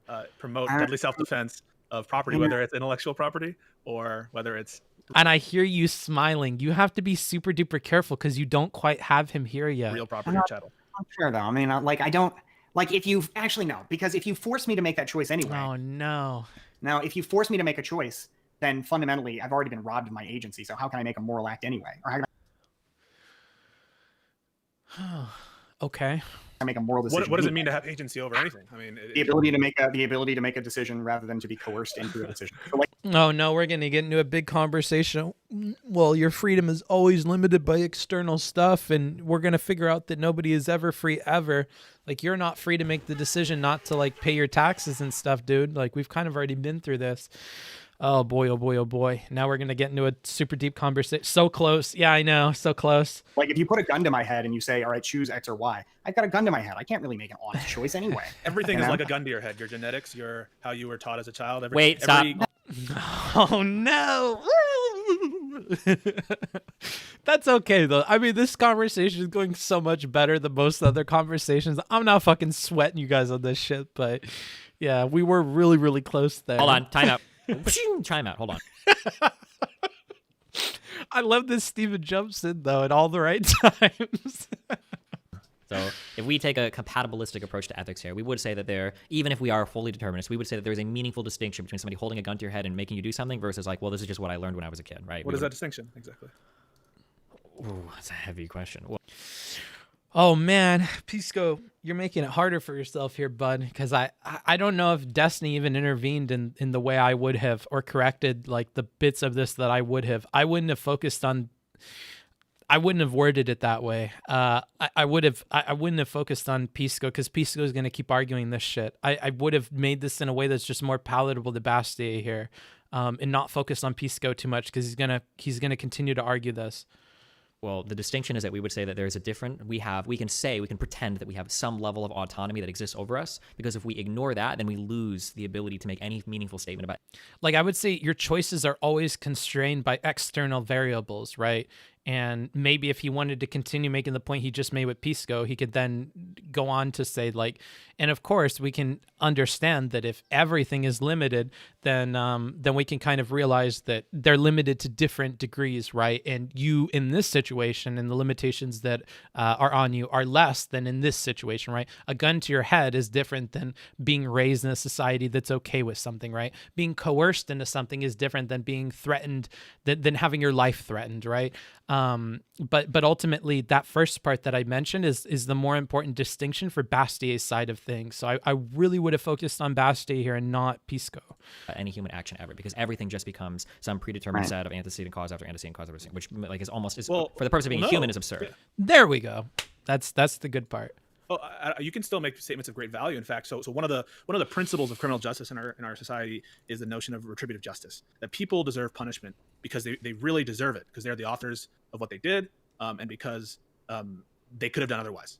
And I think that a system like that carries a great deal of ethical value to punish somebody without this notion that you really are in control. So deterrence, people could be deterred without their choice, and it would justify criminal justice. Rehabilitation, that's another rationale for describing systems that could have ethical implications without this illusion that we are really in control. If we're not in control, then like there's no, how does morality even exist in a situation where you have no agency? Yeah, because the problem is like if we assume this is true, like wouldn't we argue then? Like you're basically arguing, and I could totally misunderstand this, but aren't you basically saying mens rea doesn't matter for anything then? Like, well, no, it would still matter because what your level of intent is tells us what you're likely to do in the future. But what does intent mean? Intent is real, right? How? So just because you have no choice to have the intent that you have doesn't mean that you didn't have that intent. Doesn't intent? Okay, we have our first, what I would consider a blunder, like kind of serious blunder from Pisco here. Would you agree this is a bit of a blunder in hindsight? Or, because I think this is a bit of a blunder here. Red pill incoming, no blunder. All right, Pisco. I don't know. I think you could have handled this a little bit better. This is sounding very silly. Doesn't intent carry with it some level of... No. I mean, when you get mad, do you decide to be mad? You just are mad. So if I get into a car accident, right, I feel like there's going to be a different treatment under the law if I choose to crash my car into a woman and kill her versus if yes, I there like... will be different treatment. But why? Why were you reckless in the first place as opposed to intentional? Why were you... I mean, because you drank and you were dumb, I guess. Why did you choose to drink? It's all causal. It's all this big causal chain. Yeah, I don't disagree with you, but I'm saying that if we treat human action that way in terms of like... We don't treat it that way. So we treat intent differently. Yeah. And well, when we treat levels of choices differently as well, right? Yes, in the way that you're using choice, yes. Well, okay, sure. Well, even more. I'm saying, like, if we on. take a person and they get mad at society, they watch a lot of incel content, they're done with women, and they decide to go into a school and murder every single woman they find. Okay, like fuck this, I'm killing all the girls. Okay, let's say you take another person and a guy kidnaps them and holds a gun to their head. And it's like, you need to go and you need to kill every woman you see, or I'm gonna go kill your family. Now, technically, oh fuck, the alarm went off. I want to see how this concludes though, because I want to believe Pisco this in hindsight wasn't like a blunder. These people are doing the exact same thing. It's all determined, right? It's all deterministic. Yes. But we wouldn't treat these people the same when we use the word. It's just because we're so far from how Bastiat thinks about the world. That's why I'm saying that this is a blunder. That like of all the ways we could have explained this, of all the terms we could have gone to, and all the definitions we could have made to try and like connect with Bastiat here and kind of move him a bit on this position, we're straying way far off course from where he's at. And Steven's interjection here further steers way far off course. And we're at a point where, like, if Bastiat isn't following this, I wouldn't blame him, because we're so far removed from the discussion like 2 seconds ago that's why I'm saying that this is probably a blunder, in that it slows down the progress of the conversation in a way that should have been predictable at the time. That's kind of why I'm saying this. I highly doubt... What? SDL raid, let's go. Socialism done left. Oh, hi everybody. Today we're looking at a conversation between, let's see here, Appolez, Pisco, and Bastiat, and of course Steven. So we're doing that. The alarm that I have set up every hour to check in with the chat during the review just went off, so I'm about to ask my chat about how things have been going. And if you guys want kind of a summary on what's been going on, you can ask for that in the chat, and I'm sure some lovely viewer is willing to give that to you. But in the meantime, I'm going to switch over views, and we're going to kind of talk through what's been going on so far. So I want to start out with good book fucker. If there's any like technical problems you guys are having or any issues with my coverage, go ahead and note that first, and we'll kind of go through those first. And then after that, we'll start to talk about maybe some things that stuck out to you that were cool or that were helpful. So we'll start with the negative first. So anything I need to fix, audio all fine. Anything that I've said that you're like, wait, what do you even mean by that, Booksmarts? Or Booksmarts, I think you're like misinterpreting so-and-so here. If there's any of that, let me know that right now. If there's not, then we'll move forward. Audio is good. Stream quality is 100%. Not enough donkey voice. Nah, well, can't please everybody. Can we see the shirt graphics? Looks cool. Yeah. And if you want a shirt like this, I have a commission code with Into the AM, which you can get by doing ! Into the AM, all one word. And yeah, they have plenty of cool shirts like this. This one glows in the dark too. It's kind of pog. And then the jacket that I have on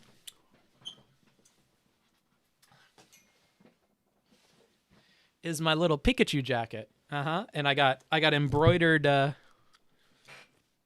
lightning bolts in the sleeve. I feel like this is a good like little motorcycle jacket to use, you know, when I shall call him when my other jacket's super duper wet. Mini-Me. Thank you. You should get a nose ring. No, thank you. Glow in the dark uranium t-shirt, Pog. Yeah. So yeah, enjoy that. Pisco goes to a metaphysical extreme, but he ties it to a reasonable prescription later. Okay. I'm happy to hear that. I'm happy to hear that. I'm sure there's another part to it, which is why I wanted to continue listening, because Pisco also said in the chat that he doesn't feel like it was a blunder. So I'm kind of interested to see that. Can we get a sub goal to do an entire debate analysis with the donkey voice? Yeah, I don't understand this. Like, I don't know. I don't think I could do the donkey voice for that long. It would blow me out. I didn't understand why you compared Bastiat's moral views to Vosh's. Okay. The reason why I'm comparing them is how they're handling moral obligations. So when you are placing expectations on the behavior of other individuals, that's where I'm comparing them, because Vosh used a term called, or a term that's like supererogatory. And this supererogatory means that, like, it's something that is going above and beyond. I would like that you do that. I think it's a good thing, but I'm not going to obligate you to do it. It's not an expectation that's built into my system, right? And the way that Vosh used that was, I don't like to criticize individuals, especially if those individuals' decisions are coming about because of a system that we can predict. And his thing is, the capitalist system means that there are going to be a lot of actions to maximize your position in the capitalist system. And that is what he is labeling as the morally neutral thing to do. So if I made a human and I put him into the system, what are the actions that human would take? Well, she would do this and she would do that and she would maximize this and she would need to get a job and she would probably get a house. And there are actions we can expect that she would take.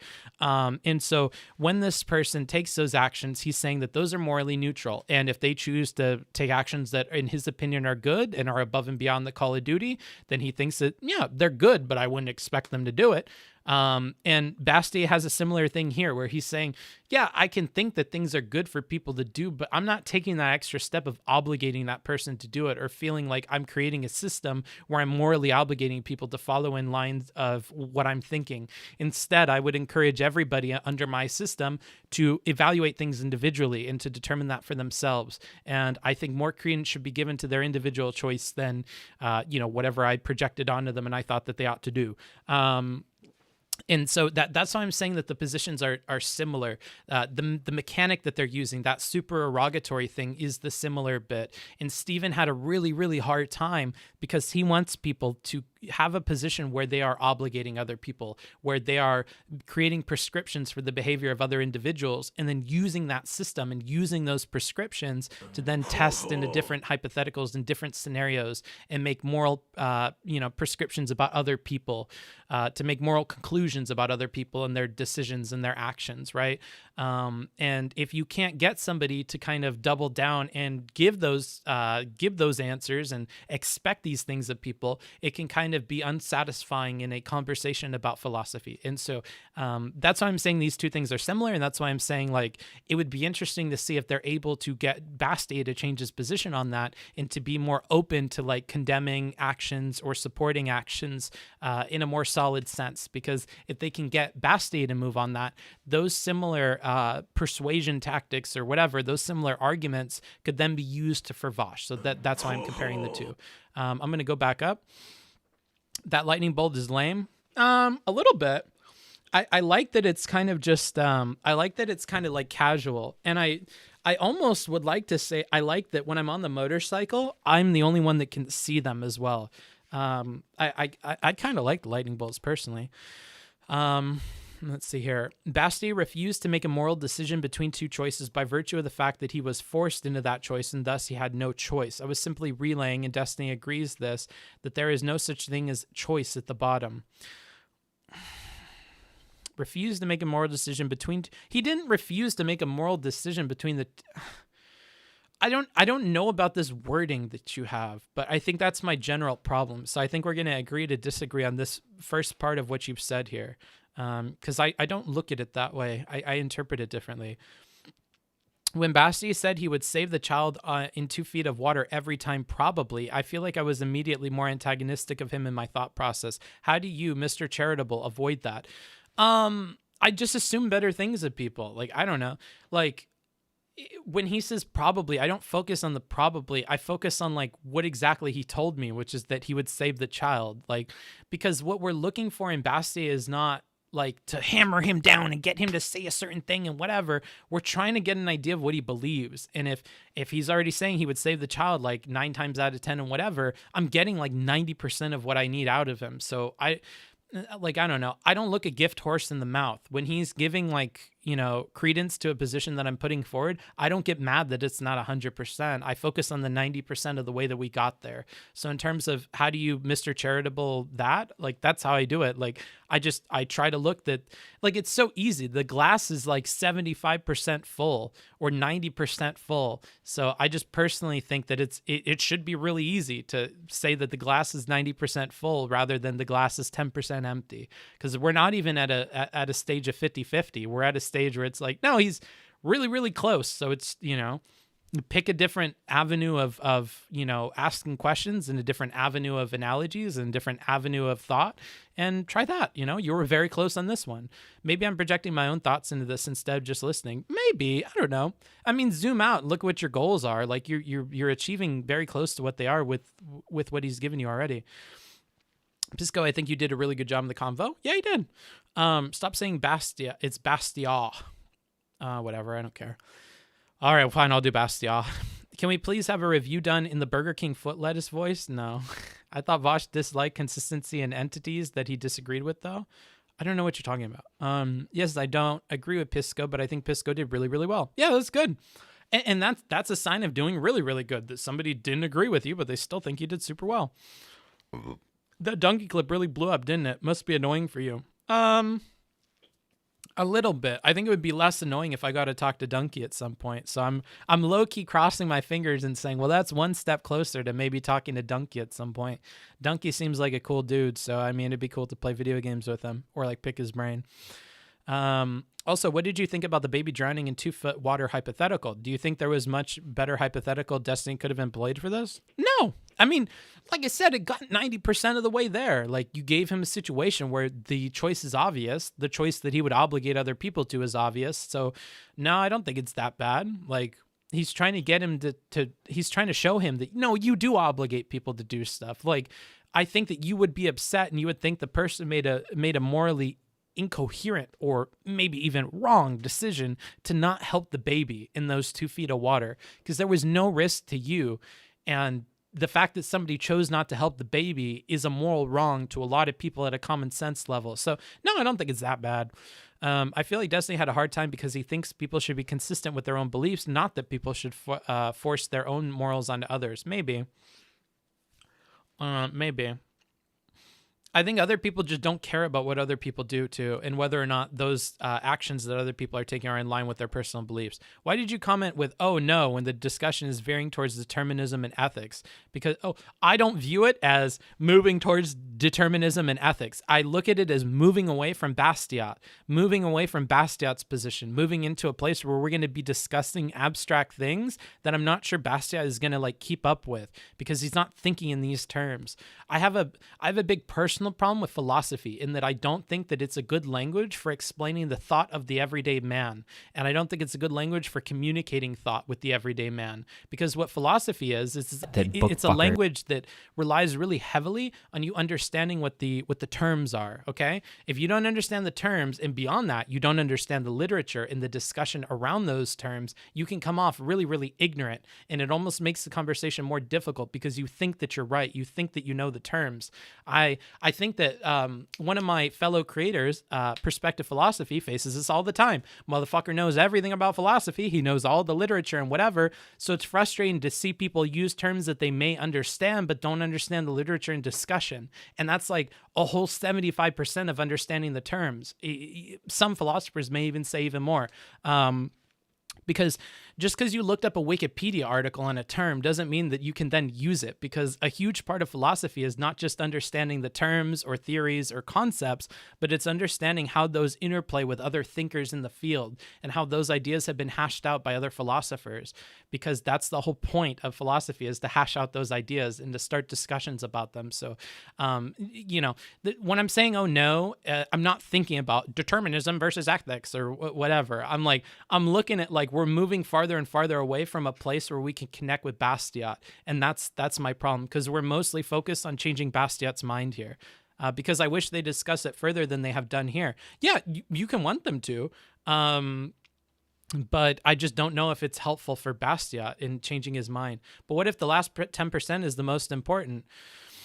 You determined that it was the most important. You're the one making your entire argument hinge on the last 10%. If I were you, I would try to be more flexible and seek a victory that utilizes the 90% of the way that you've already come.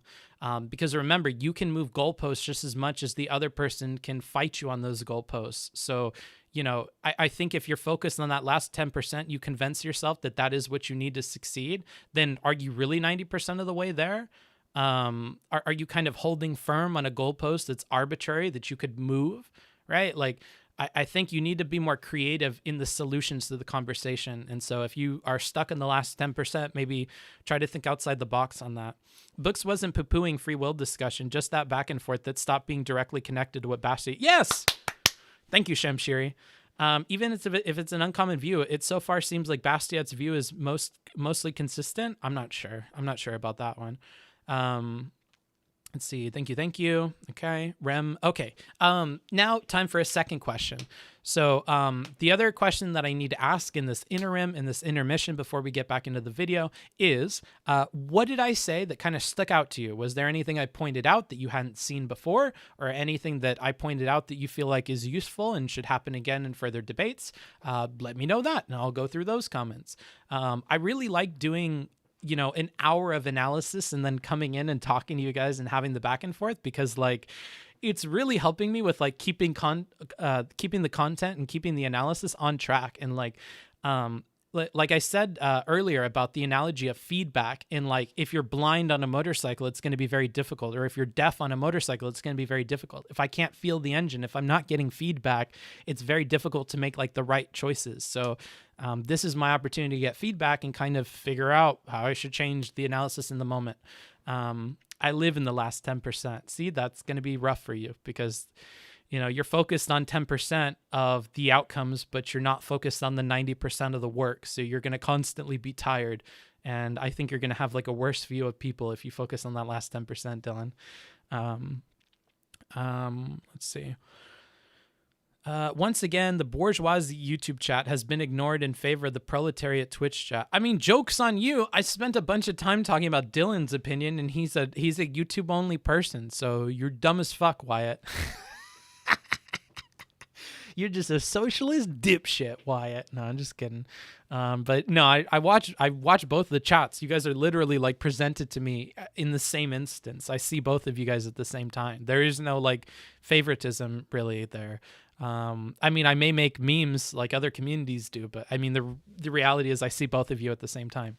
Booksmarts, I liked where you pointed out the switch between to rhetoric mode from Bastiat. I would not have caught that. Okay. Sometimes it feels bad faith in me to point those out, because IRL, I noticed that people really don't like when you point out that they're shifting gears in terms of how they're behaving. It makes them feel incongruent as a person, or like you're invalidating their opinions when they're in a different mode. But when I look at people, I see them change gears. I see them like enter different like facets of personality. So it's difficult to put into words that kind of transition that I see, but I'm happy to hear that it's helpful to at least one person. You should address your perspective theory. The new people need to hear that in order to understand why it matters to go away from Bastiat's thoughts. Oh, okay, cool. So perspective theory, real quick. This is just something I made up. What my thought is that human thought in human reasoning is like, imagine that you're in a dark room and you have a flashlight and you're able to focus your eyes only at a certain distance at a certain time, right? So a lot of things are going to be determined by variables such as what is the angle on the flashlight, right? When you're mad, maybe your flashlight gets real small and you can only consider so many points at one time, right? You can only hold so many things in your vision at once. And beyond that, your focus is going to be super duper limited because you have a very narrow field of view.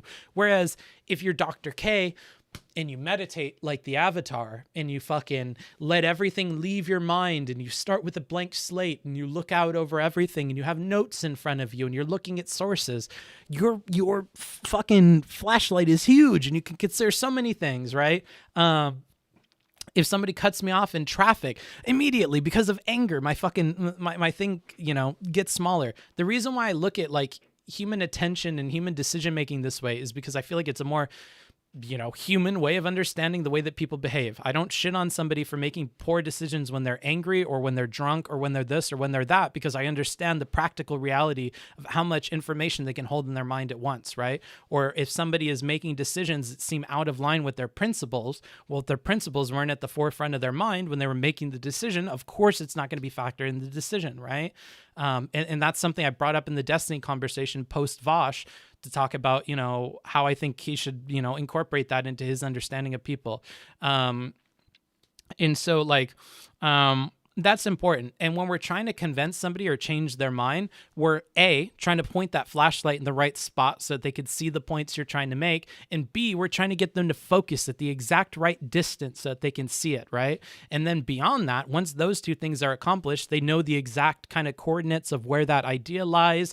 They have their flashlight pointed at it and it's being considered with all the other things that they consider. Then they can make a determination as to how that fits in the larger picture of what they're looking at, right? And then that's usually when you get feedback like, oh, okay, that's what you're talking about. I see it. All right. The problem that I have with that, the reason it doesn't change my mind is because it doesn't really connect with this or this or this. And then you go from there, right? Okay, what else are you looking at in this dark room? You're focused on this. You're focused on this. You're seeing a connection here. You're missing a connection here. And you go from there. That's the perspective theory. If you ever hear me talk about it, that's kind of what I'm getting at. And I think it's just helpful for understanding human behavior a little bit more and understanding human reasoning from a place that incorporates things like emotion or things like, how on earth are you fucking grifting for this, but you don't see this, without thinking people are monsters. I glean from this that I should capitalize on the lack of connection between the general population and the philosophy driving policy and decision making. Yeah, maybe. How did you start learning about debate and philosophy? Destiny. I was expecting you to think of some examples which illustrate the point. What do you mean? I liked you pointing out the benefits of having a willingness to acknowledge when you have overextended or made a mistake. Cool. I'm happy to hear that. I think depending on the topic, you may want to shorten it to 30 minutes between interactions with chat. Yeah, maybe. I don't know if this is the one, but yeah, maybe.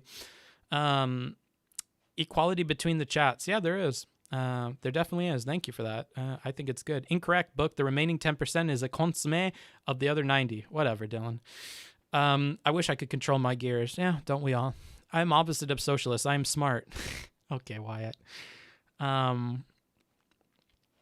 It seems harsh to point out the shift in mindset, but I think it's important to point it out and be sympathetic to Bastiat when he does this as well. Yeah, and it helps you realize how you're going to handle that person, right? And what you have to do. Like if Bastiat is in a different mode, do we want to kind of help him shift gears back into the original mode by putting the brakes on the conversation? Do we want to kind of acknowledge what triggered that and avoid it in the future? I feel like we have a lot more options if we start to think about people in that way.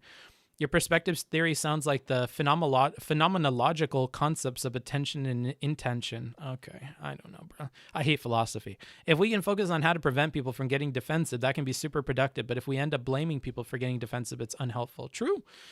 You also need to factor in cognitive dissonance. People are made of inconsistencies which only work themselves out with tension and examination. See, this is what I mean by like, the connections you're drawing between these points are another factor here, right? How you're seeing that ideas are connecting when you're focused on them is important. I mean, you may miss that two things kind of contradict each other and hold them in the same view at the same time and have them in focus. That happens all the time. This cognitive dissonance you're talking about? Sure, because we apply a label of a layer of reasoning atop the things that we're looking at in the room, right? We're assigning meaning in deeper like thought to like the way that the things we're looking at in the dark room are connecting. And yeah, I'd say you're more likely to get that wrong than you are right. I think you're wrong about more of those connections and you are correct about them. So yeah, cognitive dissonance, I'd say like probably 80% of your opinions are dissonant and don't make sense and probably are not good. It's just, you never have to examine them. So, you never really fucking have to challenge all that. Your analogies are on point. The sauna example earlier and the flashlight one today, you're putting in work. Thank you. Cool, Shamshiri. I'm really starting to like you as a chatter too. Books looks like Matt Binder from the Majority Report stepbrother. Interesting. I don't know what that means. That's a compliment? Okay. I'll take it as a compliment. It's been a while since I watched your lights. Yeah, your lights look way better. Thanks, dude. I don't think socialists are any dumber than capitalists. I see capitalists defend positions in the same flippant, half-baked way as anybody else. Yeah, that's why I keep trying to stop myself when I'm going into that. I think I did the last 2 times, but I'll try to more. Anywho, I saw you mention the way me and Destiny expect people to think logically throughout their life was a miserable way to see the world, and implied that one could stop seeing things from that way. Could I hear now? What? Hold on. Your sentence needs punctuation, motherfucker. Hold on. Let me add it for you. Not to shit on you. I'm trying to be better about that. But when people write shit that just, it reads really poorly, I get triggered. I also saw you mention the way me and Destiny expect people to think logically throughout their life was a was a miserable way to see the world, and implied that one could stop seeing things that way. Wait, okay, so this part is just grammatically incorrect. What do you mean here? Implied that one could stop seeing things that way. And you, maybe you need a pronoun there. You implied that one could stop seeing things that way. Okay, and now we need a new sentence. Could I hear now? Okay, well, could I hear how? Yeah, that needs to be its whole own sentence, or put a semicolon, but I would make it a whole new sentence. Could I hear how? Yeah. Stop. Just stop. That's how. Maybe they have a web of ideas connecting different anchor points than yours. Yeah, maybe, dude. Maybe, dude. What's the best? You guys are just gonna start laughing. What's the best way to support you, Booksmarts? The best way is to support me on Patreon. They take a smaller cut, or go on PayPal and give a donation. PayPal technically takes the least amount of money from me. Patreon is the next best after that, and the third best after that would be anything through Twitch. So that's how you can support it. If you like me spending this amount of time on conversations and explaining the rhetoric of things and how the arguments are playing out and giving my take and screaming in this office until I get kicked out of it, you can support on Patreon or by donating. That's really, really helpful. And to all the subs from today, thank you. I appreciate that too. If you have an Amazon Prime account, you get a free Prime sub every month, and I appreciate when you choose to make me that person. Prime subs make up a huge chunk of what I make on Twitch, so that's super helpful too. And if you pay just $5, you can do that without a Prime sub. So that's always great. Anywho, let's go ahead and get back into this. We're going to talk about the talk again. I'm going to set a timer on my phone for 1 hour. After an hour, we're going to check back in with the chat and see what's going on. Until then, take notes. If there's something I say that you completely disagree with, take a note. There's something I say where you're like, that's fucking brilliant. Take a note. If there's a technical problem, take a note. And we'll go through all those when we come back in an hour. Hey, Google, set a timer for 1 hour. Here we go. All right.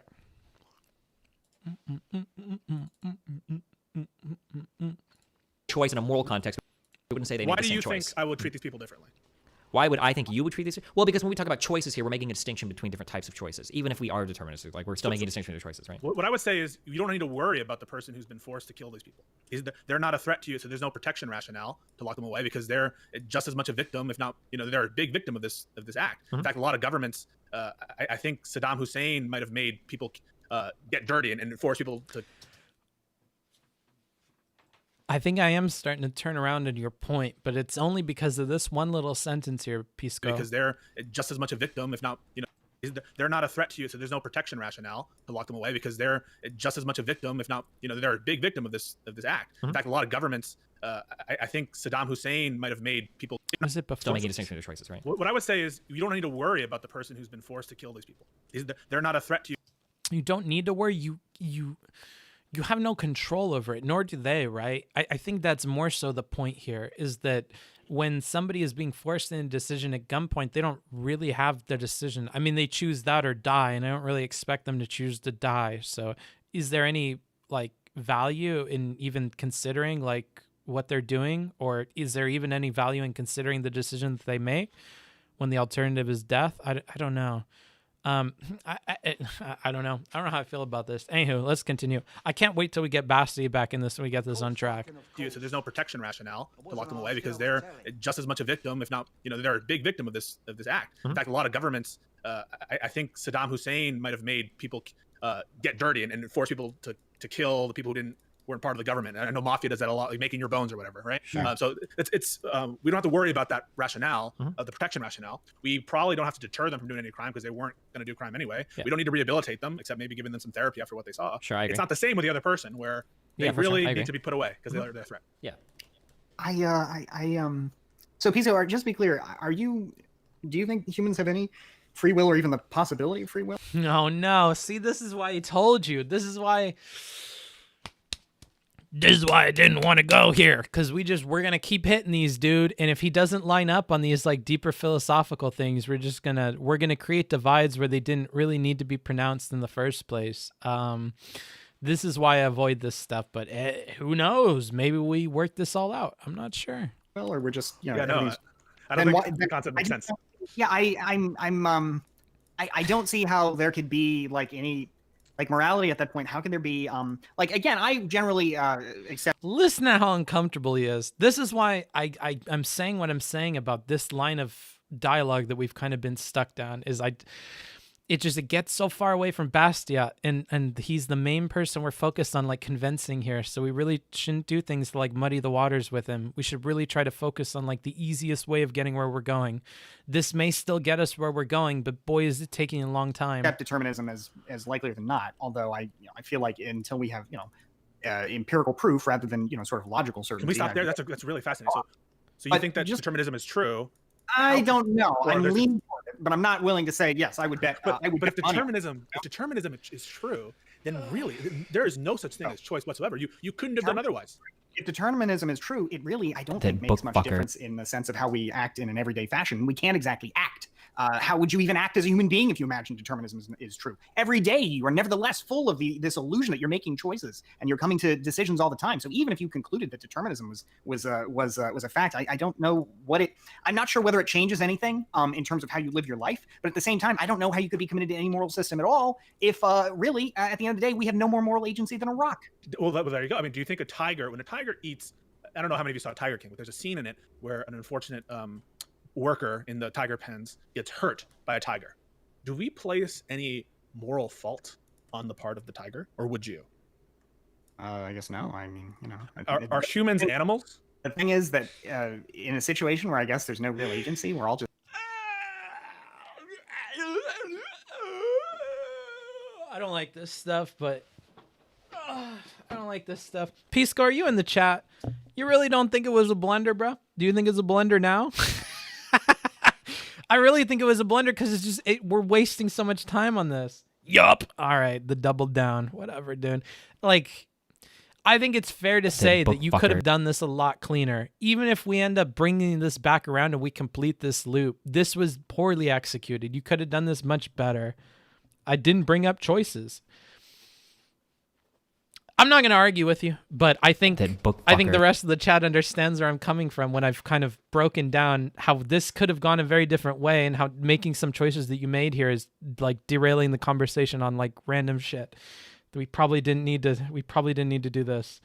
In terms of rhetoric, maybe you're right. You're the expert. No, I'm not appealing to that. I'm not saying like rhetorically. I'm saying like in terms of like unit of time per like progress we're making. This is very clearly taking a lot more time. We're going into things that are like not necessary for making the point you were making. You were so very, very close. He was giving you concessions and then we kind of lost all that momentum right here. It's more about keeping momentum going. We like lost momentum here.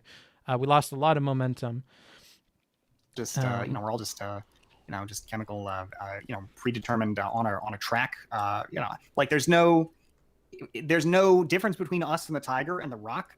If there's no choice, then to the extent we're talking about this, maybe I'm going too many different layers of inception here, but I guess like I don't know how you could be so committed to a system of morality if you honestly believe that all of this stuff is just a dog and pony show because suffering still exists. I think no morality. We're just rocks. We're rocks. I don't think we're just rocks. How can we be anything other than a rock? Right. Well, just because I suffer whether. Our suffering exists irrespective of whether we choose to do anything about it. Whether I can't inflict suffering on you any more than a rock that rolls into another rock is inflicting suffering. Well, a tiger can inflict suffering on me, whether or not it really at bottom chose to do so. Yeah, but it has no more meaning in a moral sense than when two asteroids cross paths. I think it does have meaning because we can still have reasons to keep a tiger in a pen. Namely, it's going to cause suffering, whether or not our choice. We can think we have reason, but our reason exists no more than there's reason in the paths of the clouds in the sky. It's just a random chance happening, as a result of the way the Big Bang unfolded 14 billion years ago. There's no choice. There's no reason. There's nothing. It's just, You said on. Do you hear the gears clunking? You're about to throw them into rhetoric mode too. Like, this is why I mean this is a blunder. Is like you're really pushing Bastiat in a way that's just not helpful here. Like, I don't think that this is like the way that we should have gone about this personally. But I'm gonna stop pausing and I'll let it play out while I grab a drink. Balance that you think that determinism. Right. I'm not trying to get away from the earlier argument about morality and stuff, but just to be clear, if part of your argument depends on determinism as being a clear fact, I don't understand how really you can be that committed to morality.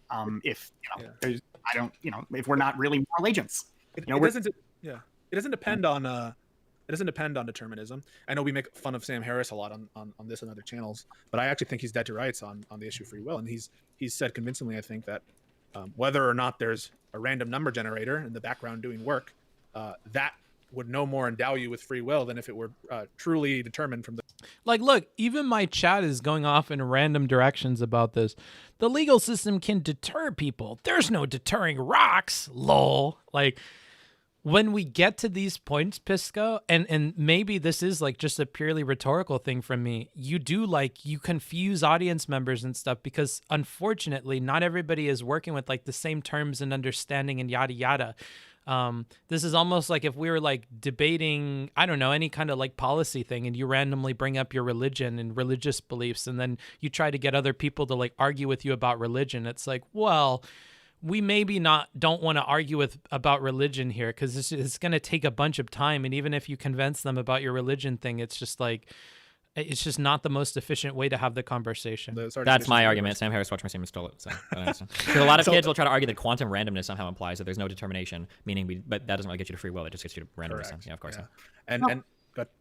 Yeah, look, I think if you have I guess all I would say on the free will question is I don't know that it is anything more than a logical likelihood, as opposed to something you could say is empirically proven that choice does not exist in any reasonable fashion. I would agree with you that it seems logical that choice is at least very unlikely, but I would not be willing to just write off the whole idea, write off our everyday human experience of thinking and feeling like we're making choices just because, when I sit there and think about it, in a material. Yeah, isn't it all just irrelevant? Like, who cares? Like, who cares if our lives are simulations? Who cares if our brain's in a vat? Because you can't go down to that level without reaching levels of absurdity that will render you unable to do anything or make any decisions ever. Can I pivot to a unless I'm not trying to squirrel away here, but can I pivot away from free will and back to sort of what we were doing earlier? Actually, yes, please. No, did I know? Why are you doing this? Oh, I hope we resolve this, Stephen, please. Wait, can I ask a quick question? Because I'm curious on you. So my stance on that is that I, for Pisco, I am a hardline determinist. I think everybody has to be. Okay, I think this you're is either for a determinist Pisco. or you're absolutely absurd, completely. But that being said, that's Appolez. My bad. I'm gonna keep mixing those up, so I'm gonna say sorry here, but I know that it's gonna continue to happen. My bad. My human experience is something that I cannot escape, and in my day-to-day interpretation of events, it's not deterministic. For instance, if you're holding onto a loved one, no human being is thinking like, all of the antecedent causes of my life led me to be in this position, and I guess it was the same for him too. So that's cool, right? Like we have a very our experience as humans is that of like making choices, and it seems as though we design laws and we live our lives as though other people make choices as well. Like the most deterministic person in the world is probably still going to get upset more so at somebody that intentionally harms them than somebody that unintentionally does it. Regardless of the fact that both of them were just as determined to do it as the other person, right? Like yes, yeah. So this is where it gets you. So I'm glad that we're separating intent from determinism, because intent is a function of determinism. Sure. Your level of intent is dependent on antecedent causes. We wouldn't have needed to do that if we didn't bring up determinism, to be clear. Like, this is like a self-contained tangent, essentially, because you didn't impact Bastiat's thought process on it at all. If anything, you invited like him questioning your own thought process on it, because he doesn't understand how if you're a determinist, you thought X, Y, and Z. So like, yeah, we have like a closed loop tangent here that I really hope we end up closing, getting back to now that we out of your hands. And so now that we're here, all that the lack of free will does is get you rid of things like retributive justice, punishing people because they deserve it. So here's an example. Yeah, 1,000,000%. Before we even go into this, I think retributive justice, if we do retributive justice, I think we might as well have vigilante justice. In my opinion, the entire point of a legal system is to remove the passion from delivering a judgment against somebody. I don't know why the fuck we would ever have retributive justice. This is the dumbest concept in the world to me in any civilized society. So I totally agree with that before. Yeah. Because it feels good. Yeah, it feels good. Well, that's the only argument, right? That there's some utility. They call it justice, but it's just, the victim's family feels good. They feel better. Like if I saw somebody like beating up like my kid, like I would feel, if I had the means to, I would kill that person without a second thought, and I would feel fully within my rights to do it. However, I don't think a society should exist that alloys me to met out that punishment. That's ridiculous. And why we have a justice justice support? Yeah. I think the gains of retribution in terms of satisfying people are overhyped. Revenge is messy, and it never works out the way that you think it's going to. Yeah, of course, I understand that, but I'm just drawing this distinction that like the doing just like. It sounds really cold to say this, but I don't think I don't think the harm caused on some third party at all should be like considered when we talk about like dealing out justice. Unless we're talking about literally like paying damages, I think that's absurd. But if they were rational, I mean, imagine that this is another a flavor of a Sam Harris hypothetical. Imagine that you had. I don't know. It probably should, but I'm not going to jump in here and like argue with these people when they're not here. So. Anywho, let's just like let this continue. I'm basically waiting till we get back to what we were talking about before with Bastiat, because it's kind of we're Bastiat. How do you guys want me to pronounce it? It's not Bastiat, right? It's Bastiat. I don't know. An alien take control of your body and start firing off sniper shots randomly into a crowd, and we could prove that the alien took control of you, and then we took the alien out of you. Yeah. Would you be okay with a system that put that person in prison once we could prove that you were a victim of prior causes? No, of course not. Of course you wouldn't be. Yeah. And everything is like that. And so the rationales, perhaps there's some innate animalistic need to punish beyond these other rationales. Now, if it was discovered that you had like a 50-50 or even better than 50-50 chance of resisting the alien, if there was some mechanism by which you resist the alien, or you could have, I feel like it changes this entire thing, right? Like, it just is like a brain fart, right? Like, if there was some means of resisting it, I feel like people would immediately change their mind on it. But I don't know. Let's just continue. That is just by virtue of us being humans, we need. But it's not. I don't think it's rational in any world. And really, deterrence. Yeah, I agree that it's Bastiat, Bastiat, B-ass donut, Bastiat. Basket bust, yeah. Okay. You guys aren't helping at all with this. It's completely now. If deterrence worked, then it would be rational because we could incorporate that into our deterrent system, right? Exactly. Yeah, it would be part of the factor of it would reduce the likelihood of crime, but deterrence doesn't seem to work because crimes are either crimes of passion or the people don't think they're going to get caught. So deterrence is like a fantastic. Which is why your argument doesn't make sense about self-defense, because you think, well, if you're going at it from a societal view that we need to deter these people from acting, then you just said so like my goal, So my goal in that isn't to deal any form of justice or deal any form of punishment or be like retribution. The goal of that is to protect yourself from being aggressed on. That's the goal. Is defense of self, not dealing out justice. But we don't make policy on an individual level a la carte. We do policy nationwide. Well, sure. Wait, well, are we talking? Yeah, are we talking like legal argument here? Or are we talking like ethical argument? We can do either one. Oh wait, hold on. We're on a whole new thread here. Hold on. Woo. Now we're focused on Destiny. Let's go ahead and pass this back because now we're kind of arguing with Steven here about an old position. If you're going at it from a societal view that we need to deter these people from acting, then you just said so like you think perhaps there's some innate animalistic need to punish beyond these other rationales that is just by virtue of us being humans we need. But it's not. I don't think it's rational in any world. And really, deterrence. Yeah, I agree that it's completely. Now, if deterrence worked, then it would be rational because we could incorporate that into our deterrent system, right? Exactly. Yeah, it would be part of the factor of it would reduce the likelihood of crime, but deterrence doesn't work because crimes are either crimes of passion or the people don't think they're going to get caught. So deterrence is like a fantastic. Which is why your argument doesn't make sense about self-defense, because you think, well, if you're going at it from a societal view that we need to deter these people from acting, then you just said so like my goal, So my goal in that isn't to deal any form of justice or deal any form of punishment or be like retribution. The goal of that is to protect yourself from being aggressed on.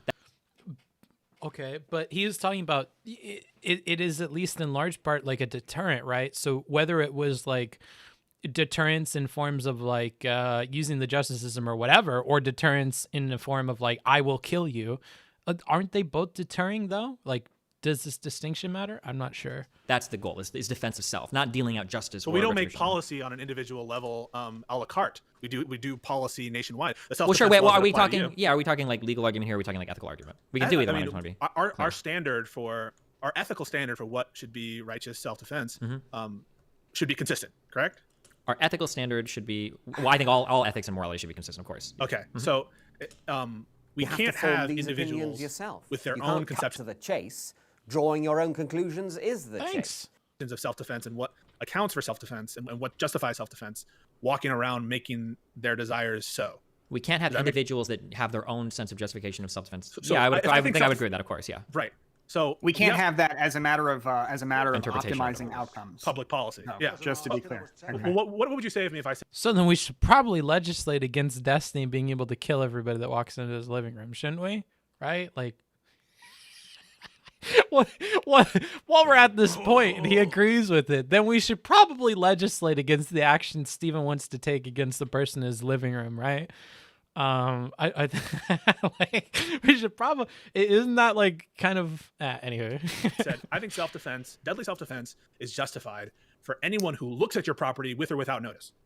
You would say, of course, There's that's ridiculous. there's no infringement on your property. Why? Well, hold on. I Yeah, mean, let's say that somebody believes that if somebody looks at their hold on. If somebody believes that looking at your property is like an infringement of your Yeah, property. what if I have the rarest painting in the world and no one has ever seen it, and my value that I derive from it is That the no fact one has that laid only out. I've- No one's seen it. only I've This ever is seen like it. the intellectual. This is like the intellectual property Precisely so. example. Well, it's not- there, it's where not it's- precisely. there's no you haven't lost the ability to. I love this. Or Hey, for, Books. How's it going?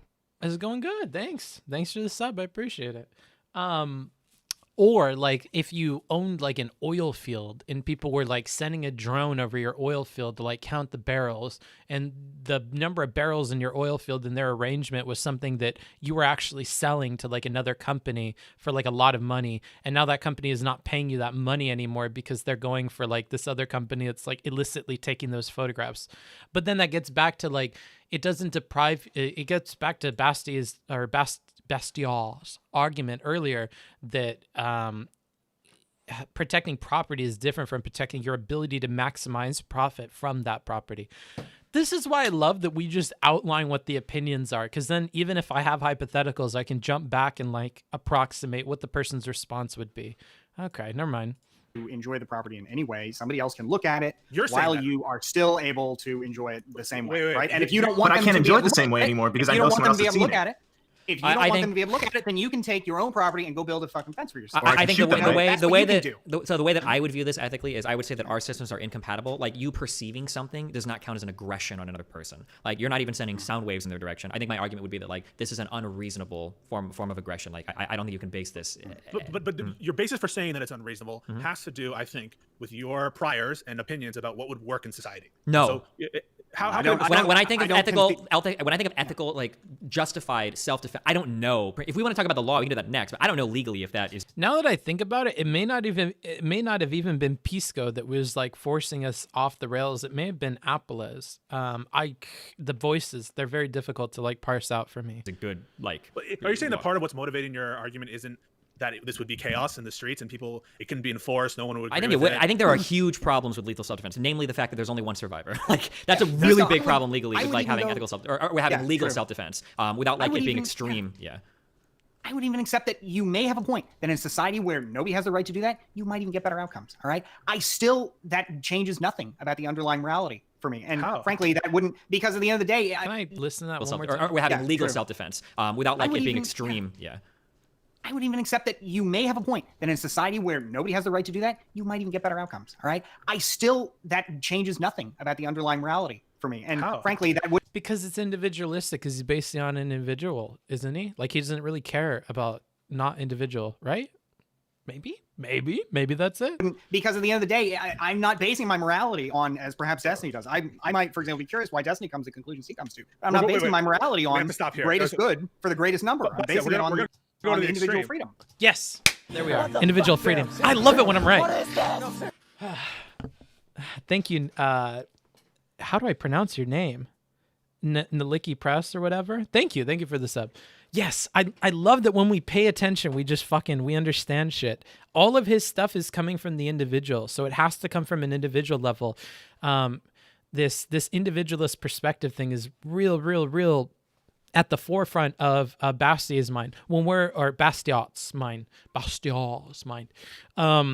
remember when I was talking about the flashlight before? This is why that Shamshiri chatter said that we should, or I should reiterate that for the new people that are joining the stream. That's why I like that, because in Bastiat's mind, what is 2 feet in front of him is this individualist thing. It'll never go away. He doesn't even have to focus on it for it to impact all of his views. It is always in front of him, regardless of where he points that flashlight. So it's huge. It's 2 feet away, and we need to contend with that when we're presenting arguments to him. Whatever we're presenting to him needs to incorporate that individualist perspective. Otherwise, it's just not going to mesh well with the system. Everything needs to have that individualist bend, or it's not going to be super palatable to Bastiat. So if we have like a very, very clear issue in terms of like moving from that, from whatever your perspective is to an individualist one, and we can see that before we're going to make the point, we need to edit that point, because it's not going to fly for him. And this is like a very, very like fundamental component of his perspective here. We're going to go to the extreme. And the question I'm going to ask you. Go to the extreme. Sorry.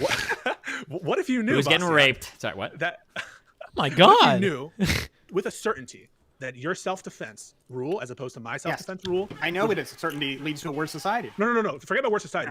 Led to the world blowing up. Look, the question of necessity, which again, it's an absurd question, but if you're going to say, can necessity, by virtue of being so necessary, therefore be transmuted in some fashion from necessity, from a good thing, from a cost-benefit thing, to a moral requirement? And no, I don't accept that. So yeah. Wait. Oh my God. Wait. Can I ask a question on that? Hold on. I'm gonna ask the same type of question a little bit differently. Okay. I want to listen to how he initially worded this, and I'm going to compare it to Steven. That. Go to the extreme. Sorry. What if you knew? Who's getting raped? Sorry. Yes, I love this. For mysterious reasons, I love this. Thanks. I appreciate all the subs. This helps me continue to do the Twitch thing. Every single little itty bitty sub or donation or bits or whatever the fuck, all those memes are helpful to continue doing this, believe me. So every time they come up, a little bit of me like cries and says, thank you. Arigato gozaimasu. So thank you guys. And that's a tier 2. So very nice. Very nice. I like that a lot. What if you knew with a certainty that your self-defense rule, as you make my Kokoro Doki Doki. That's what I'll say. You make my Kokoro Doki Doki. Opposed to my self-defense rule. I know it is. Certainty leads to a worse society. No. Forget about worse society. Led to the world blowing up. Look, the question. This isn't Pisco, right? This is Appolez person. What is this? Thank you. I appreciate it. Oh, a gift. Wow, nice. Nope, me. Okay. Just making sure. So this is Pisco. Necessity, which again, it's an absurd question, but if you're going to say, can necessity, by virtue of being so necessary, therefore be transmuted in some fashion from necessity, from a good thing, from a cost-benefit thing, to a moral requirement? And no, I don't accept that. It goes deep. Like when I said that individualism thing was literally 2 feet in front of Bastiat's face, like I'm not kidding. That's the impression I get, and an impression that we continue to get from how the conversation is going. Mini-me. Thank you. It's not just you. I can't tell their voices at party either. Oh, I'm happy to hear that because I'm struggling. Anywho, yeah, individualism. Key component, like fundamental thing for Bastiat. Doesn't matter even if you want to blow up the world. You're not going to change his mind on it. Which, like, think what you will of that. Disagree or agree with that. That's not really our place in the review, whether you disagree or agree with it. But it's worth, like, noting, worth pointing out. Like, this is big time worth pointing out. Oh, wow, look at that. I assume there were multiple fucking subs going on. Thanks, guys. Anywho, yeah. So wait. Oh my God! Wait, can I like even at the cost of the world? He doesn't care. So, like, if we weren't sold on the idea that individualism is like super duper duper important to Bastiat, we are now. Like, we've literally said it's more important than destroying the entire Earth. You're not going to convince him to say that it's a moral obligation, even if it means like destroying the rest of the entire planet. Like, he's gonna double, triple down on killing everybody rather than like except that maybe individualism isn't the way he wants to process these situations. So ask a question in that. Hold on, I'm gonna ask the same type of question a little bit differently. Okay, let's say that somebody believes that they have a moral obligation to eat like one hamburger a day, but every time they eat, let's say that that's their moral obligation, right? And we would say that them eating that hamburger every day is like that's their right to do so, and it's morally good for them to do so. We should defend the right to do so. Okay, would it change how you view that eating of one hamburger every single day? Would it change the way you view that if every single time they ate a hamburger, a person was killed, or would they still have the right to engage in that exact same behavior? Look, yeah, in a situation where somebody else, just to be clear, is killing somebody else because I'm eating a hamburger, right? I'm not doing anything to kill that person. I'm just eating a hamburger. And you're saying that somebody out there who is watching me eat hamburgers will kill somebody every time they eat the hamburger, yeah. Right? Because I know that me taking an action is going to lead to somebody else doing something immoral. No, you cannot say, therefore, that I am morally obligated because of I love it. At least he's consistent. I love that at least he's consistent. I'm really, really, really liking this. I'm really liking this because the other thing is, he's not being consistent and then making himself look like an idiot. He's being consistent and then atop that, he's rhetorically gifted enough that he's like giving pushback in the way that he answers. If somebody else chose to stake out on my property and they're watching me eat these burgers and they just fucking choose to kill other people, that's on them. That's got nothing to do with me. Like, I love it. I love it. I love it so much. Sometimes his rhetoric bothers me, but like, you know, he's on top of it, dude. I kind of like it.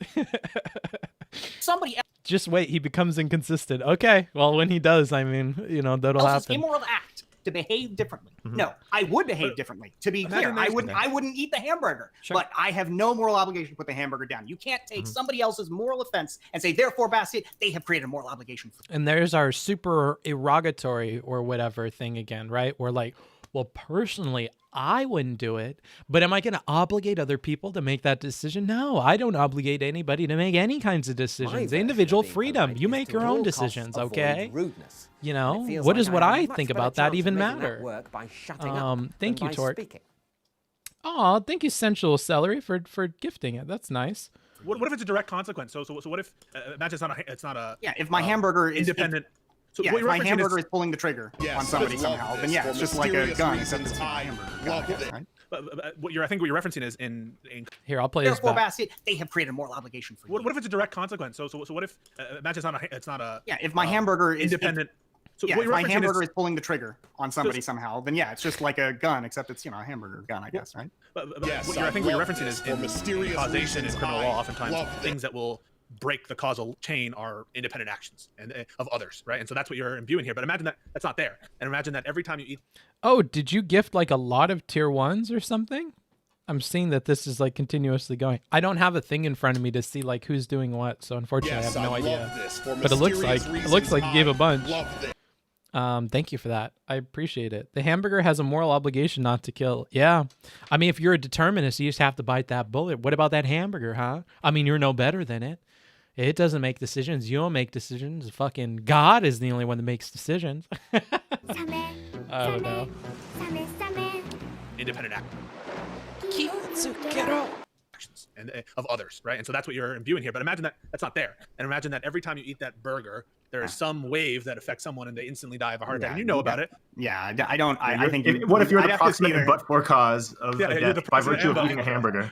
Yeah, I'd have to see the particular chain there, because I think that's like saying, well, okay, you know, you're not. Oh, hold on a minute. Let me get this. Wait, do you care about the particular chain there? Shouldn't it not matter? Because it doesn't matter. The individual gets to make whatever the fuck choice they want. You don't even care, right? Like, I feel like that's the level we're at now, where he just kind of doesn't care what the fuck other people make their decisions about. He's not obligating them to do shit, right? Like, that's kind of his position. Like, you're only ever going to make progress by asking him what he would do. Him projecting it onto other people is going to be like incredibly difficult. It seems like the old Pisco95. I have a problem with exotic analogies like this. They diverge from intuitions. Yeah, maybe, dude. Maybe. Sorry. it's different than I gotta think of this for a second. It's like it's one thing, if you pull a trigger, right, and you fire a bullet, then you've clearly caused somebody to be killed. On the other hand, what if I'm somebody who advocates for a legal gun ownership, right? Have I pulled a trigger in the process of doing that? Well, I don't think so, right? It's possible to envision a society where we, where people, like I haven't caused an individual to kill somebody, but have I caused an individual to kill somebody by creating a society where there's more gun ownership? Well, I would say no. But maybe you would say yes. I don't know. But that's the like situation system, I think now. It sounds like you're kind of leading out there. It sounds like the systems that you propose exist completely independent of what their effects will be, such that a system could have completely horrible effects in society and mankind, and you would defend it against a system that has better results. No, I would not defend it on its outcomes. I might, however, say that this terrible society we're imagining might be more moral in a sense, but I still would advocate for all these immoral things like say taxation and the IRS coming out and beating me in the face to take my tax money because I think that would lead to better outcomes. But I think nevertheless, while I might view something as moral and moral, I think that's still fundamentally separate. Wait.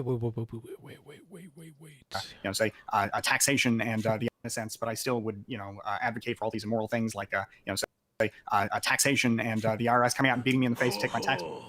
Are you really advocating for that? Do you advocate for that stuff? I thought you just kind of accepted it because like there isn't an alternative, and what alternatives exist are like so awful that they're like you wouldn't even consider them. Because I think that would lead to better outcomes. But I think nevertheless, while I might view something as moral and moral, I think that's still fundamentally separate from the consequences of the act. Okay, it sounds like we've hit bedrock, and so. Well, there's one other thing I want to bring up here. Just while we're on the subject of property, the person that Destiny talked to. What? Can I ask you one quick question just related to that before we go? Okay, so I would side with Bastiat so long as that chain of events had some other moral agent embedded in the chain. So let's say every single time I ate a cheeseburger, a rock fell on somebody and killed them. I think that I would assume some level of moral responsibility for that. Whereas if every time I ate a cheeseburger, an assassin walked outside and killed somebody, I think that I am free of the obligation there. Coming from the determinist, what's the difference between a rock and a person? I don't like this. Oh, the moral actors. How are you making moral decisions? You can't even make decisions, bro.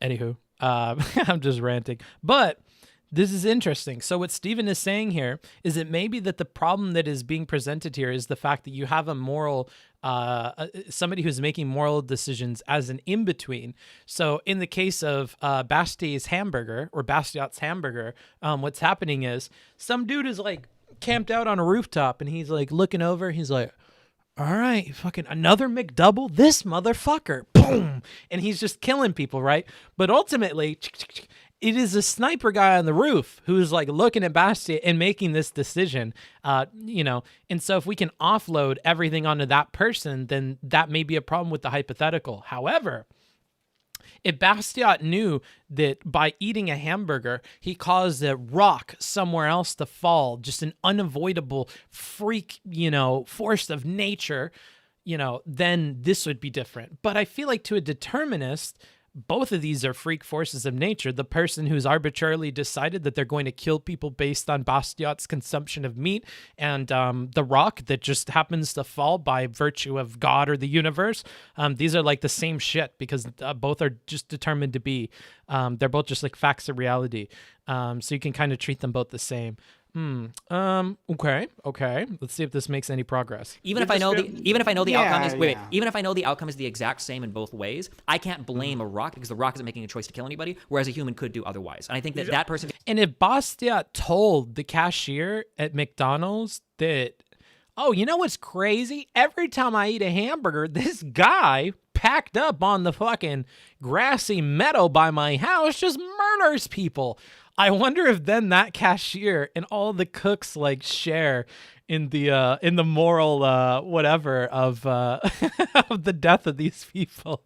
I don't know. This hypothetical is very funny to me. I mean, its effectiveness or whatever, I guess, is like up for debate. But I just think it's funny to like expand upon it a little bit, kind of just for memes. Anywho, let's try to focus and pay attention, not lose track here. Being an agent changes my action. Go ahead. I think you're just failing to see. You're failing to see like internalize the consequence of your actions. If I push you on this, I think it'll fall. Go. Imagine that every time you ate a burger, rather than one person die from an assassin, 1 million people die from an assassin.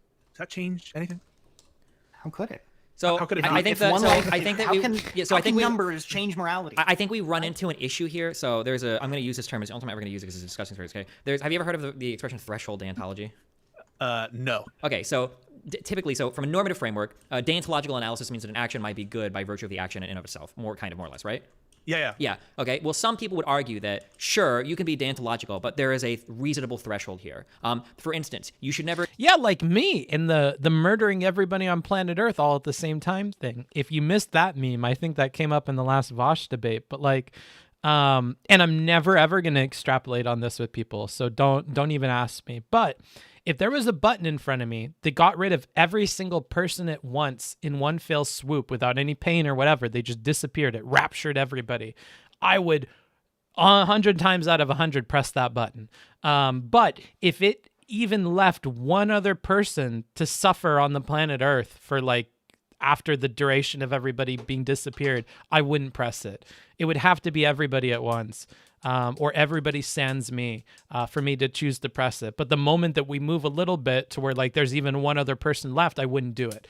I feel like maybe that's somewhat related here where the numbers do matter. And the reason why I sometimes bring this up is to say that like decisions that humans make are different at the polar ends of things, but they're even more different when you move off of the polar end by even 1 or 2 degrees. And that's kind of part of my case against thinking in terms of like the polar ends of things or the craziest ends of things or the most like obscene or absurd hypotheticals, because sometimes the decisions that are made there for rational actors that are not, philosophers, it won't align. There will be different decisions made at the extremes to account for different principles. Like another good example is with the serfs. There was a conversation with the serfs where it was like, oh man, I forget what the fucking specific example was, but he has this principle of always protecting lives over property, and that's always going to pop up in his head. And it's, if somebody is tripped up by like the numbers of something, and that triggers a principle to like randomly come into place to like influence their decision making. I don't know. That's why it's dangerous to play around at the extremes of things, because I don't know how indicative it is of like everyday decision making, if that's like meant to be the purpose of a conversation. Kill a person, just to, or you should never like tell a lie or something, right? You should never do anything harmful like that, right? But if I stack enough consequences on the other side, I can get you to basically that's agree. That's just utilitarianism with other steps. I understand. Okay, I don't want to argue with this because in some ways you might be true, but like I think all normative frameworks can theoretically collapse another, but I don't have the educational background to prove it. But it feels like that could be the case because did you present this to me, or have you listened to somebody say that like real utilitarianism is actually just act utilitarianism? I've not heard those words in that precise order, but I think I know what it's going to be. Sure, yeah. You can. It feels like you can collapse all normative frameworks together depending on how you do it, right? Because consequentialism says that we should all act kind of in certain ways, and deontologically has like universal fucking like accord. Yeah, but regardless of that, right? What I'm saying is that if I stack enough consequences on one side, it feels like I can get you to agree to literally almost. Well, can anything. I? Well, to be respectful, I'm sorry, I'm not trying to get you, but you didn't answer the question. Would that change your perception? Yeah, there must be some threshold. Okay. Yeah, there must be. So now you're just, I think you're just calculating consequences, and maybe 100,000 people dead doesn't meet your threshold. Well, but the threshold changes based on if there's another moral agent between me and the bad action. Maybe it does, but no. Ooh, this is like we're getting a little bit of sliding past each other. Like, yes, we get that, but that's not really what they're focused on. Is based on if there's another moral agent between me and the bad action. Maybe it does, but but they're not really focused on that. They're focused on the numbers part of it, that the numbers matters. I know you made that point, but that doesn't really have anything to do with kind of what they're getting at here, I don't think. Absolutely does. Well, you're also a determinist, right? Yes, but I'm a determinist if we're talking physics, but if we're talking morality, I'm a compatibilist. I want there to be a compatibility between determinism and free will, meaning that I will analyze different levels of choice that a person can exhibit and acknowledge that, sure, it might be like fully determined at the end of the day, but we can still have a meaningful discussion about the different levels of choice somebody can make. So, that's more than fair enough, but it sounds like at bottom, okay, maybe you discount, there's some discount rate or some discounted that you do if there's a quote-unquote independent action, although in the case of self-defense, what wouldn't be an independent action? It's just like, and think about like. I like when you say discount. That's like a nice little like rhetorical thing because we're talking about the numbers. In the case of self-defense, what wouldn't be an independent action? It's just like, and think about like tax policy. You've often said that tax policy is a way to get change, but tax policy, just like self-defense policy, is just working on people's incentives. You've said yourself that you can't just say, change your behavior. You've criticized people like Ben Shapiro for doing that. So then what is this distinction we're doing? Policy is meant to change behavior. And if you're just going to collapse everything into independent action, then I don't think that fits with your framework of how you would view something like taxation policy. I have to, fuck, that was a lot. I think we'd have to walk through that. Sorry. Yeah, no, it's okay. Go ahead. I'm lost. It seems to me like you're saying basically, Destiny, that when it comes down to it, Like, you had me in the first half, but now you've lost me. It got too fucking complicated. At first, I thought I knew where you were going with it, and now I'm just confused.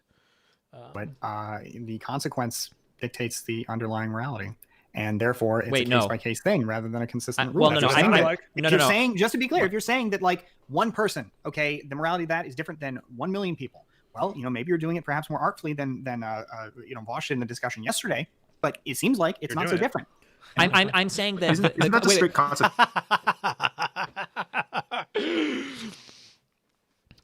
This is how you piss off Steven. Let's see how he responds. I like this. I like where this is going. Consequentialism? Well, no, hold on. I'm saying that within the same class of action, the consequence might change things, but that doesn't mean that all classes of action are the same. So, for instance, like if I can kill one person. Well, fuck, hold on. What was the original example? If I were to eat a hamburger and that would cause one person to die because a rock falls on them, I am the only, after my choice, there are no other moral agents between me and that action. So I'm like directly causing that. I eat something and a rock falls on them and they die. Now, if I eat somebody and somebody else is making the choice to kill someone, even if they inform me, they say, I'm going to kill somebody if you eat that cheeseburger. And then I eat the cheeseburger and they go and kill somebody or whatever, right? There's another moral agent that's making that action. So that absolves me, I would say, of the responsibility of that, if that's not a consequence that I agree with. So your knowledge of the consequence is irrelevant? Sense. My knowledge of the consequence is irrelevant insofar as there's a moral agent between me and that consequence. Yes. Really? Okay. So as long as you have enough stooges in between you, I mean, think about. No.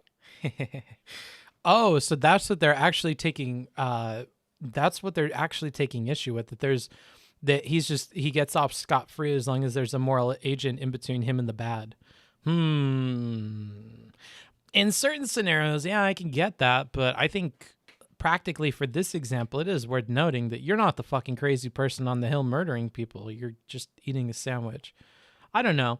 Like, then somebody else is just obligating me to, like, make decisions. Oh, man, this is like Bastiat's worst nightmare. You're obligating me to make choices.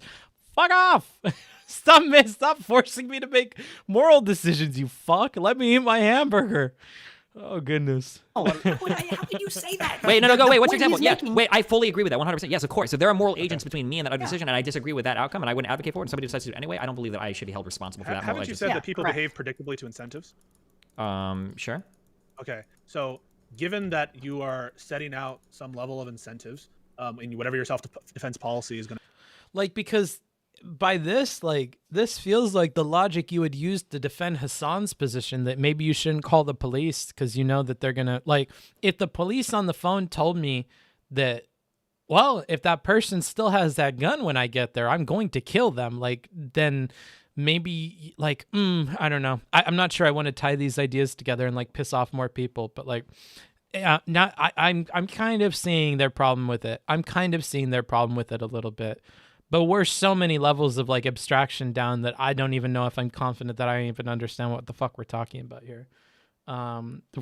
We're past, like, where I really get what's going on. Honestly. Okay.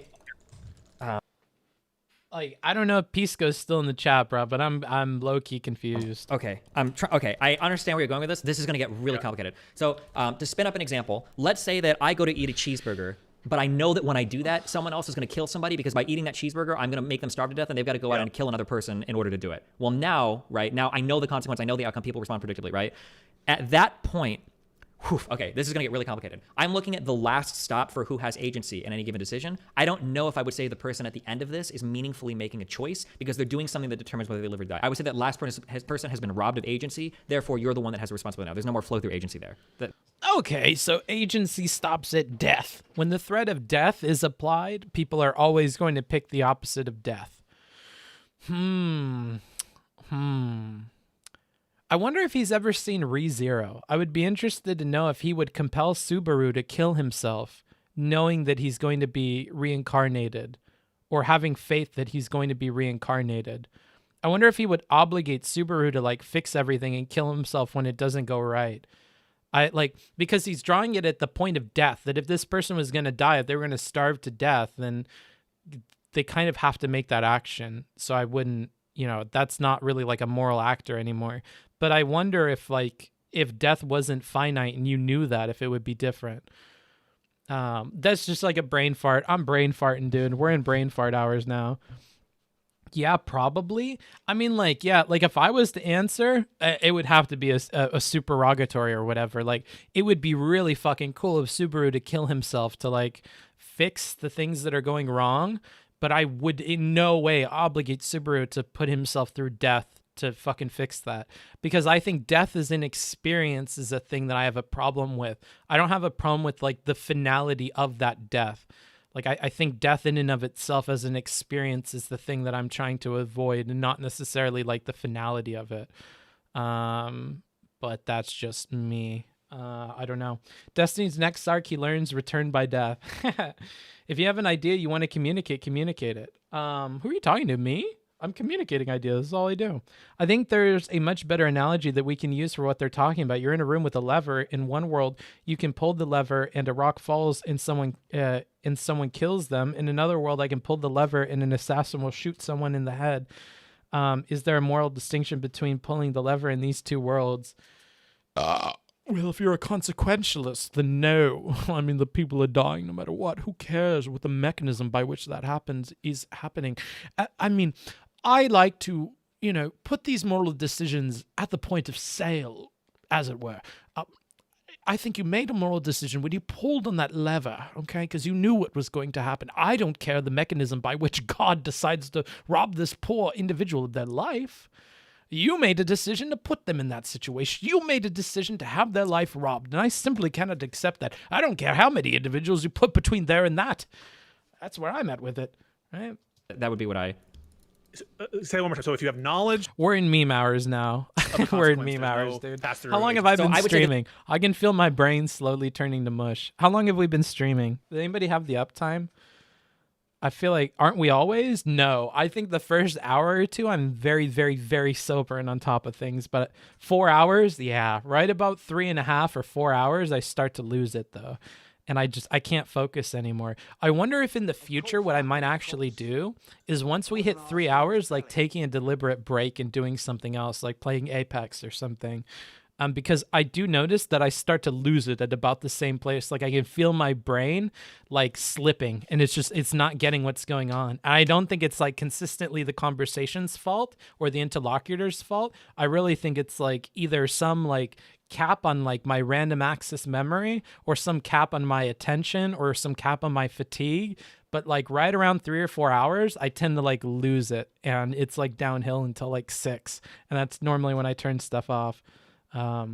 That if you do something, because you were giving me the idea that like, well, people respond predictably, right? So the example, so the implication you're going to give me here is I'm going to do some action and someone else basically has no choice but to follow through with a negative action. At that point, I would say, well, that person has essentially become a rock. They have no agency at that point. It sounds like we're taking their agency away to make a choice. They're going to do something every time. Right? There's always uncertainty, and imagine that all it does.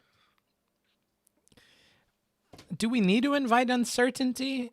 Really? Like, oh, maybe the rock breaks into 2 pieces and doesn't actually kill them. It just fucking wounds them. Like, I don't know. Isn't there just as much uncertainty that the rock is actually going to like fall and hit them? I don't know. I think this is like pedantic. Is this Pisco talking, or is this the other person? Does anybody know? Because whoever it is, I feel like this is a pedantic like jumping in here. Like, I don't think this is necessary. Does is you know the law of big numbers, of course, and if your policy affects enough people, not relevant. I think. Yeah, me neither. Even though there's, I guess, some nominal. Hi, I'm new to your community. I'm just checking out your content. Well, have fun, dude. Fist of flowing water. What is fist of flowing water? It's always me. Okay, it's always you. That isn't Bastiat or Appolez. Okay, well then it's Pisco. Uncertainty. You know that it's predictably some amount of people are gonna. For instance, we know, for instance, that 20,000 plus people die every year because of car accidents, because we have cars on the road. We can say that a lot of those are due to independent actions, but it's a function of a societal policy that we have, of course, and it's pretty consistent. Yeah. And so, does the mere fact of some uncertainty change at all your moral conclusions? This is much better. Does some uncertainty at all change it? But to say that, well, there might be uncertainty that person that was starving, you know, like, well, it's cooked into the hypothetical that they're going to do that. We don't need to point that out. Like, we don't really need to make that distinction, and it comes off as pedantic. But this is a much better question. I like this. This is worded much better. I think this is what you meant initially when you gave gave pause. No, I think it's, well, I don't think that the difference is I don't think we necessarily blame society for the deaths of those people driving, because we would consider every individual accident had like moral agents behind it, right? So what if you had what would you wait, real quick, as a direct example of this, Yeah. if I get into a car crash, I could never get in front of a judge and go, well, you see, actually, in society, we all made a wager with each other that some amount of people would die by virtue of driving cars, so I'm absolved of our responsibility. Instead, the judge would say, well, hold on, you were the person that made this decision, you're the last agent here. Even if somebody before you made a decision. And credit to Stephen. I'm trying to point out all like the positive rhetorical things that I would encourage other interlocutors to do.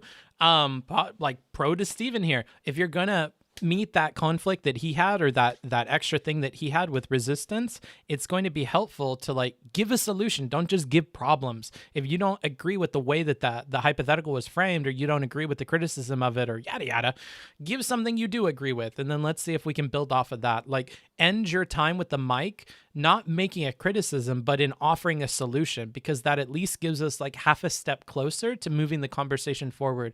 And at a rhetorical level, it comes off as a lot better faith, because it feels like, oh, I'm interested in moving the conversation forward. So, you know, I do have a problem with this, but here's my solution. I think if like we worded it this way, then for sure we could do it that way. I just think there's a bit of a problem with this, you know? Including that, and including like a new version of it is helpful. And I see that happen a lot in this conversation. So kudos to everybody involved who keeps doing that, who I may not have pointed out. But this is like a trend I'm seeing that's good. I like it. Good faith. Decision that we know would probabilistically cause people to die, you're still going to take responsibility for that death. That is true. Although keep in mind that whole sentencing and that whole litigation is part of the system, in essence, that we've created. And so I agree with you that those systems individual culpability needs to exist as a function of having our system. But is that fair?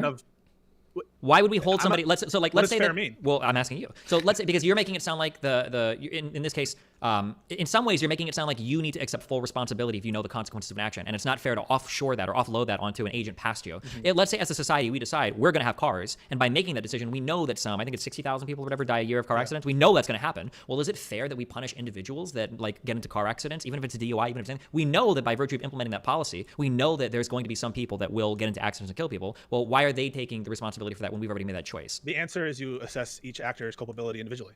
And so, yes, you can assign a certain amount of blame to the person who assassinated someone as a result of your hamburger eating, just like you can assign the drunk driver some level of culpability. But policymakers need to fully internalize the costs of their policies without cover from other agents who should be punished, but who are going to behave predictably. I understand that, but that's a good point. So if you are a policymaker, you cannot offload this onto individuals. Do you get? Okay, I can explain what he's saying here a bit better.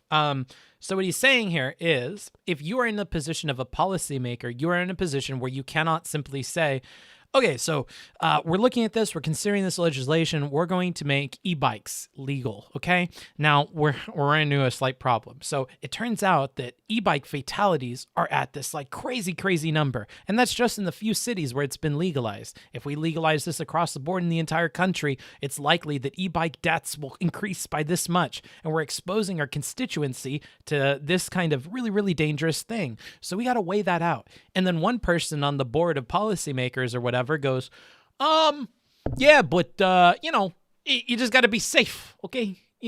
Like if you're driving and you fucking crash, ain't that on you? Who cares? You know, if everybody acts safe, you know, then, you know, whatever. These individual actors are the ones causing their own accidents. I mean, let's be real. I mean, who cares? If the fucking 60,000, whatever. Be safe. Like, you're trying to offload something when you're in a position where you need to have a more holistic understanding of things. Like, you don't just get to say, well, you know, all these accidents are individuals choosing to drink and drive, or choosing to like drive recklessly, or choosing to like weave in and out of traffic. So, I mean, you know, we don't have to look at that. I mean, you're going to blame me as the policymaker. You're going to hold me accountable for the deaths of all these people from a thing that I legalized. Like, that's not on me. That's on them. All these people chose to drive recklessly. I simply made them have access to the thing. And it's like, well, no, if you knew that as a result of your actions, you're putting this many people in risk, and that we can scale up the deaths from this thing, then no, you are kind of morally culpable for the deaths there, because you knew that was going to happen. And you don't just get to say, well, we can't count DUIs. I mean, you chose the drink. Like you can't really do that because you're in a position where you need to have a more holistic understanding of everything, right? I would argue that from a policy point of view, I don't think that we as a society, from a policy point of view, or from a feeling point of view, it's so stupid of him. So stupid of who to do what. I missed the first message. Let me see. And Destiny never deals with this in his self-defense debates. It's so stupid of him. Dang, bro. Exactly. This is one of the biggest points of the night. Oh, okay, cool. Cool. I like it. Has the soul of a New Yorker trapped in him? Yeah, I have a little New Yorker I have trapped inside. The feeling's kind of weird. Emotionally, I don't think that we accept that all of us share some responsibility every time a drunk driver kills somebody. I think that we offload that agency onto them 100%. The same way that if I were to eat... Yeah, but a policymaker can't. I really wish he would have specifically identified the language here, specifically identified the fact that it's a policymaker, because I feel like policymaker is a key component in like saying, no, the group of policymakers we hold to a different moral standard because they were in a position to avoid deaths at like a huge scale, right? Like, you know,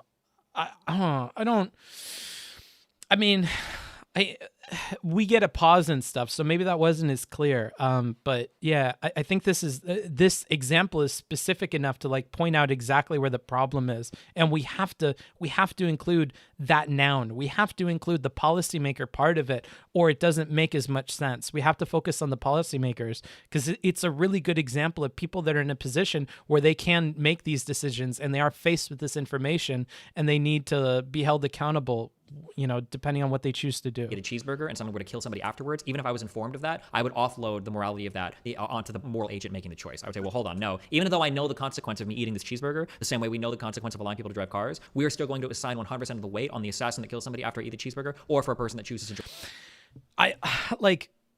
I get what you mean with this, Pisco. I can't help but feel like there are better analogies you could have gone to, though I understand that doesn't help you because you were coming up with these on the fly.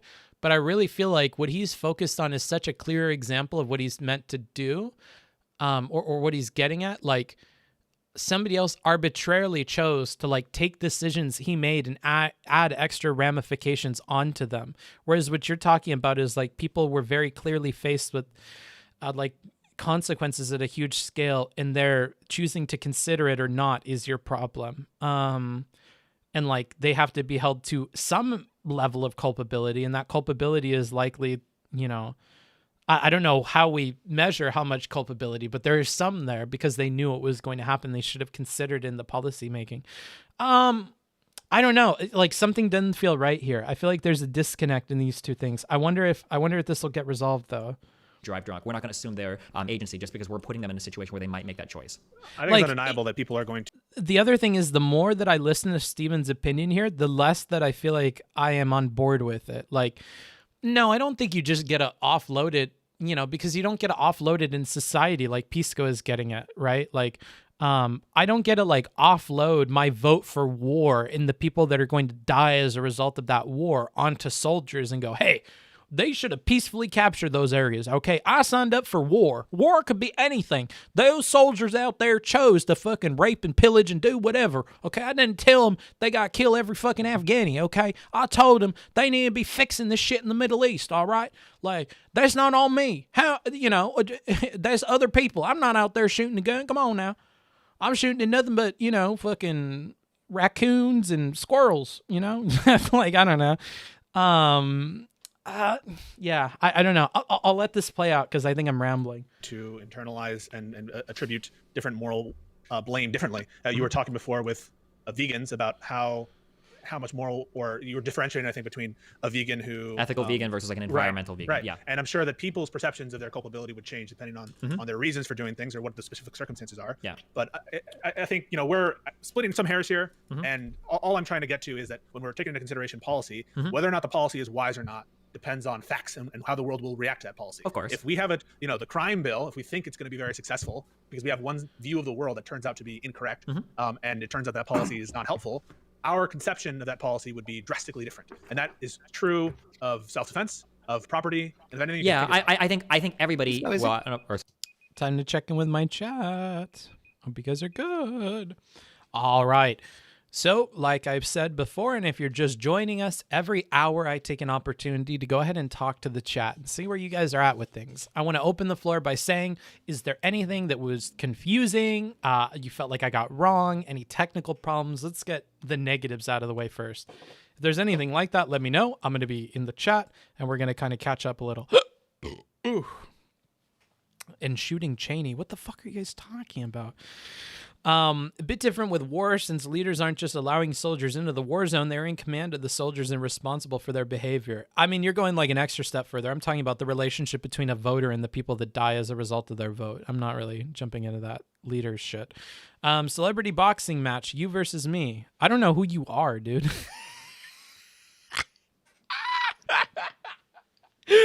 WH Omega lol, you gotta be fucking notable to be a celebrity, bro. I don't even know who you are, Crisco Troll. What the fuck? Celebrity boxing? I don't think so, mate. I'm sorry, Books. I got so triggered when you said rocks and people are the same in determinism. Like, when you said rocks and people are the same in determinism, I'm pretty sure I meant that memey, but I don't know. That is something you have to confront with your deterministic system. Even Steven has to like bring compatibilism in to like cover that flaw. So no, you either have to become a compatibilist when you're talking about stuff, or you need to kind of accept that people are going to meme on you about that, because it's a stupid fucking idea in my opinion. Again, I don't talk about philosophy. Why do I not talk about philosophy? There's 101 reasons, and we've just encountered one of them. So yeah, I can understand and empathize with you getting triggered, but like, yeah, you either need to accept compatibilism when you're talking about it to allow for that not to happen, or in my opinion, you just have to suck it up and deal with memes, as is determined by whatever determined everything else, right? Like, I don't know. Bush's hunting accident? Oh, okay. 4 hours into the 3-hour video. Shut the fuck up, Sora. This happens every time, dude. It takes forever. I'm fucking mega famous, dude. I have no idea who you are. Not really, but I've been lost since the hamburger thing. I don't blame you. All I got was hamburgers kill people. Interesting. It's very tangentially related, but earlier you said that if you had a button that could kill... Oh, no, we're going to go back to this. If you had a button that could kill everyone in the world instantly without pain, you would do it. Can you expand? What am I meant to expand on? No, I told you I'm not. I told you that's just a decision that I would make. If I could, everybody at once, 110%. Like, I don't know what the fuck what am I supposed to expand? I'm just saying, you offer me that decision and I make that decision. Hey, are you challenging their stances because of your opinion, or just simply reviewing the debate because I am confused on your side here? How long have you been watching? I have no idea how to answer this. Like, we do a mix of both. ¿Por qué no los dos? Why can't we have both? It's hard to be neutral when talking about philosophy. 110%. Like, plus, if I meme in any direction, you guys are going to think I'm in the opposite direction. I'd say the responsibility for soldiers goes all the way back to the voter. Yeah, that's what I'm saying. Whereas voting to legalize something dangerous, the same is not generally true. Sure, but the second example wasn't about tying it to voters. The second example, or I mean, technically, chronologically, the first example is about policymakers making a choice. I think policymakers can be held somewhat morally culpable if they choose to allow something that they know is going to have a bunch of like negative impacts. So for instance, it's going to lead to a bunch of deaths. I would say that they're somewhat morally culpable in those deaths, and to offload that onto individual actors and to say, well, no, all those individuals, is their fault that they died, is like kind of like a cop-out. I think that's more so what we're getting at their last username. It's pronounced busted at. No, it's not. I can understand you getting triggered, but I also don't give a fuck. Blown the fuck out, idiot. That's not what I mean. Tommy, you're becoming increasingly problematic for me. You started out really cool, and now I feel like you fucking meme on me. Why would you kill everyone?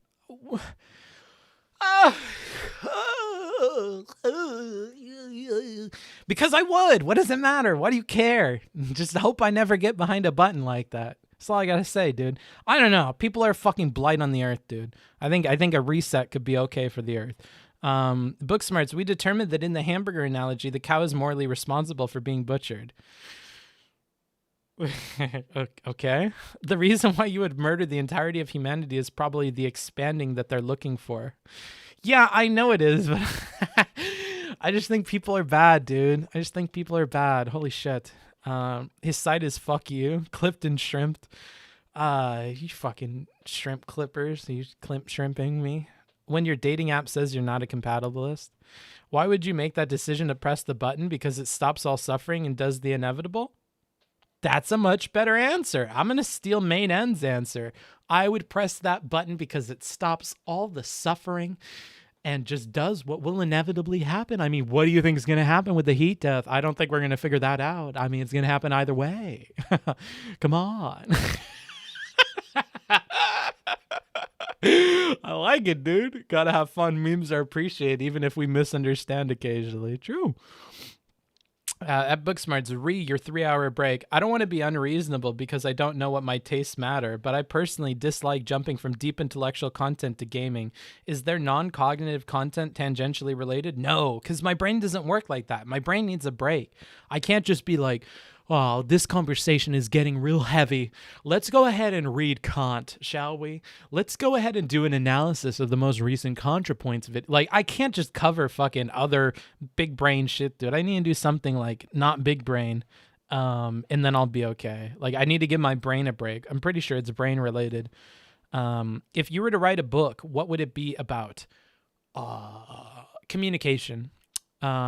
That's fucked up. Booksmarts, I'm sorry. It's because I love you. Don't ban me. I love my contributions. I know. Rhetorically, this looks horrible. Yeah, probably. Self-defeating to think people are bad. I guess. I mean, there's more bad ones than there are good ones, in my opinion, or more bad choices on the whole. Booksmarts, be the change you want to see in the world. That's what I'm saying. That's why I press the button. And thus, you must kill yourself. I mean, at some point when everybody's disappeared, I usually assume I'm included in the button press. But if I'm not, like, yeah, that would happen post-haste after, like, wandering around for a little bit, waiting for, like, all the reactors to fucking blow up. Yeah, I would probably just, I would probably do that. I wouldn't have a lot to live for anymore. Like, what, to see the world without people? Like, that would be my only motivation. Most of my motivations, like, day to day to continue living are, like, other people related. What if you're so vegan that the last hamburger you saw was on OnlyFans? In terms of, I'm not answering this. The position isn't even that bad, to be honest. I respect it. Okay, I don't know if you should, though. This is why we need Ducker Z. Shut the fuck up. Where do you come up with impressions for a specific dialogue? Oh, my brain gives me a voice, and I just copy what my brain tells me. Like, sometimes my brain will, like, hear somebody say something, and it'll say something really, really mean in, like, a specific impression, and then I just copy the impression, and I copy the voice. That's how my brain works. Would it be bad to not kill everyone? Is killing everyone super derogatory? Yeah, I would say so. I don't expect anybody else to make that decision. Would I like them to? Yeah. Do they have to? No. If you read some big brain books on stream, I'd have a total brainer. Well, I don't like reading books on stream. I think that depends on the policy. In the general case, the policymaker is not responsible. There is no expectation that everything policy allows is harmless. No, it's not all harmless. But you need to realize that, yeah, you are partially held responsible. Really? You don't hold them even partly responsible? All right. Well, that's just a difference of opinion, bro. I personally like holding my leaders accountable for shit. If you don't, that's fine. Do you still support your Catboy Catgirl utopia? My fascistic Catboy utopia? You guys are coming out with the hard questions. Why couldn't you have asked this at the very beginning of the talk? Now you're coming out with the hard questions. Yes? Yeah, I think I would. I think the point you need to push back on with Destiny is that the concept of agency, in the sense that he's using it, appeals to free will without saying it. No, because you're not paying attention close enough. He talked about how compatibilism he applies when he's talking about moral stuff. So no, Crisco, you just missed like a key component of it. He believes in compatibilism when it's convenient for him. I'm starting to be so mean, dude. I'm starting to be so mean. The stream is going to end soon. I can feel it. Do you have a Dogecoin address? I do not. I do not. You should cash out and give me American dollars. I believe in those a little bit more.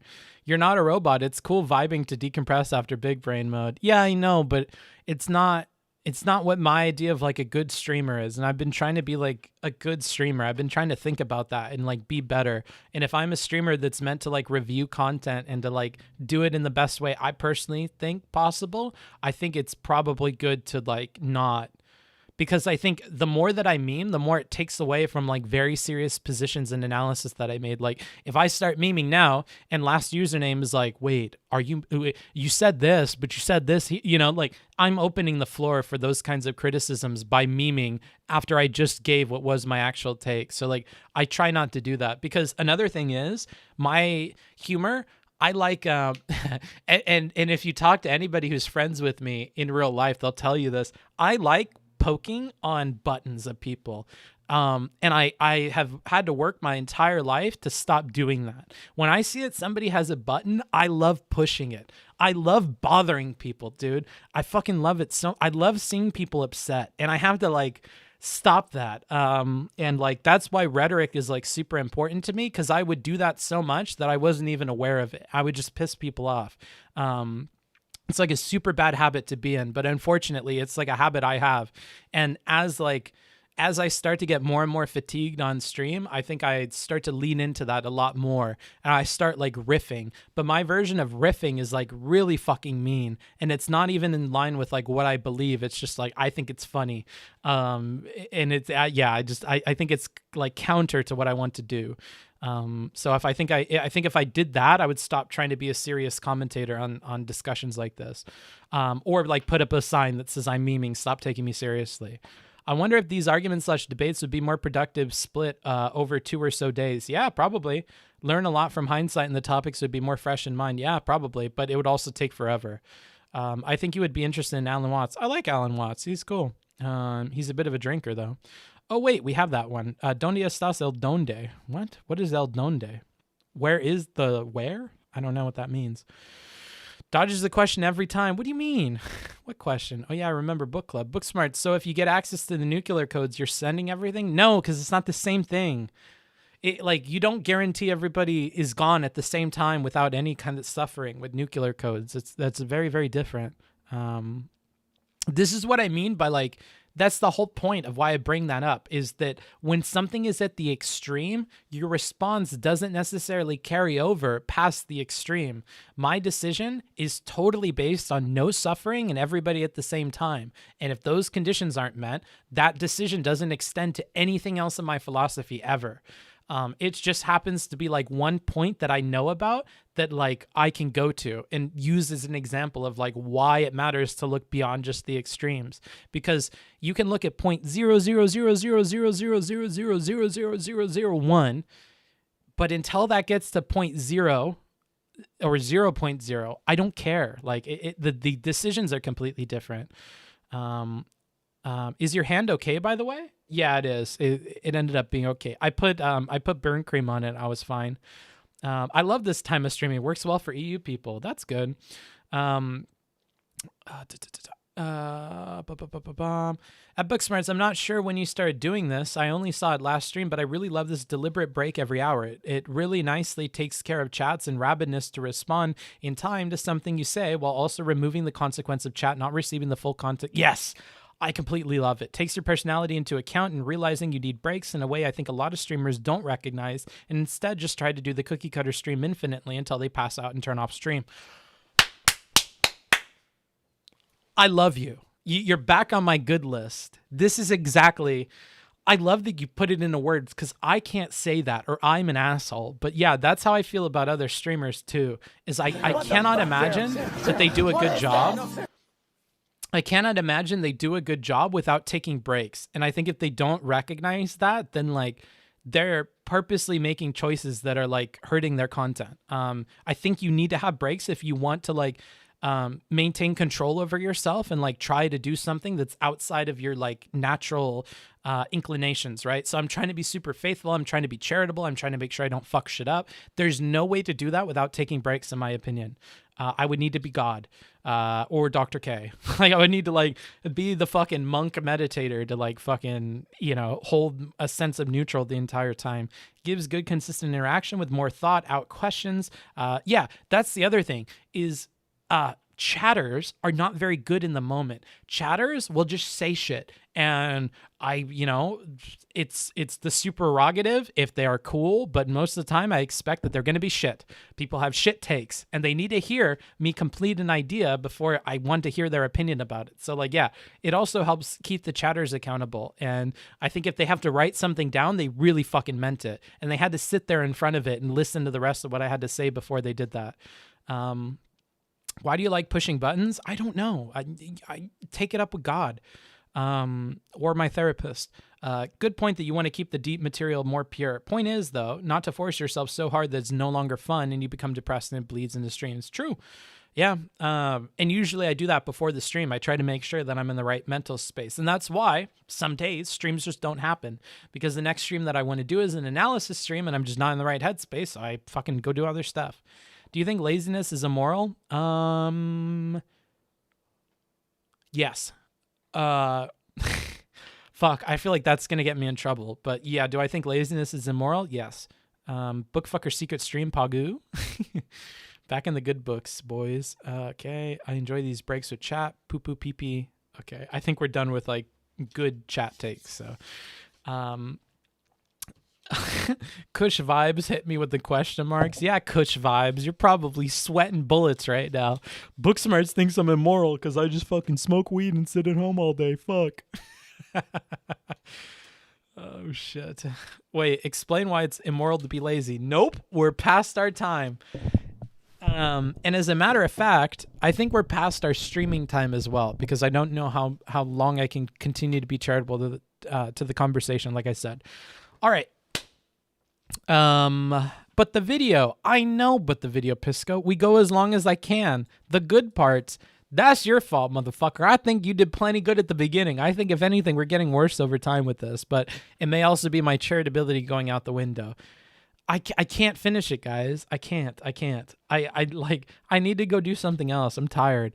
Expecting Booksmarts to finish a video, Ducker Z. I love your content, BB. I love you guys too. He just needs a break, guys. Yeah, that's what I'm talking about. Chill the fuck out. Like, believe me, you don't want me reviewing it in my current state of mind. Like, you don't want to be roasted. You don't want me to be uncharitable to you. You do not want the jokes that I make. Like, and I don't want those things either. Like, just trust me, Pisco and everybody else, when I tell you, you don't want me to review it right now because I'm just not going to be fair to you and it's not good. I don't know. I like Rage Smarts. Don't tell me that, Sora. At least stop at a good part. Here, I'll mark where we've stopped. Maybe we'll pick back up on this tomorrow. We're at 1:18:33. 1:18:33. You know what you can do? Here, I'll do this. Somebody go on the Discord, go to #VoteSuggestions and suggest that I complete the video. If that suggestion gets 20 thumbs up, I will do this again tomorrow and you will see me again tomorrow and we will complete the rest of this video. If that suggestion does not get 20 thumbs up, I will not. The way that you can get on the Discord and you can vote for that is by doing !Discord. If that happens, I promise you I will do it. So that'll be the way to do it. I will check on that tomorrow. If that is that way, we will complete this. But if it's not, I probably will not. We'll probably like move on to something else. It was a good convo. I liked it. I thought like most of it was good faith. People like doing a lot of like what I encourage other political people to do and debate people to do. Wonderful conversation. It was great. Like even if we just do this first half, I feel like this was wonderful. Granted, you may not like see the dunks and the changes in opinions that you want to see in the last half, but in terms of like being the rhetoric guy and like analyzing rhetoric, I feel like I did this justice. Will you stream tomorrow either way? Will I stream tomorrow either way? Maybe. I did my part, registered and voted. Yeah, Pisco, you gotta get all your other people in on it. It's already at 13? No way! There's no way! Are you guys fucking... There's no way it's at 13. You're out of your fucking mind. Wait, no. No! What do you mean? I honestly thought that would be impossible. What do you mean? No. Okay, anywho, let's go ahead and stop the count. Yeah, let's stop the stream. Let's stop the count. Where am I going to put you guys for the rest of today? I cannot believe that got that far. Don't spam my vote suggestions. It's only for single posts that are meant to suggest, so don't start commenting or I'll delete them. But that is crazy. 18, 20.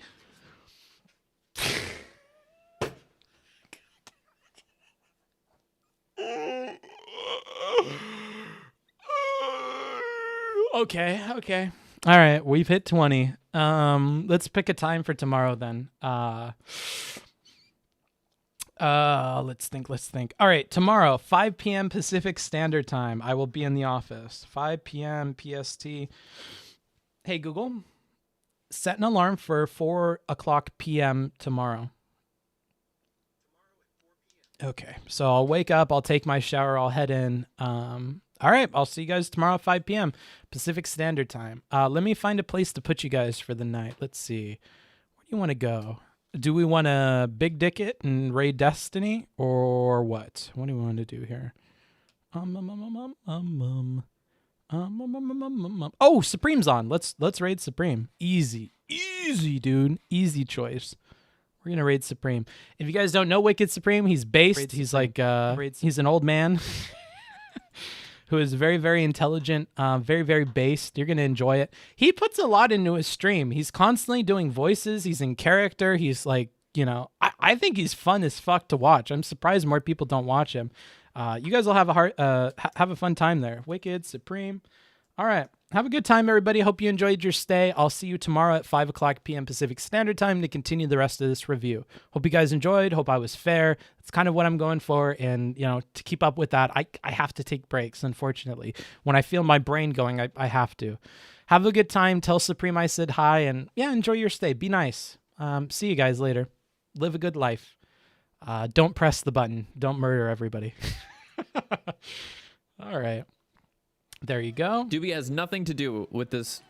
And then to everybody else, I'll talk to you later. YouTube people, thanks for watching on YouTube.